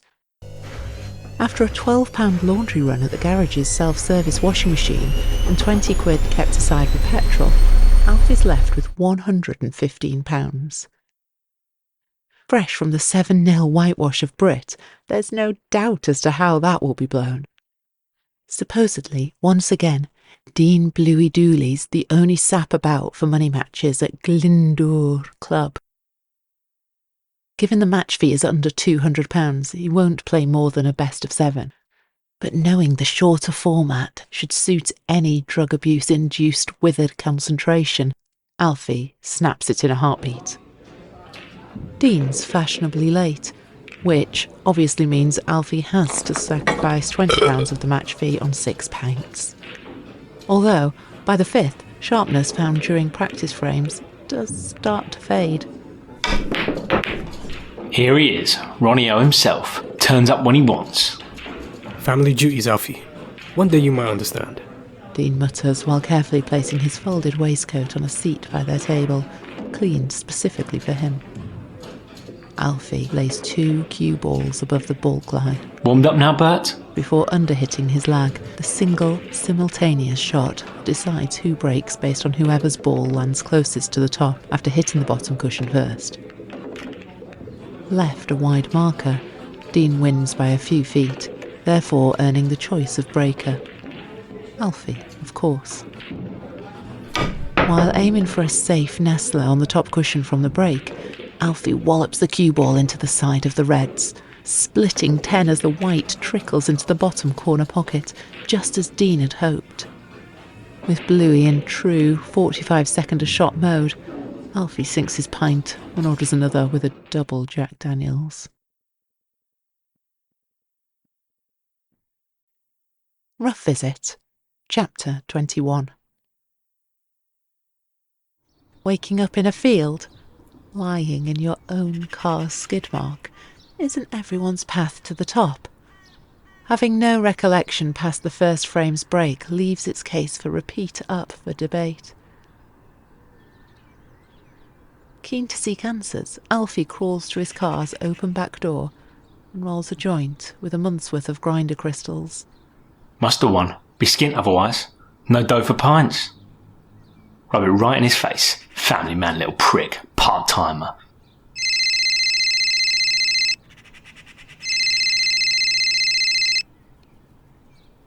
Bluey, the main man. Alfie. Throaty tone, boy. Few of the old sorrow pints, I presume. What? You know, few pints. Sink the old demons, piss them up a wall. Should try it. Mental reset for the next match. I don't drink, you know that. You really don't remember. Hardly the need on my form, Bert. Play at 8 out of 10, pissed, still smash it. Certainly wasn't the case yesterday. Oh. Not that I had the heart to take your money. We didn't play. Fucking well tried to, until a certain someone slipped, dropping an entire frosted all over the matches table frame too. No way. And that's not where the sorrow ends, Bertrand. Self-announced 20-bag spliff in the beer garden, before the lobbying of Free Club chalks out the window, into oncoming traffic I must add, only to then piss on Our Lady's bathroom floor. Alfie groans and rubs his pale head. Saw you climb into the whip. Better not have driven in that state. Nah, slept it out. Do you think I am? Well, us committee have already met. We're banning you, Fenner. Some were sold, but I made sure to sway their vote. Disgrace to the Green Baize. Call yourself Snooker Loopy. Dean hangs up and immediately blocks Alfie's number. With every last matchmaker, player and member of staff having followed suit, he bursts into tears. It's over. The big dream. Make a living off snooker. You fucked it. Big time. Alfie's long run out of tears once by the storage unit. Just as well, with the place's hench, second in command Dave thumping the unit door as he slumps over. Oi! Fucking oi me. Keep it on my site. Not Scooby Bert. Weren't me. Dave opens a clip of CCTV footage on his phone showing Alfie pissing up the storage unit's wall at night while blinding drunk. 10 minutes. He fiercely adds before shoulder barging Alfie on the way past. Alfie leaves, sacrificing the entitlement-driven, customary verbal assault. Down to his last 50p and 2 litres of petrol, he doesn't get far before being forced to park in a motorway lay-by. At least this one's by a garage, ensuring the future jerry can lug is minimal. Once Alfie scores some money, that is. Without energy to harbour an emergency escape plan, he necks 3 Valium and, despite the incessant traffic, sinks into a light sleep. That is, until an industrial policeman knocks on the driver's window 3 hours later. You can't drive with that, the copper insists while pointing at the chipped windscreen. No, mate, look. I'm not impounding it, okay? But you'll have to leave it down there. The copper points at a gravelly, dead-end lane, part of a car park that never got past the first stages of construction. Till that's sorted. Alfie eventually nods. Have a cracker. Groggy from the Valium, Alfie lies back in the seat, itching to drift back into light sleep. Peak afternoon traffic scuppers any chance of that, so left with no choice of seeing out the day, he scuttles across the busy road to part with his last 50p. It's something Alfie's been avoiding. Phoning the parents, since they reject all calls from his mobile. Not from a payphone, as its anonymity bags him an answer. When I was a little bitty baby, my mama would rock me in the cradle in the old cotton fields back home. Alfie, he's in. You should have checked. Grace glances sideways as Leo storms in. Big boy, sure he can handle it. I told you, phone. If you have to, when he's out. Your dirty little secret shoot off for a special occasion, like his style. What is it you're after? Bit of a leg up on my arse out here. Leo returns with red knuckles, having slaughtered a cardboard box in the attic. Just enough for a tent and a power bar. Grace glances at Leo, who shakes his head. Then there's no way of us knowing what it's really for. End of the line time here. Alfie rubs his clammy head. And you're leaving me to face that alone? No food, petrol? Alf! What kind of mother does that? You've done your lion's share. Time and time again. Snooker equipment, petrol, bloody money match fees. Which is fine, in moderation. Had you not been shoving it up that deviated ooter instead? How fucking dare you? You come here and swear to her face, prick. Years you had, rent-free, no bills, easy life provided by us. Just so King Alfie, alpha fucking dog, could realise his potential. Well, where's that gotten you, eh? Failure in every fathomable metric. Grace takes the phone and eventually pushes Leo out of the room. I wish I could help, but you take the piss, you really do. Grace says before an eerie silence overcomes the pair. At least let me know where you wind up. For emergencies. See if I can be asked. Grace glances at the door. I'll send you a oneer.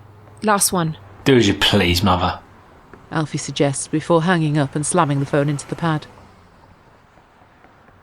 In truth, Alfie holds no desire to buy a power bar. While a phone used to be an essential, a lack of friends, career prospects and snooker arrangements to make C's, maintaining its power become fairly redundant of late.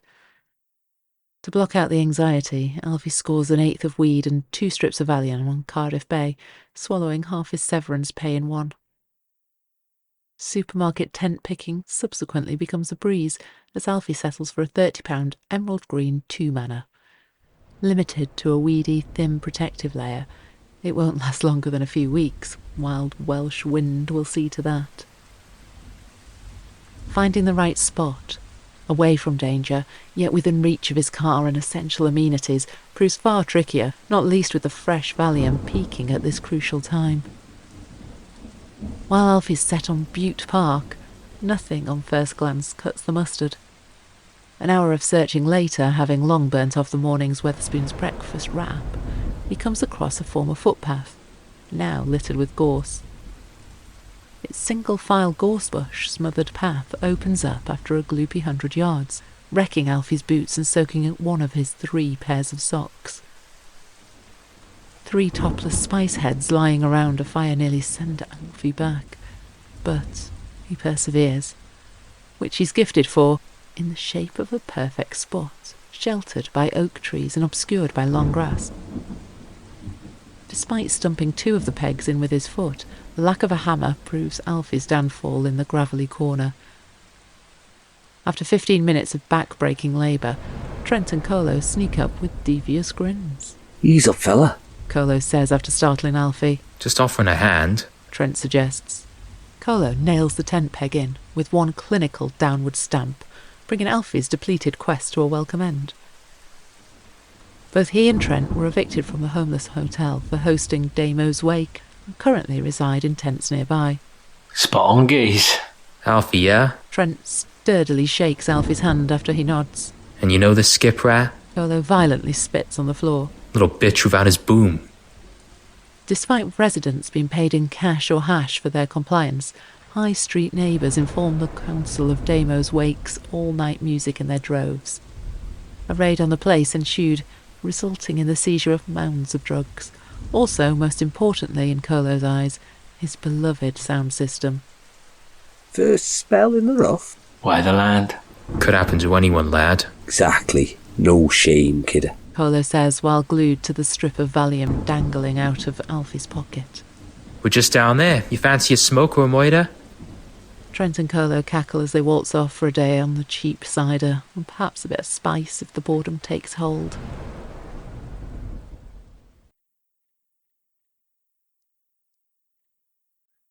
Rough Visit, Chapter 22. Deleting 3 days of life through Valium-induced deep sleep may seem like a top idea to those on the brink, but any extreme coping mechanism has its consequences. This one sees Alfie wake up with a dry mouth and piercing stomach, without the energy to lift his heavy head. Luckily, the latter's remedied by dregs of Colo's gifted bottle of water, taking the sandy edges off his parched throat. Such dehydration sees him breathless way before reaching Tesco, where the aim is to utilise his relatively tidy appearance for a spot of shoplifting. Despite having 20 quid, that is, which is set aside for drugs. Having found routine success in Bangor's Tesco, Alfie's horrified at the level of security lingering around Cardiff's branch. Shoplifting ring rust takes hold, rocketing his heart rate once reaching the car park's lift. Most have a sensor that doubles up as a shoplifting alarm. Evidently not this one, as Alfie cruises down to the car park and waddles into the sunrise. 5 steak pasties make up the haul, but he's forgotten a drink. While tempted to march straight back in and pinch one, Alfie resists. Wise to avoid pushing his luck and scuppering this golden free food oasis. Buying a can of Coke with the 20 notes presents a problem of its own, leaving Alfie with £9 worth of change, a nightmare when buying drugs. For now, the pasties will do. All 5 at once on a park bench. A decision he regrets halfway through the last. Such a bloated stomach comes at the worst time. 2 chubby prostitutes, Lex and Flex, appear by Butte Park's entrance, caked in foundation, wild hair extensions and tatty tights. Alfie's been eyeing the pair for a while, but always opted for other prostitutes. On the score? Lex sighs, leads him out of the park into a piss-stained tunnel. Either we are Lex and Flex, daintiest XL duo of the South. That I have certainly heard. Tempting, must say. Lex looks Alfie up and down before grimacing. Lock it out, babe. Lex calmly urges. She says while walking off and lighting a cigar. 3's off, but Lex still wants it. Just as well. Alfie passes £19 in part change. Right on the stinge. Sort something out. So Alfie's last 19 quid bags him a spot of pleasure, a 2-minute handjob he just couldn't turn down. While One Visit's keen to arrange a repeat, Lex's nasty side-fringed punk rocker pimp Clax whistles his star attraction over within seconds. Nonetheless, Alfie swaggers back to the tent, manically bolstered by his first bit of action in months. So much so that he takes Trent and Colo up on their offer of a sesh. He's in luck, with both lumbered by a grass-touching campfire, bound to leave a singed black square in the morning. Oi, oi! Colo chants while raising one of the 4 beers he and Trent are forced to share on their puny day's budget. Despite such limitations, he passes Alfie one of the remaining 2. Let's just say there's some love to be had on these mean streets. For a pretty fucking $1, no doubt. Ramen I dished. She'll be paying me next time. Date night, eh? She pays, she can have it. Microwave panini at the train station. Blowy in the toilets. Back to your lad's palace for a fag stump rolly out of the wind. Trent cackles and chugs beer as Alfie descends into Trigger Trauma City. Joking, lad. Alfie sniggers and chugs most of his can. Go gammy now and you're fucked. First few days are the best. Ride that wave, only downhill from here. Dirty clothes, bastard back from the floor, dick rashes. Won't be long. Couple of weeks. Having claimed the same thing during every last spell of rough sleeping, Carlo and Trent withhold a chuckle at Alfie's expense. Alfie glances at his empty can. This your last? Carlo and Trent's eyes fire up. Didn't think so. Not with those we hoped you'd bring. You know, to a sesh. Guess it fucking is then. Alfie's anxiety reaches new heights until both chuckle and release him of the agony. I'll get some. You're right. Messing about. Got these anyway. Carlo passes Alfie a handful of magic mushrooms. Never having dabbled with shrooms before, he nervously giggles. While the temptation's there, the setting's not ideal for a first-time stab. Carlo passing over a bottle so soon seals the decision, as Alfie munches the 30 Liberty Caps in one sickly mouthful. Bagged straight from picking, much soil remains on the roots. Either way, they sink down his throat in a flash, with next to no gagging. An impatient half an hour in, and seemingly the effects are minimal, enhancing Alfie's narcissistic belief of holding a higher natural tolerance to the average drug user. I'll get a beers in. All right then, lad. Through rain or shine. Alfie loudly states while walking away. 5 minutes into the walk, the mushroom's warm, fuzzy body high creeps in, injecting a surge of MDMA-esque vigour into Alfie's stride. With Wales having thrashed Hungary 4-0 in Cardiff, the city centre's packed with drunk fans waddling from the stadium in their droves.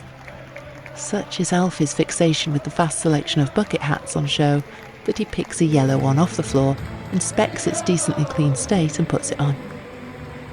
A group of Welsh fans sing while chugging shots of vodka.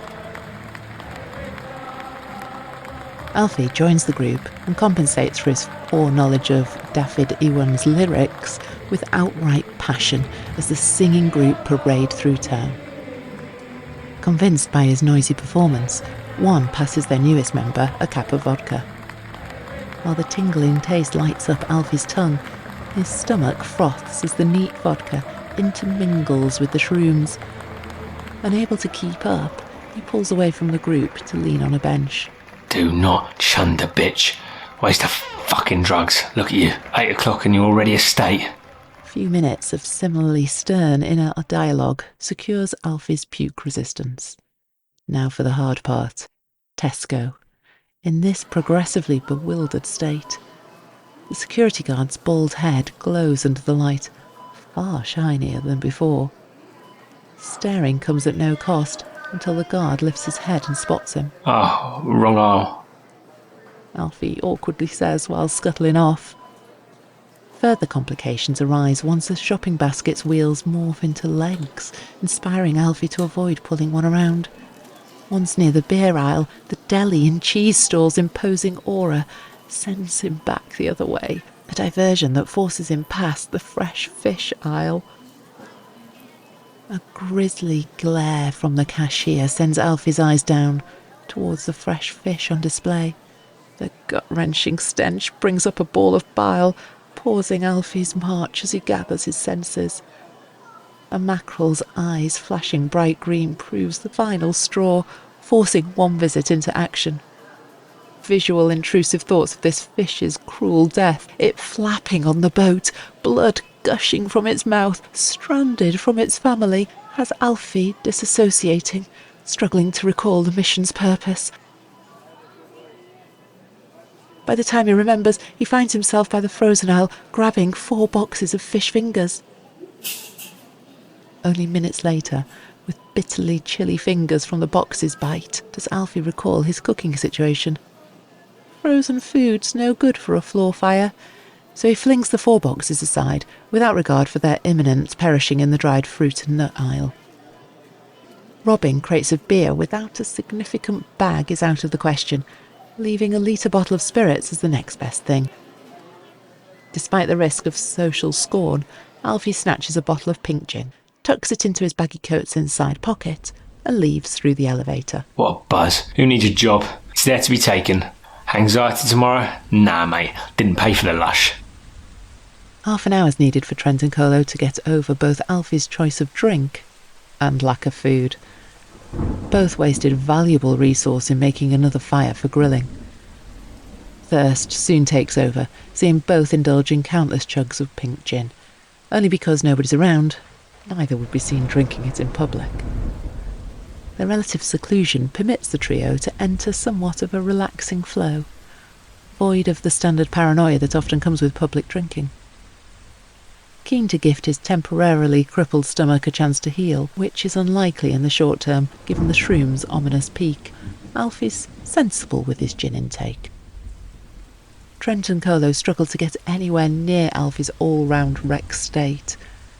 Once the last of his gin is rinsed, they both pass out within a couple of hours.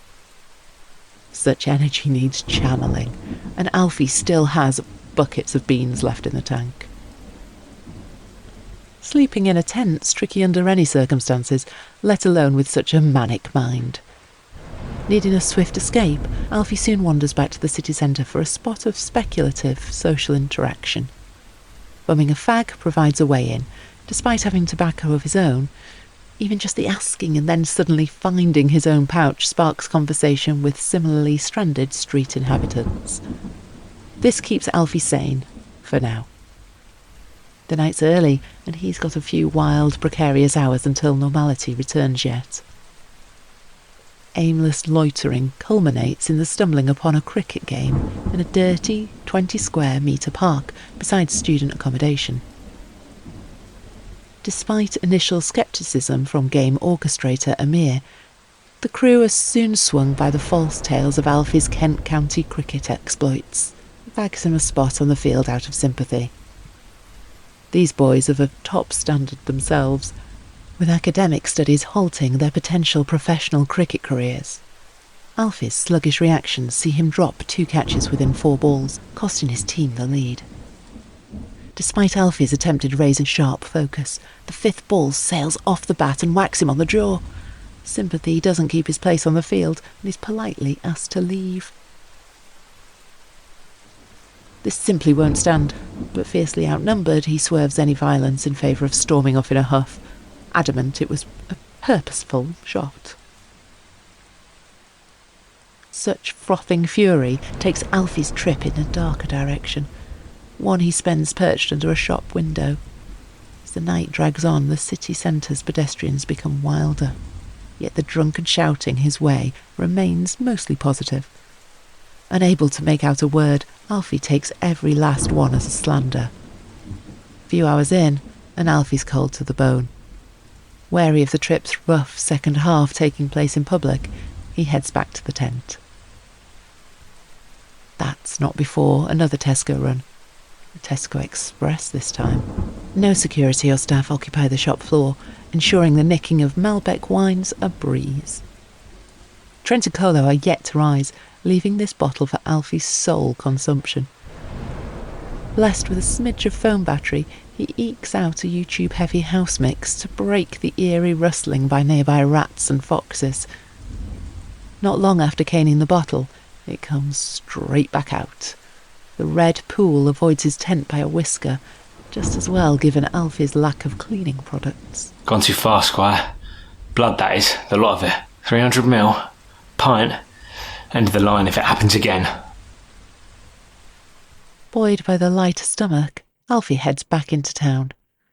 One method for swerving a repeat is eating, and there's only one place for that: KFC.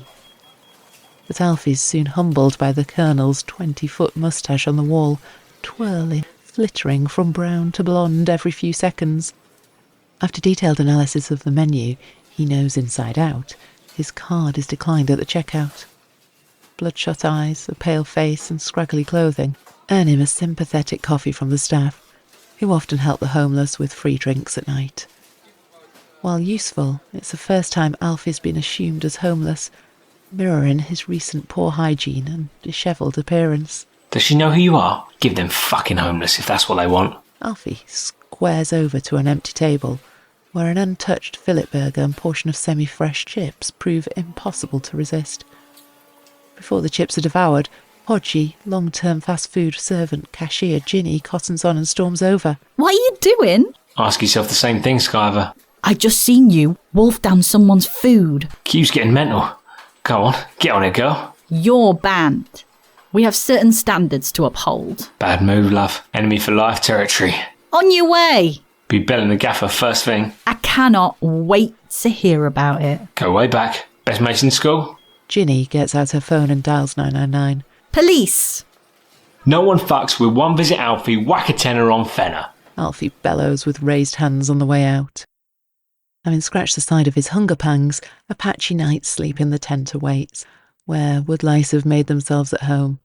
Only a few, but Alfie's warped vision sees 5 for every one. When 2 take off and fly out, Alfie picks another off his leg, which turns out to be a daddy long-legged spider. Now, fearing an 8-legged invasion owing to the tent's elite food source, Alfie trudges to Colo's tent and passes out by the entrance, falling asleep within minutes. This lasts for a few peaceful hours, until the rain starts thundering down. Despite last night's KFC, his stomach rumbles, intensifying an unsuccessful search for a loose Valium. Slipping in the mud sends his dizzy head over the edge. With last night's cricket ball blow yielding concussion, he chunders once again. Rain soaks it away, but it luckily veers to the right just before reaching Alfie's tent. Freshly drenched through, Alfie strips off his clothes and thoroughly dries himself with a damp towel before huddling under a blanket, his only dry piece of bedding. Stomach acid lingers in his mouth, scuppering any attempt at relaxation. However, without more than a sip of water, clearing it proves too tall a task. Alfie dangles the bottle outside, aching to collect rainwater. Only the bottle has other ideas and takes off with the wind before vanishing down the emerging stream. Oh well, within minutes it'll flood the place. Be swimming in the stuff. While the heavier drizzle ceases, the tent's foyer is by morning soaked in inch-high water, fortuitously for him not having quite breached the tent's main room. Rough Visit, Chapter 23. Amplified by yesterday's meals being thrown up, finding Tesco Extra closed for maintenance until the 31st comes as a bitter blow.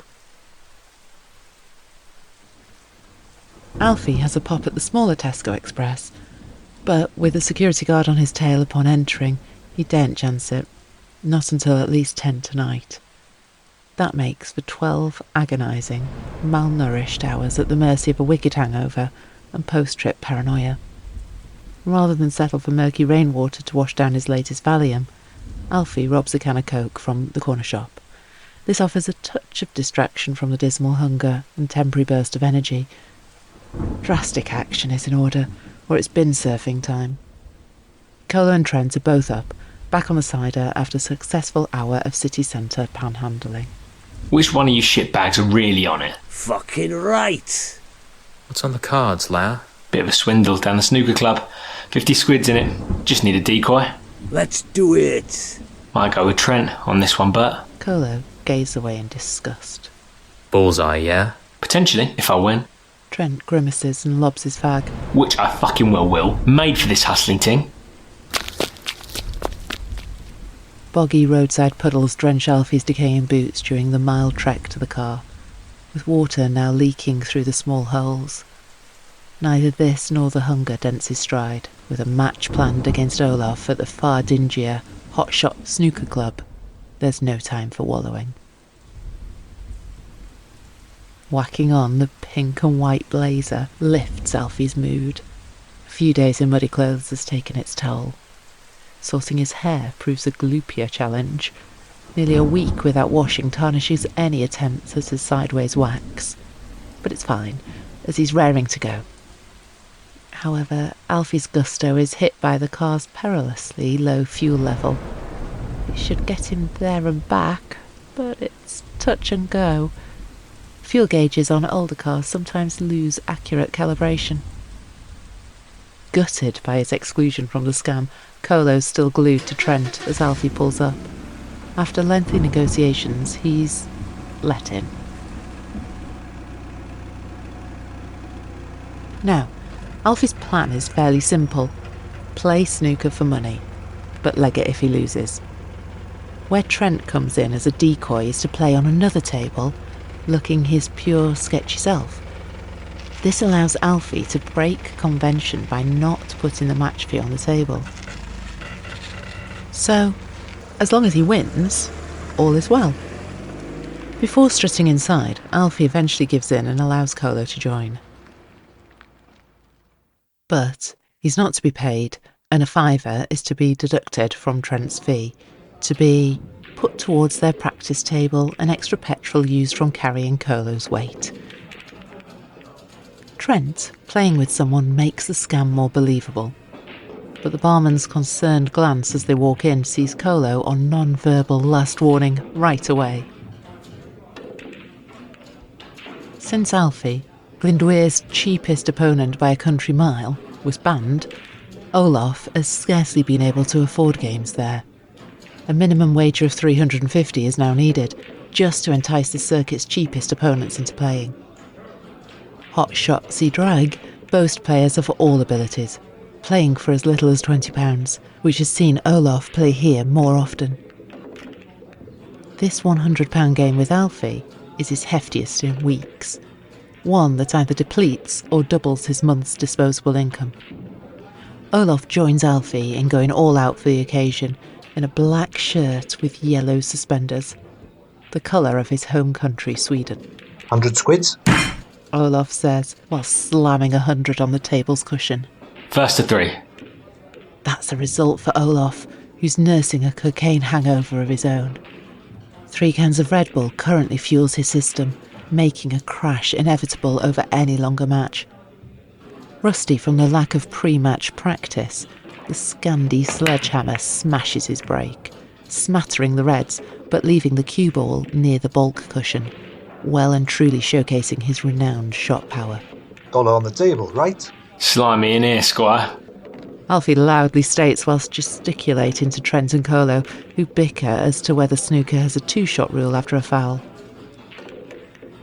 As planned, this eventually wins Olaf over.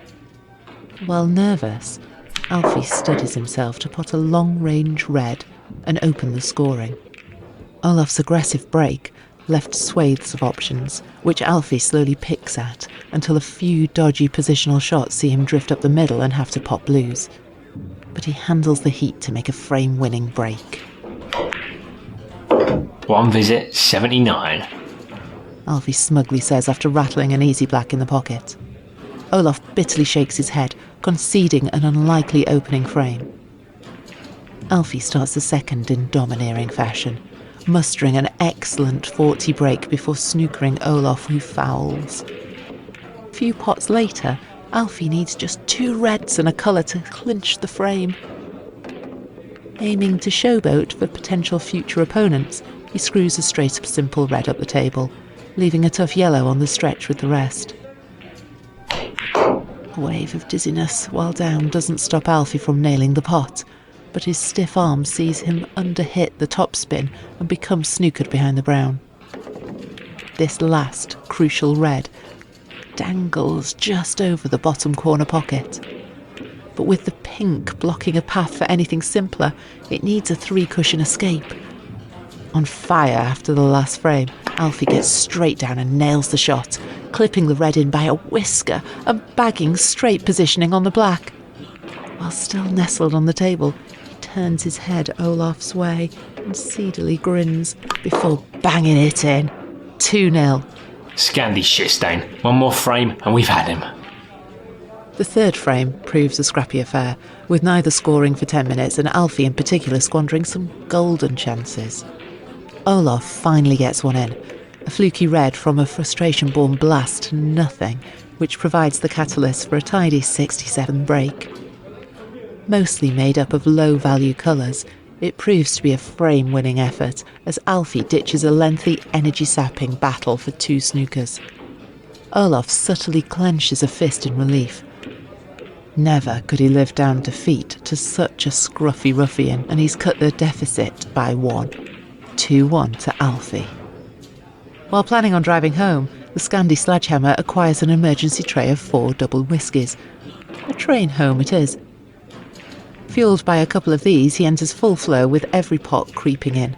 An exquisite double seals the century and another frame, but that's not where Alfie's pain ends. Olaf makes sure to clear the table for 130 break total clearance. 2-2. Oh, how Alfie would adore a drink, anything to fight the sheer terror. Penniless, and now potentially battered, the day is in real peril of turning ugly, not least with Trent dragged across town, certainly anticipating a few quid for his efforts. Despite the bonus of a 1-frame shootout to avoid catastrophe, Alfie's nerves can't hack a hiding off 15-stone, 6'2" shipwreck house Olaf. Bust a quick slash, Alfie says whilst walking to the toilet. As advised, Trent's first task was to open the bathroom window, one he's diligently stuck to. Alfie's problem is the 12-foot drop, higher than it seemed on his pre-match scouting glance. Given his leg's fragile state after the break, it's a risk, but one that has to be made. He drops from the ledge, brushing his prized blazer through the outer window's thick grime before crashing to the floor, barring scratches, left fighting fit to jog to the car, which is just as well as Olaf swaggers over, while Alfie desperately starts the engine. Oi! Olaf bellows as Alfie takes off. Wait until you're next here.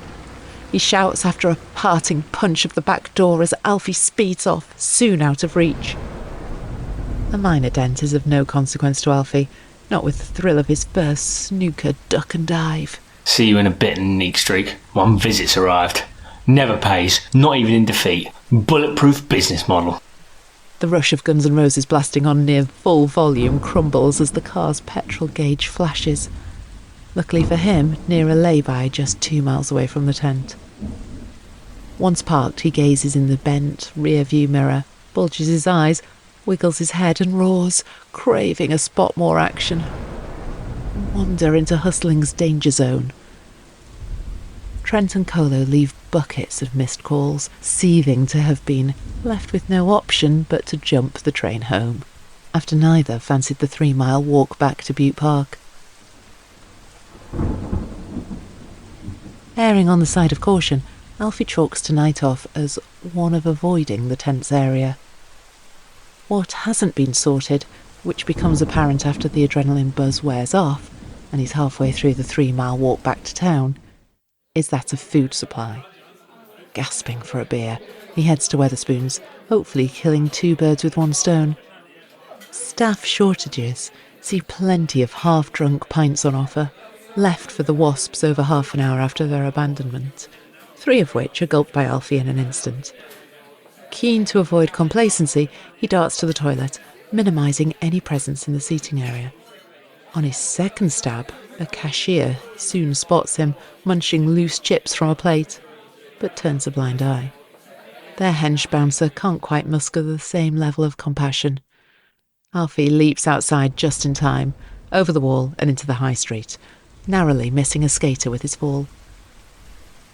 Hardly satisfied by the lukewarm microwave-zapped carbohydrate, Alfie's loathed to shrivel up and die of starvation and heads in search of a supermarket. Not to steal from per se, but to ravage through their bins, also known as dumpster diving. Thousands of otherwise edible items are thrown out every day by all supermarkets after sell-by dates expire, leaving those brave enough to dive in their bins a vast selection of free food. This isn't always limited to the homeless, with many on precarious wages or left without money after living costs, increasingly taking advantage of this too. There's no chance Alfie's risking his prized blazer in the filth, so he robs a tattered jumper and pair of jeans from a carrier bag placed next to a clothing donation bin. a decision he thanks himself for, once tumbling straight in and soaking the jumper in mango smoothie, leaving him face down in the grimy, sticky mess, barring meagre elevation offered by his hands.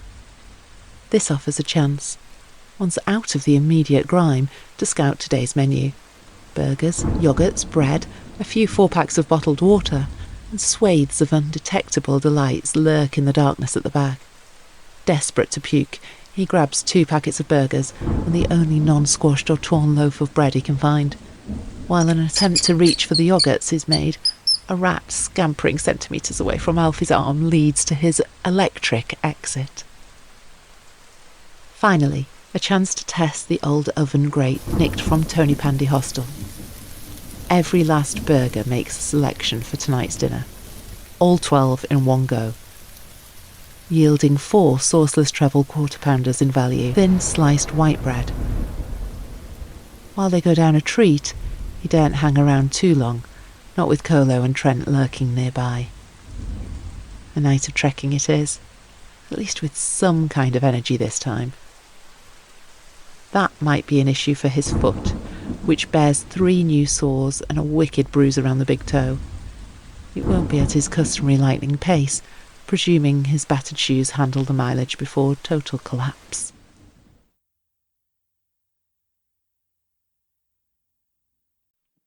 Rough Visit, Chapter 24.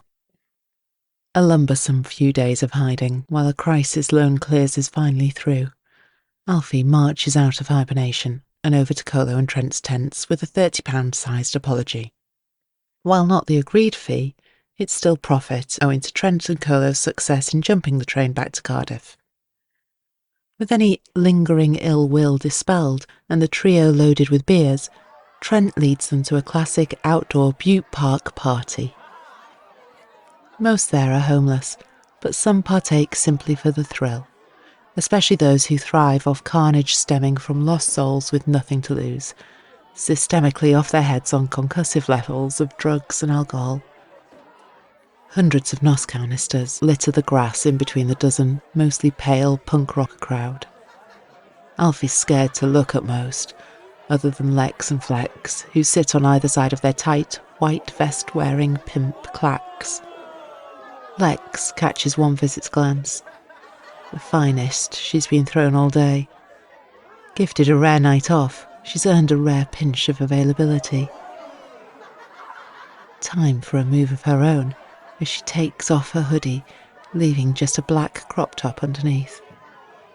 Unapologetic of her weight, she struts Alfie's way, long having dispelled any body insecurity. A decade in the game and the thousands of men encountered along the way who fetishize larger women make sure of that. A new, turned-over, satanic cross tattoo on Lex's forehead sees Alfie freeze in fear. Fit tat? Bible-bashing tarts ain't heading Lex flyers, not anymore. Worth it for that alone. Playground gossip must be rife. Not for me. Stay-at-home father? I've given birth 4 times, but I don't like to say I've got children. Shit for business. And I haven't quite reached a clearer decision on how I feel they got here in the first place. Not sure I follow. Some say they're children. I say parasites. Like, hey, I don't remember getting a letter, phone call, any fucking warning of like, hey, can I, hi. I don't have a name yet, but anyway, I'd like to know if I can post up in your body, grow on your dime, shoot out of the hole you get fucked in, and then suck on your tits and cry and shit myself and know what I'm saying? And observe, steal your wisdom like a fucking alien or something. No one ever asked me that. And yeah, of course I've heard if you get shagged, you could get pregnant. But really, if the thing coming out of me is a human, that's what we're calling ourselves, right? If that thing is a human and a soul, what made it ever? How is that okay? Without your permission? Lex gratefully presents her hands. I have a real hard time with that one. Never thought about it. I really feel I was done wrong. It's an abomination. Lex lights heroin on foil and inhales the smoke with a foil tube. After a few spacey seconds, she smirks and passes it to Alfie. Valley's your limit, boy. Better than these noobs. Stuck down here for life. This is temporary, not a checkpoint of no return. Alfie stares at the foil, then back at Lex's drooping, yet glowing eyes. Wouldn't mind some rest, though. Proper kip. Might get legs back to the tent and all. Fuck it, just this once. It's only a wee toot. Ain't shooting. Alfie reluctantly tries to light the foil and inhale. How do I? In a mangled daze, Lex grabs the lighter and lights the foil with pure muscle memory. Alfie's eyes sparkle, despite the bitter, breathtaking cough that ends an exhilarating debut toke. Sensing his heroin virginity, Lex rubs Alfie's leg for a bit of comfort. Not that he needs any, with the hit blissfully knocking him back into the wall. Clax enviously glances over and grimaces. Having Lex and Flex to himself tonight was the aim, as gratitude for their rare night off. That won't be the case, with Alfie and Lex nowhere to be seen once Clax returns from a furious booze run. Heading back to Alfie's tent is a shot to nothing for Lex. She likes the drip enough to shag him for free, but won't say no to a tip, and knows a top performance bags her plenty of future business. Alfie's filthy jumper proves hard to ignore, yet she suppresses any disdain to a T. Junk dive duties, sorry.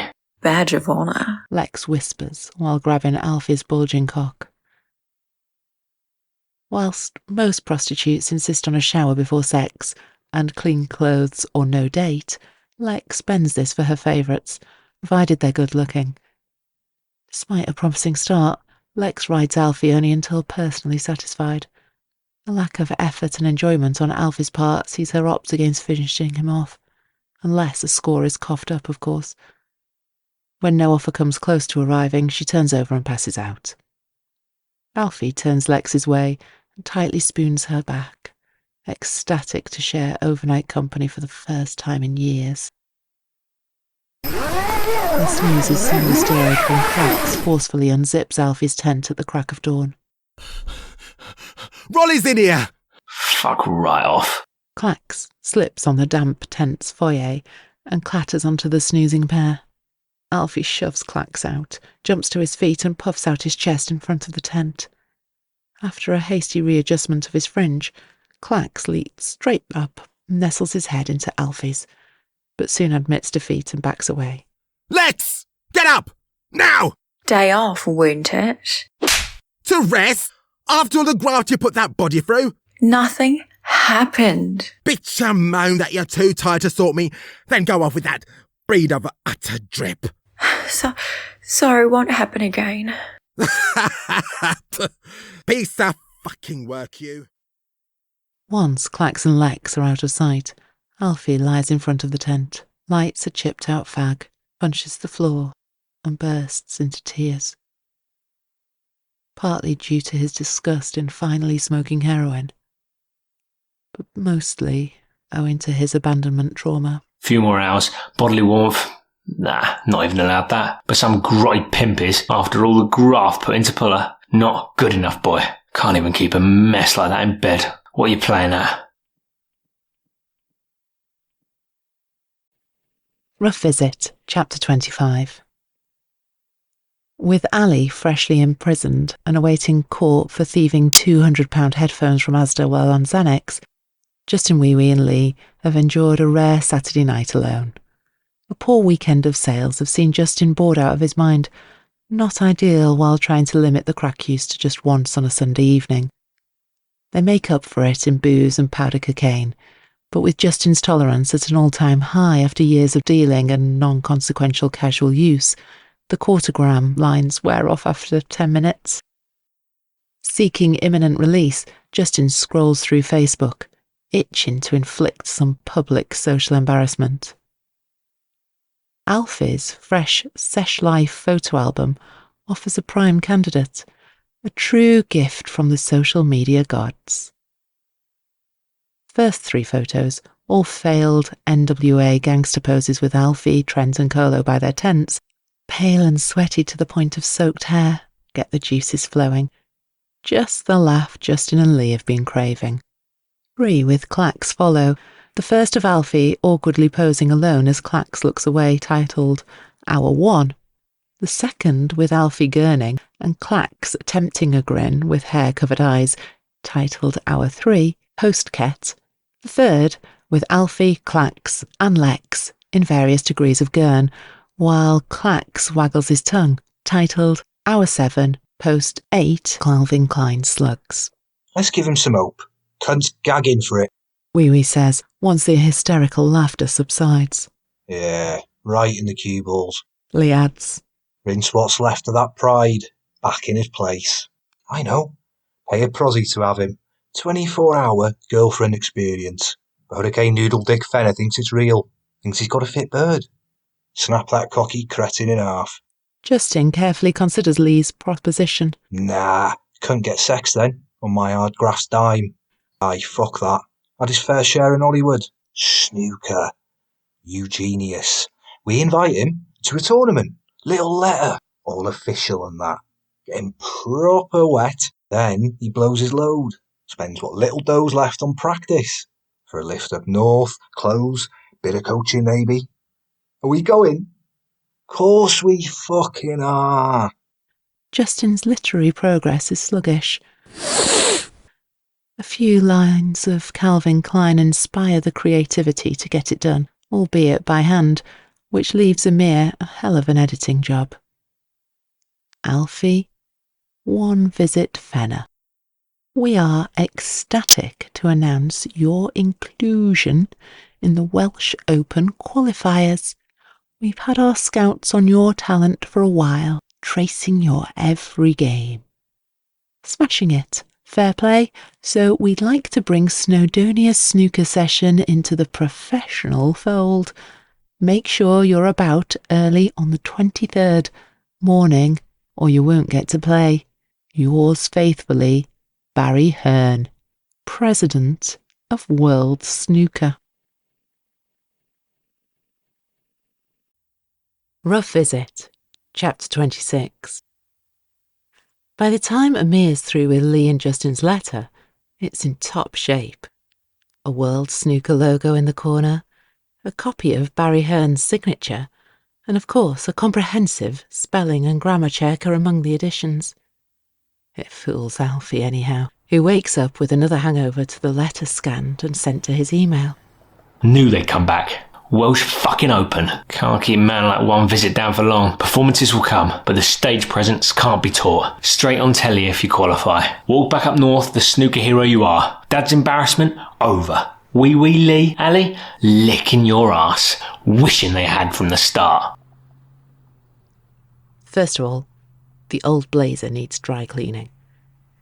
Despite having no money, Alfie successfully blags a free clean after brandishing the official letter. Claiming he'll send the snooker lads his way for business certainly helps the cause. To hold any chance of bagging a snooker groupie on a post-match night out, appropriate attire is essential. Turning up in the blazer, which will undoubtedly get sweaty after playing, could sink Alfie right to the bottom of snooker's social tree. Another outfit, or jacket at the very least, is needed. The games are over 3 days, so pulling on a night out is essential to any sleeping arrangements, should he not fancy the 20-mile round walk back and forth from Newport. An Oxfam charity shop provides just the answer in a thick vintage Armani leather jacket and tinted pair of light blue sunglasses, which Alfie walks straight out with.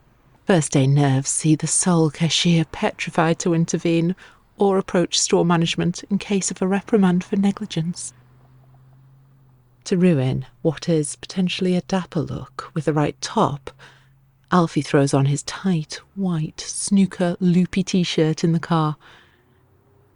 Now out of tobacco, he's forced to chop up whatever fag ends remain on the passenger side floor, which musters a couple of fags. While desperate for one, he daren't smoke either yet. Tobacco cravings while playing could lose him the game in lapsed concentration. Despite having petrol, the motor won't start. An excruciating first, which Alfie toasts by smashing the steering wheel and screaming. Nothing's stopping Alfie from competing. After 2 half-stale white bread rolls, he grabs his colossal cue case and hits the road towards Newport on foot.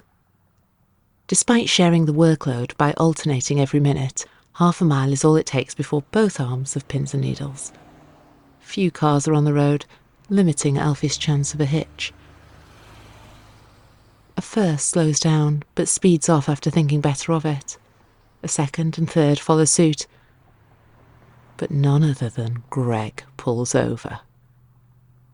A late introduction to driving, his main motivation for learning was reaching cocaine dealers in other towns.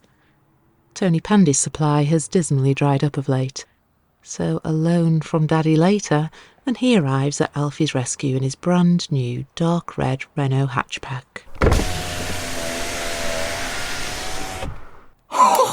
Insane in the membrane! Alfie theatrically rips off his sunglasses. This North Wallian Slayer's back in the game. Back on the tour? Do you want to celebrate or what? Farmerlam's on that! Get it billed! Where's the product then, Picnic? Oh yeah? Greg passes Alfie his newly bought 3.5 gram bag of weed. Were you squeezing our fence, lag? Newport, this time anyway. Oh, fit. Smooth as silk, called up for the qualifiers. No way. Welsh Open. Alfie nods while swiftly mauling most of Greg's weed into a king Rizzler. Oh, cray. Taking me or what? Oh yeah? Greg insists while needlessly revving. Stingy dick's not even cough up for the taxi. Don't blag your head, Gregor. Be claiming motor juice on expenses. Sure, that's blessed. World Snooker are well on all that. And man's name will be on the official World Snooker invoice. I'll make sure of it. Alfie claims before passing Greg the spliff. Its sheer size takes Greg by surprise. While Alfie's left him short of weed for an inevitable dawn cocaine come-down, Greg daren't mutter a word. The spliff knocks both for 6, leaving Greg's Hawaiian indie rock mix to fill the spuddy silence. Better not be playing early. Crowd, TV, all gonna see you red-eyed. Meme central.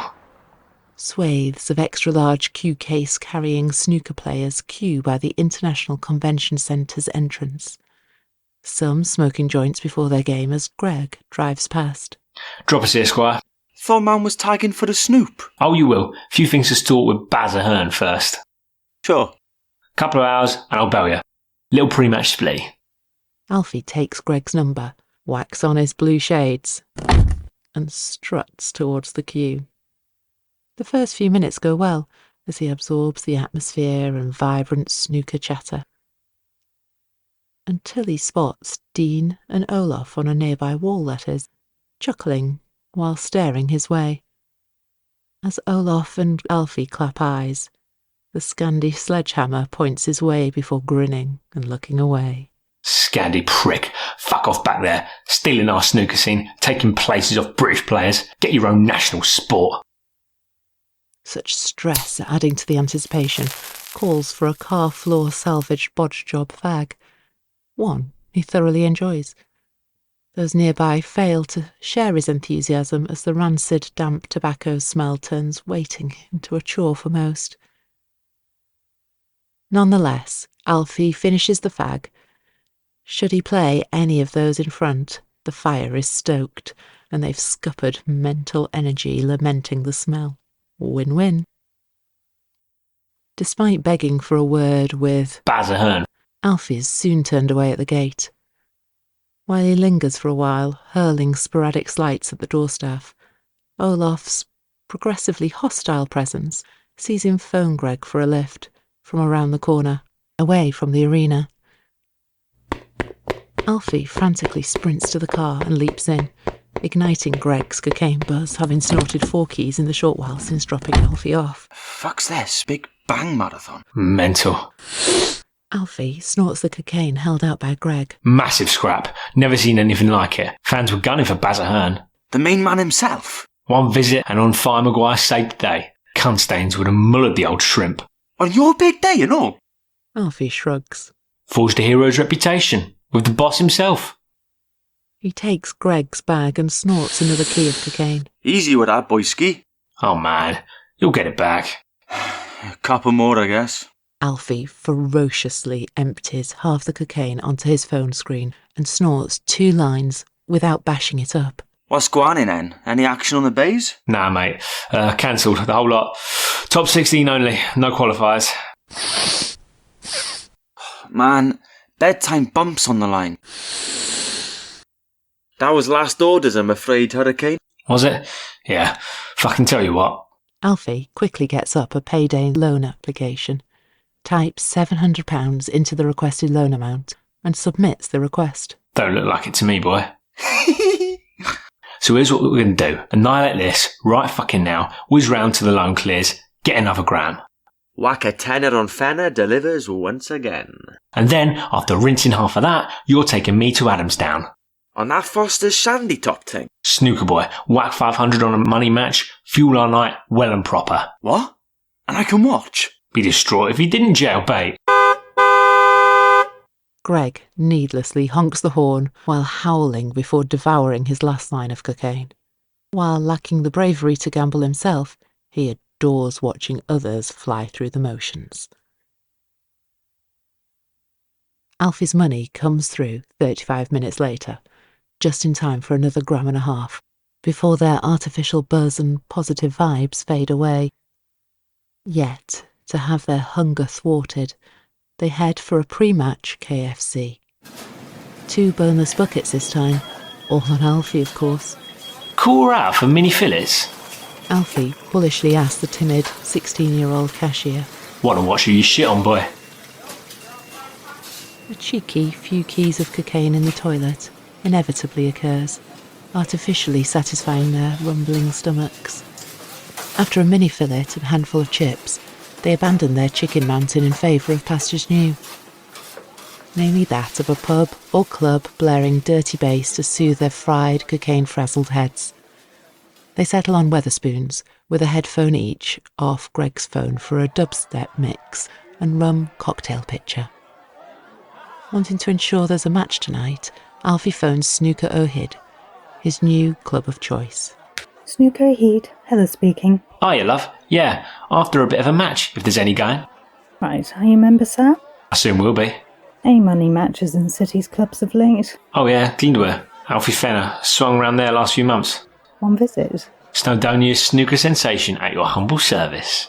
How much are we talking, Mr. Fenner? Half ton, and you can call me Alf, love. I think we can cater to that, Alfred. Serious? Absolutely. It's 50 though, to the house, win or lose. Make that 450 then. See you soon. Alright. Hear that, mate? Knew me by nickname, the lot. He bellows to Greg. Not surprised though, you know. Comes with the territory. Alfie defensively says as they scamper off to chug what's left of their pitchers. Greg's leery, animated entrance would have him thrown out of most snooker clubs. But not Snooker O'Hid. He fits right in. Club music bellows from the speakers, catering to a younger, bouncier crowd. While all but Alfie's match table is taken, most matches are for small fees, more of a casual, social activity to spice up a night out between mates. This suits Alfie down to the ground, especially in his tipsy, wired state. One visit's ready to roll, Alfie says to the quivering barman. Heled, the sharply dressed club manager, suddenly appears from the office, beaming her piercingly striking light blue eyes through Alfie's soul. As intended, this draws his £50 match fee onto the counter in a flash. Table 11. Heled clinically says while grimacing at one of the note's snotty state before walking off. Glib customer service is safe for those with the potential to make Snooker O'Hid long-term money. After extensive research over the last hour, Heled has swiftly determined that Alfie doesn't fit that bill. Considering his reputation as a talented player who struggles with money match play and concentration, she expects club champion Musa, Alfie's cherry-picked opponent, to wipe the floor with her. Despite holding the potential, 18-year-old slickster Musa, no loser, Ali has no intention of turning pro. The thought of being a journeyman, hanging onto his tour card by a thread, travelling the world for qualifiers, occasionally making the first or second round, but barely making profit after travel and accommodation costs, far from serves his vivid imagination. While a care leaver, Musa's never had trouble paying the rent on his flat, owing to money match profits. Such is the following he brings to matches, Haled makes sure to keep him happy with favourable matchmaking. Musa's scene kid sidekicks murmur as Greg and Alfie wobble over, as is their passive-aggressive pre-game ritual, all sarcastically clear leg space for them to pass. Musa holds out his pint-sized hand. Law balls, kid. Bangor's Hurricane Higgins. Do you expect? Alfie claims, ignoring the handshake, opting to slam his £450 on the table cushion instead. Skimp don't get near my vocabulary. Musa's giddy fans chuckle and gawp as Alfie theatrically rips off his sunglasses. Keep it hidden, bro. Any of these flyweight dweebs on the take? Nah, I'm blessed. Alfie glares at Musa's fans before turning back to his opponent. Greg wiggles his hand in appreciation. This beats a few lines in the garden shed with a 3-hour techno mix. Musa sighs and reluctantly whispers in two of the younger hooded fans' ears. Neither are thieves, but neither have money, and Musa's taking no chances with a match fee like this, a week's wages in one. They huff and storm out, furious, having claimed to be snooker hustlers at school, despite playing just 4 frames in a month of daily hangouts at the club. Musa wins the lag shot and opts to break off their best of 7 match, but not before a dramatic pound of the chest. The break's solid, knocking a few reds out, while finishing safely behind the balk line, without leaving Alfie a pot on red.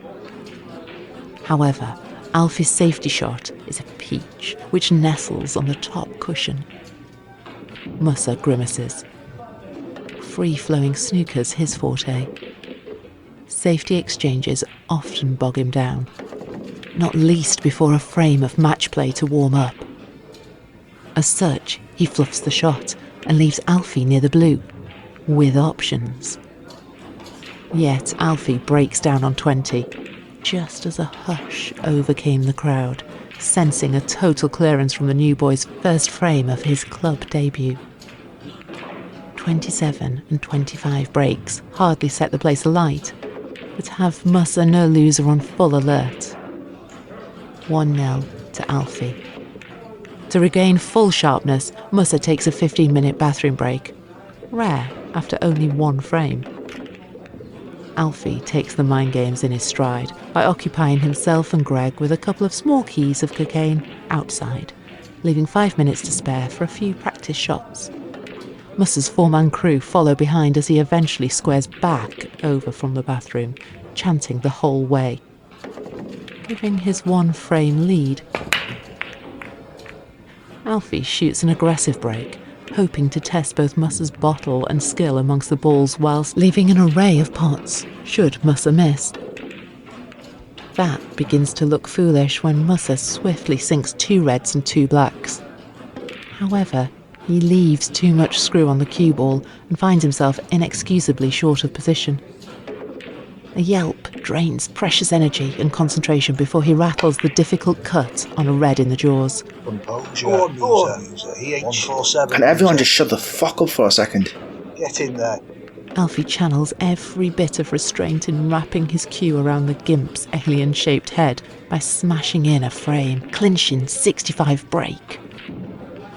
There's enough left for Musa to steal it, with a reverse clearance, but to the shock of his crew, he forfeits. Already drained, he doesn't fancy another long frame, not least with many reds stuck to the cushion. 2-0. Alfie. Greg heads for a much-needed fag, repeatedly chanting en route to the toilets, where he sneaks another key of cocaine before a smoke. Frame 3 begins with an itch. Alfie's gone 30 long minutes without a bump of cocaine, which he blames for twice breaking down on 15 breaks. But Greg's diminished presence plays its part, with the one-sided crowd getting right behind their man. Musser painstakingly makes 21 and 57 breaks to nick the frame, boasting an average shot time deliberately north of a minute. 2-1. While gutted not to reach his record 70 break, Musser soon composes himself with a fourth frame. A solid 35 break, 5 reds with 5 blacks, and 3 shots of Jack Daniels have him pumped. Not least after Alfie breaks down on 20, leaving a scattering of reds in and around the blue spot.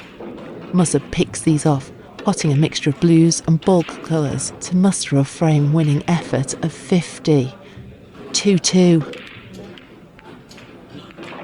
Alfie's forced to settle, his performance draining itch before the match and his financial security slip away.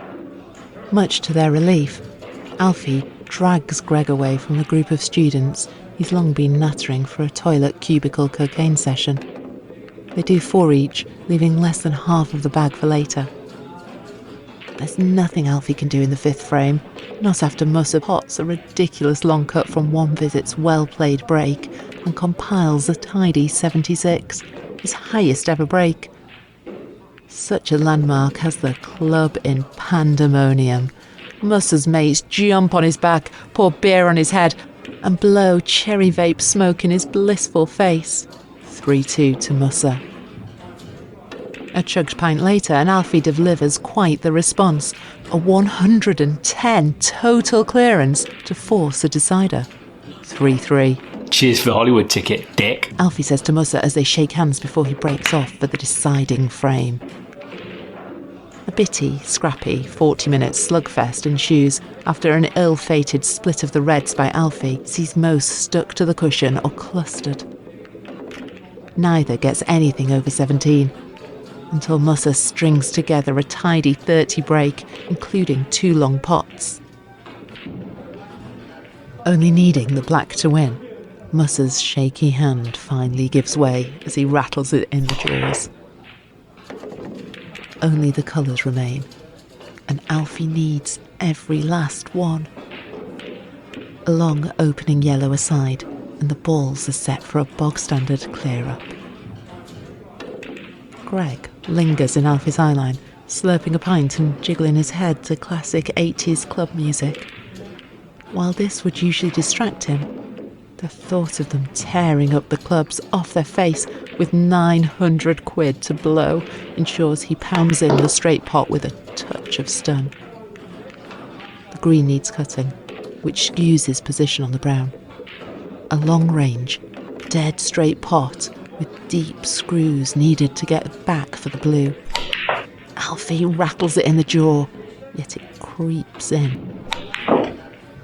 As does the pink, setting up a black ball game. This most crucial of shots is another cut, one which could see the white fly into the middle pocket and lose Alfie the match. He takes a deep breath, chugs his shot of Jack Daniels, slaps both his cheeks, and strokes it in with ease. The white trickles towards the middle pocket as John Virgo's wild catchphrase, "Where's that cue ball going?" rattles through Alfie's head. But it pulls up just short. See you in a bit, skip rat. Alfie shouts while snatching the £900. That's the best you've got? Really? Good game, yeah. Spectacle. Fair play. See you later, alligator. Alfie says while twirling his cue. Greg gets up and joins Alfie by splaying figurative machine gun bullets at Musser's crew as they scuttle off before drenching Alfie in Budweiser.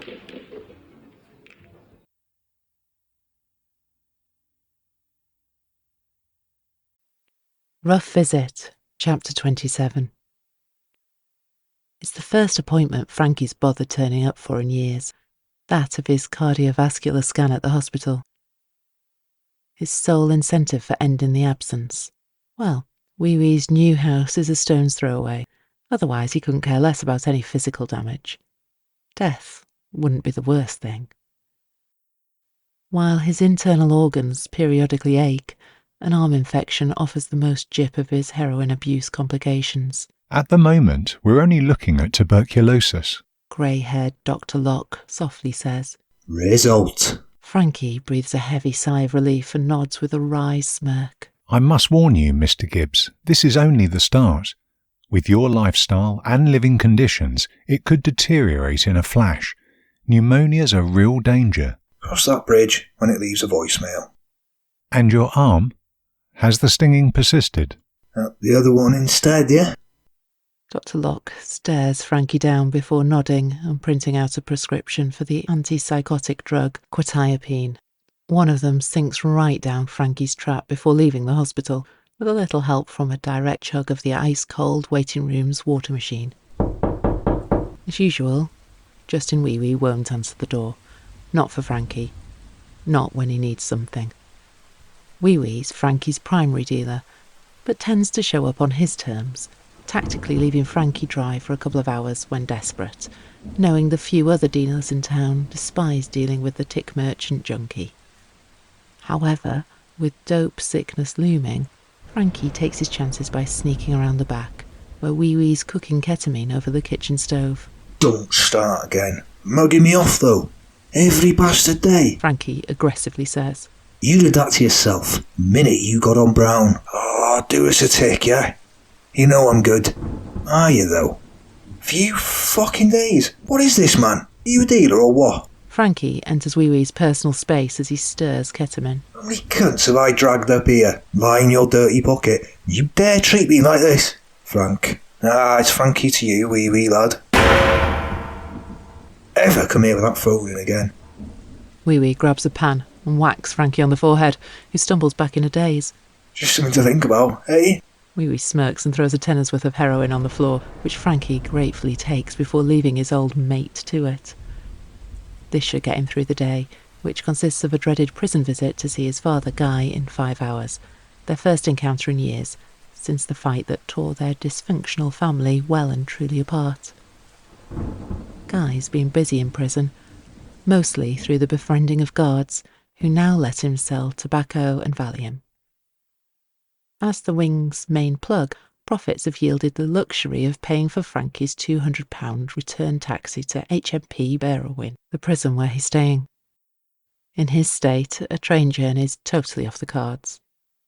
Frankie sensibly times his heroin injection for 3 hours before the taxi, meaning he's just functional enough to get in with a few crumbs spare for an emergency toot upon his return. What first strikes Guy is his eldest son's dramatic weight loss. While Frankie's always been skinny, the gaunt difference proves painful to witness as he walks in. How are you, boy? Guy cheerily asks. Living. Right. Guy grimaces. Hospital mentioned your arm. What the fuck? Don't whack me down as your next of kin, then. Did I? Dozy cunt. Oh, fuck. Guy's face slowly sinks. How's the infection? Any news? Nah, discharged. Really? Yeah, man. Fighting fit. Fair enough. Old place must have helped. Bit of space to recover. Frankie grimaces and looks away. You still have the house, right? Yeah. Do you? Yes. Frankie looks away. Seen better days, though. Guy's eyes whirl. Well, that's alright. Just, hang on in there. Don't lose it, and we'll sort everything right out. Year from now, well, I'll be out. We'll make a go of it, the three of us. Frankie gazes at the floor. Speaking of Daz... Frankie rolls his eyes and grits his teeth. He got out last week. Shipped off to Colwyn Bay. I need you to step up, Frank. Not for long, I promise. Frankie glibly smiles before looking away. Any hope of that possibility is long gone. Guy's face drops whilst lighting a Marlboro fag. The guard turns his back as he passes Frankie one, which somewhat lightens the tense atmosphere. Suddenly, Guy giddily yanks a newspaper cutting from his pocket, an article describing Damo's suicide. Frankie's eyes slowly light up as he sifts through the article and eagerly tokes on his fag before a single tear drops down his cheek. Helped him on his way. Oh yeah? Had that swine marked, mentally and physically. Why I'm still here, truth be told. Okay. Should have heard the squeal. That was your best move. Someone had to. For his future victims. But for Dazzler, how the fuck does that make sense? More years inside. Look at him now. Dead. 6 feet in the mud. Off your case. Off Dazzler's case. And that makes you proud, yeah? Guy sadly looks down. Had a chance. Until you sent me down the psychological ringer. Down to your pathetic little level. Guy menacingly smirks. Never been close to your level, Frank. Unassailable. We'll see what's left of me in a year then, yeah? Frankie says while getting up to leave. Lost for words, Guy remains seated for a good 10 minutes before embarking on the first guilt-induced heavy hooch session of his sentence.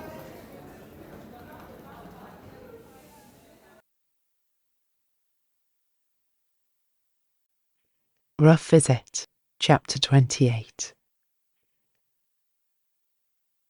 £900 in the wrong hands can be fatal. Not least with a couple of degenerates, 4 grams of coke, 6 pints and a few shots down. After collecting another 1/8 of cocaine and half an ounce of strawberry kush, Alfie books he and Greg's hotel for the night, opting for a modest £200 double deluxe room with all the trimmings. As a top-floor room, smoking is just about doable out the window, which they take full advantage of with a gram blunt each to level their wavy heads. Such is Alfie's temporary disorientation, he knocks a beer bottle into a wobbly back tooth, misjudging the aim for his lips. It slithers out, but the cocaine numbs any pain. Riveting. Snooker brawls, mate. Part of the game. Alfie says before spitting blood into the bathroom sink and washing out his mouth. While the pain is yet to creep around, he takes a few precautionary bumps of cocaine. Before finding its popularity as a wreckhead's best friend, coke was a dental number, right?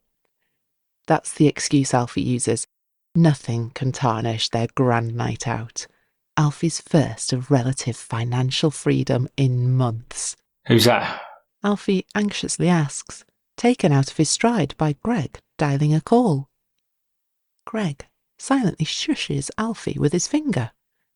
Snoop Logie Logs, Sesh Madness Ting is crack-a-lacking. Whatever you're saying, Banda, get your fat ass down to the Hiraeth Hotel. Alfie snatches the phone and hangs up. The fuck? Oh, lot to keep track of, you know. More than 2 of us out. Cracker his logs on the gin. Trust. Yeah, pricey and all. He'd pay his way. Next time, Greg. A squashed MDMA pill from Greg's wallet each sees any animosity banished to the city's greasy sewer. Nothing's getting in their way, not after the battle and risk that's presented this wild opportunity. Club Skobor Skleniog has earned rave reviews as a versatile club, bar and restaurant. A little more expensive than most, meaning neither has dared venture there to date. But that's no issue today. It's pretty dead inside, which suits them both in this scandalous state.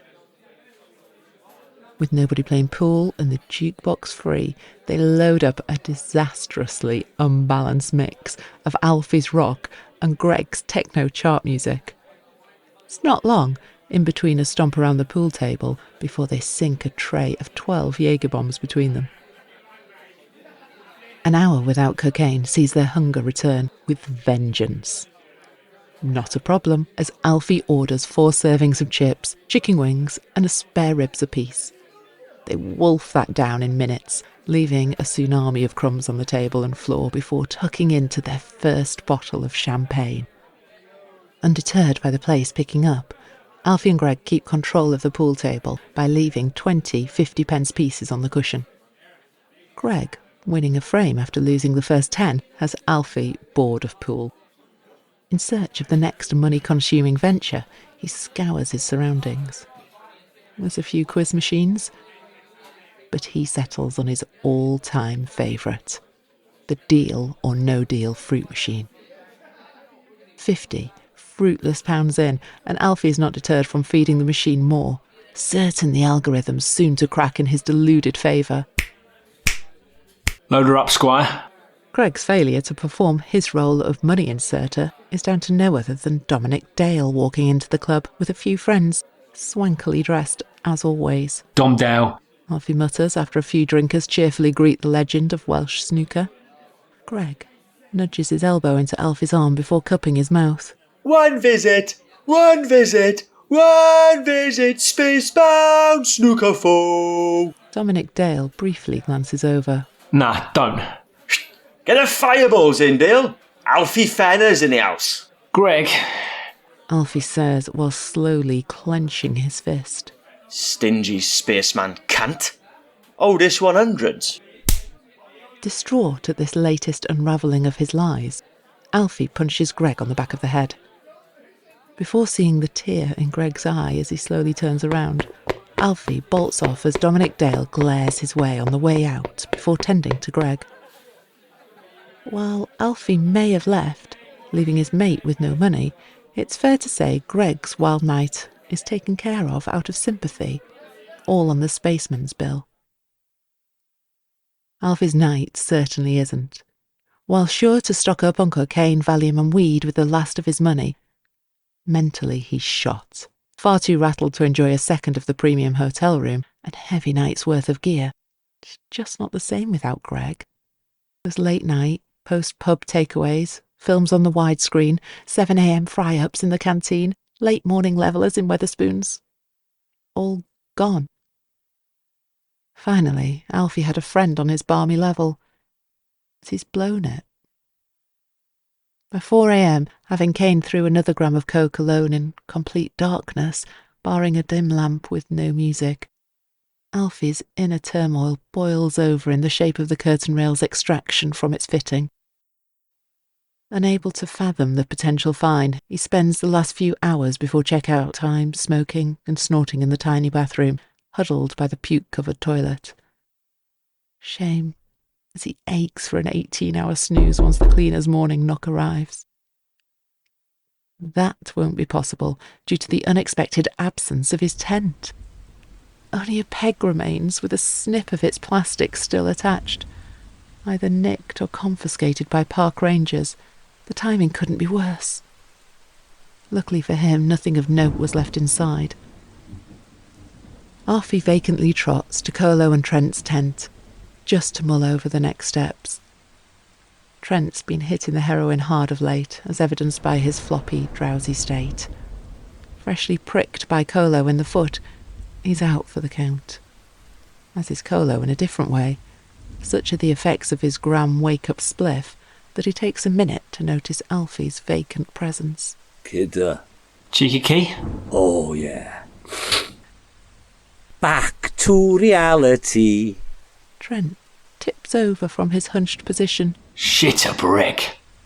Little lightweight, wish we could trade tolerance. Nah, mate, that ain't right.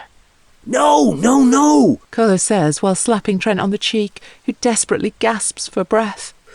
Get your narc on, now! Fuck's that? Colo groans as Trent's lungs cease to fight, having witnessed many a drug overdose on the streets. He knows it's over, without taking a pulse. There's no chance now, so he holds his best bud tight before kissing his forehead. Fucking hell, another one down!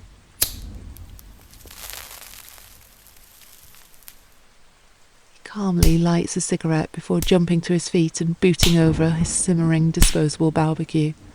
Fucking rats whacking fentanyl in every last fucking bag. Grabs a piece of wood and tears his tent apart. Wait till I see them. Come in here killing my mate for a few quid. Now, having dismantled the tent, he moves onto a tree trunk, which he slams until a plank breaks in two. Alfie calmly walks off, without Colo realising. Now void of reason to stay in Grotty Butte Park, he wanders the streets for hours. Left with 2 grams of cocaine, this proves a dawdle. A scenic dalliance indeed, until the need for sleep comes crashing back, with absolutely no capital to see to it. That is, barring the value of what's left of his cocaine, weed and Valium, which could be sold, but obviously won't be. There's no chance of another loan, with Alfie's outstanding £700 tarnishing what remained of his credit rating. After an hour-long scout, Alfie settles for an abandoned charity shop's vacant side street doorway. A city centre spot had been considered, but being his first day on the street sleeping circuit, a feeling-out process is needed.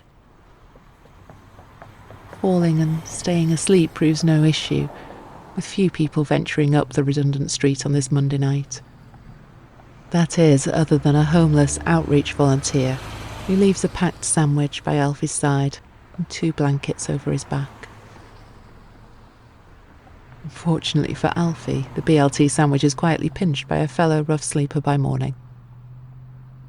Despite a much-craved 9-hour kip, a miracle given the hard concrete floor, Alfie awakens in a similarly deflated state, barely refreshed in the slightest.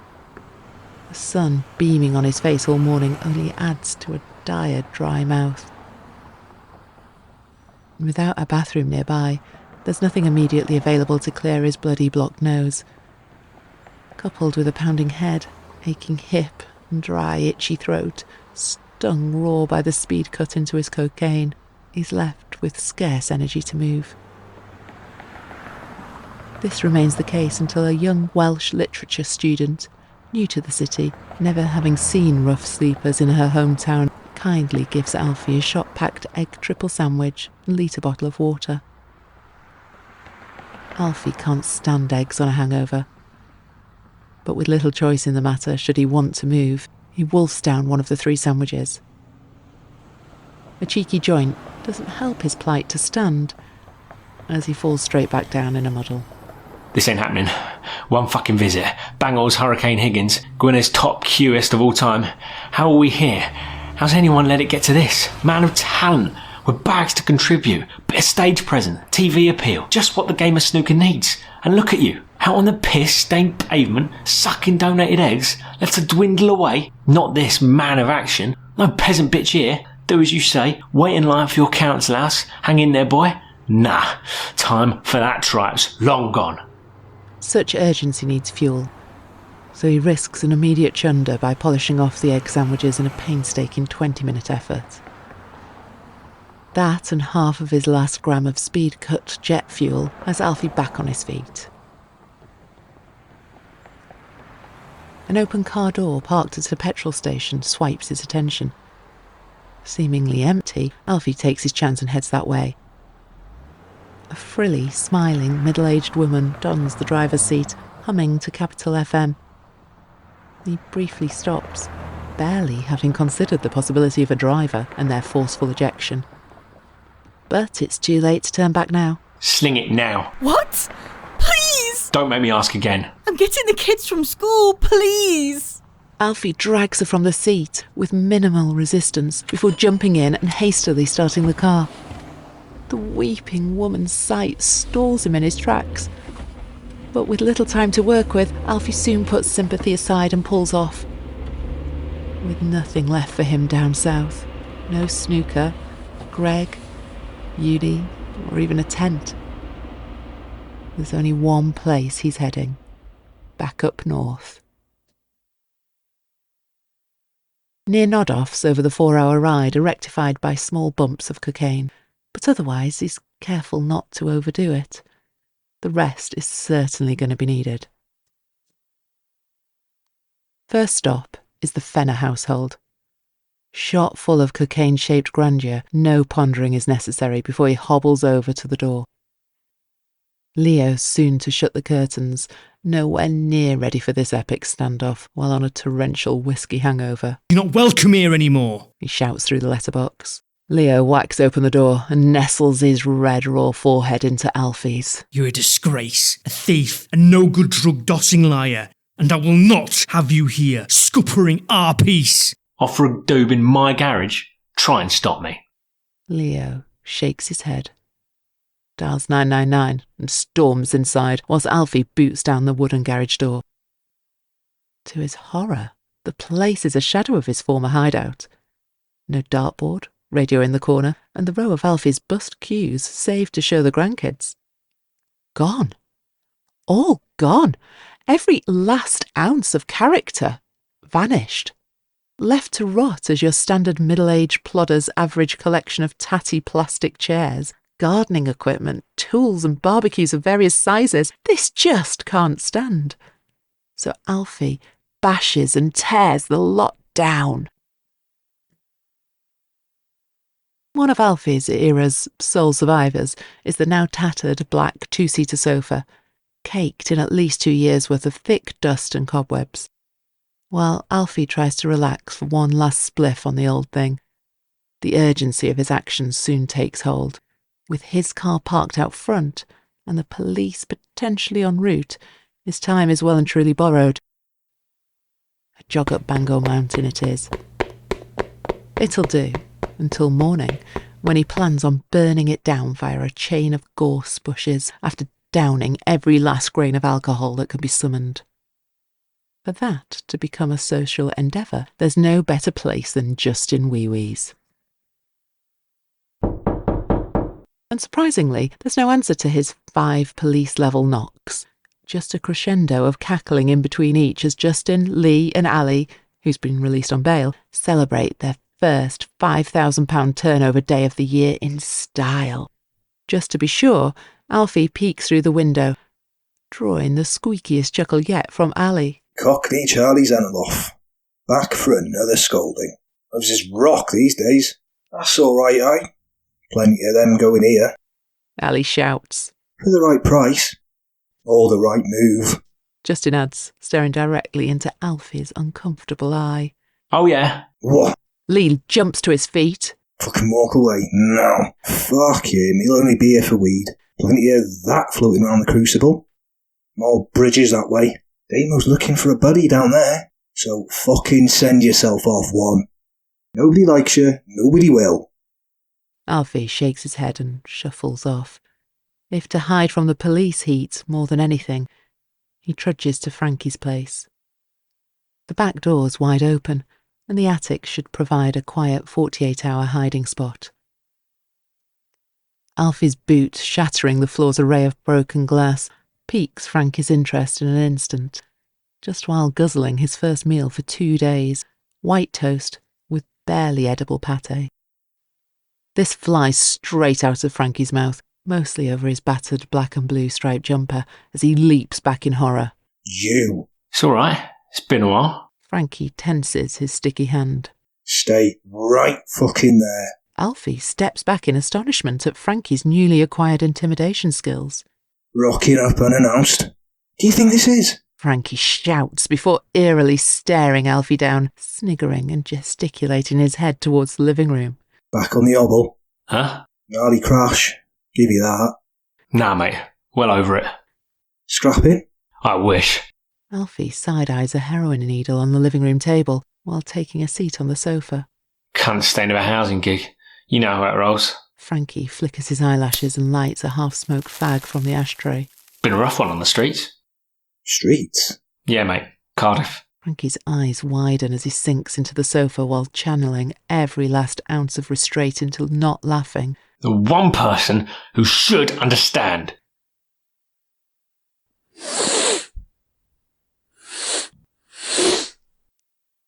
On a bit or what? Alfie needlessly suggests as Frankie snatches the key and bag before helping himself to a generous 4-key serving. Alfie sighs, but with just over a gram left, he daren't complain. Not if after a spot of temporary accommodation. Could have worked out. Eh? Pro Tour for the both of us. Some top times, me and you on the road. On the road? I think so, anyway. Long as they were on your terms. Alfie grimaces. Deep down he's grown to accept this fact, but never has he heard it out loud. Spot us a zan or two, Frank? Spot you, yeah? Hell of a journey. Bit of a zan? Vowels will do just fine otherwise. Typical Alfie. preserving his own extensive supply for the come-down and rinsing anyone in sight of theirs. Frankie rolls his eyes, but despite having quadrupled his backbone of late, he gives in to Alfie's dominance and hands him a Valium. This sinks straight down with beer dregs off the table, a stale error he instantly regrets. Happens to the best of us, Squire. Alfie firmly adds, slowly gaining confidence from Frankie's progressively bitchy grin. How's Dazzler then? Frankie nonchalantly shrugs, having not bothered checking in once since Dazzler's release from prison and return to care. Ain't surprised. Frankie's eyes narrow as his nostrils flare. Right away in care. Don't even know how he is. Lot on my plate, all right. Alfie mockingly pretends to inject heroin into his arm and comically grimaces. At least the old man still cares. Frankie vacantly stares Alfie square in the eye. Sure about that one? Another Val on the go or what? Well, he'd have a brother, were it not for you. What's your mouth, puff boy? Even worse than Damo. Nah, no way. 'Cause you couldn't find the balls to have at me yourself. Alfie panics and repeatedly punches Frankie in the face. When he grins back, dazed, but abundantly ready for more, Alfie fearfully retreats and sifts through the drawers. I want the lot, Frank. Every last bit of fucking gear this shithole has. All the best with that. Frankie serenely mutters while opening a penknife out of Alfie's view. 30 seconds. Yeah. Frankie jumps up, digs the knife deep into Alfie's shoulder, and grins. Alfie screams while flailing as Frankie wildly swipes the knife at his head, which he blocks with his hand. As the knife first slashes his thumb before moving down to the wrist, given the cut's angle, it's mere seconds before the blood gushes from Alfie's arm. Stunned to the core, Frankie steps back while cupping his head as blood trickles from his skinny hand into his greasy hair, while the knife drops to the floor. One's towels are summoned for the bleeding. It's too late for Alfie. But not for Frankie to leap onto the night's last train out of Bangor. Cardiff will do. Book a smack scene down there.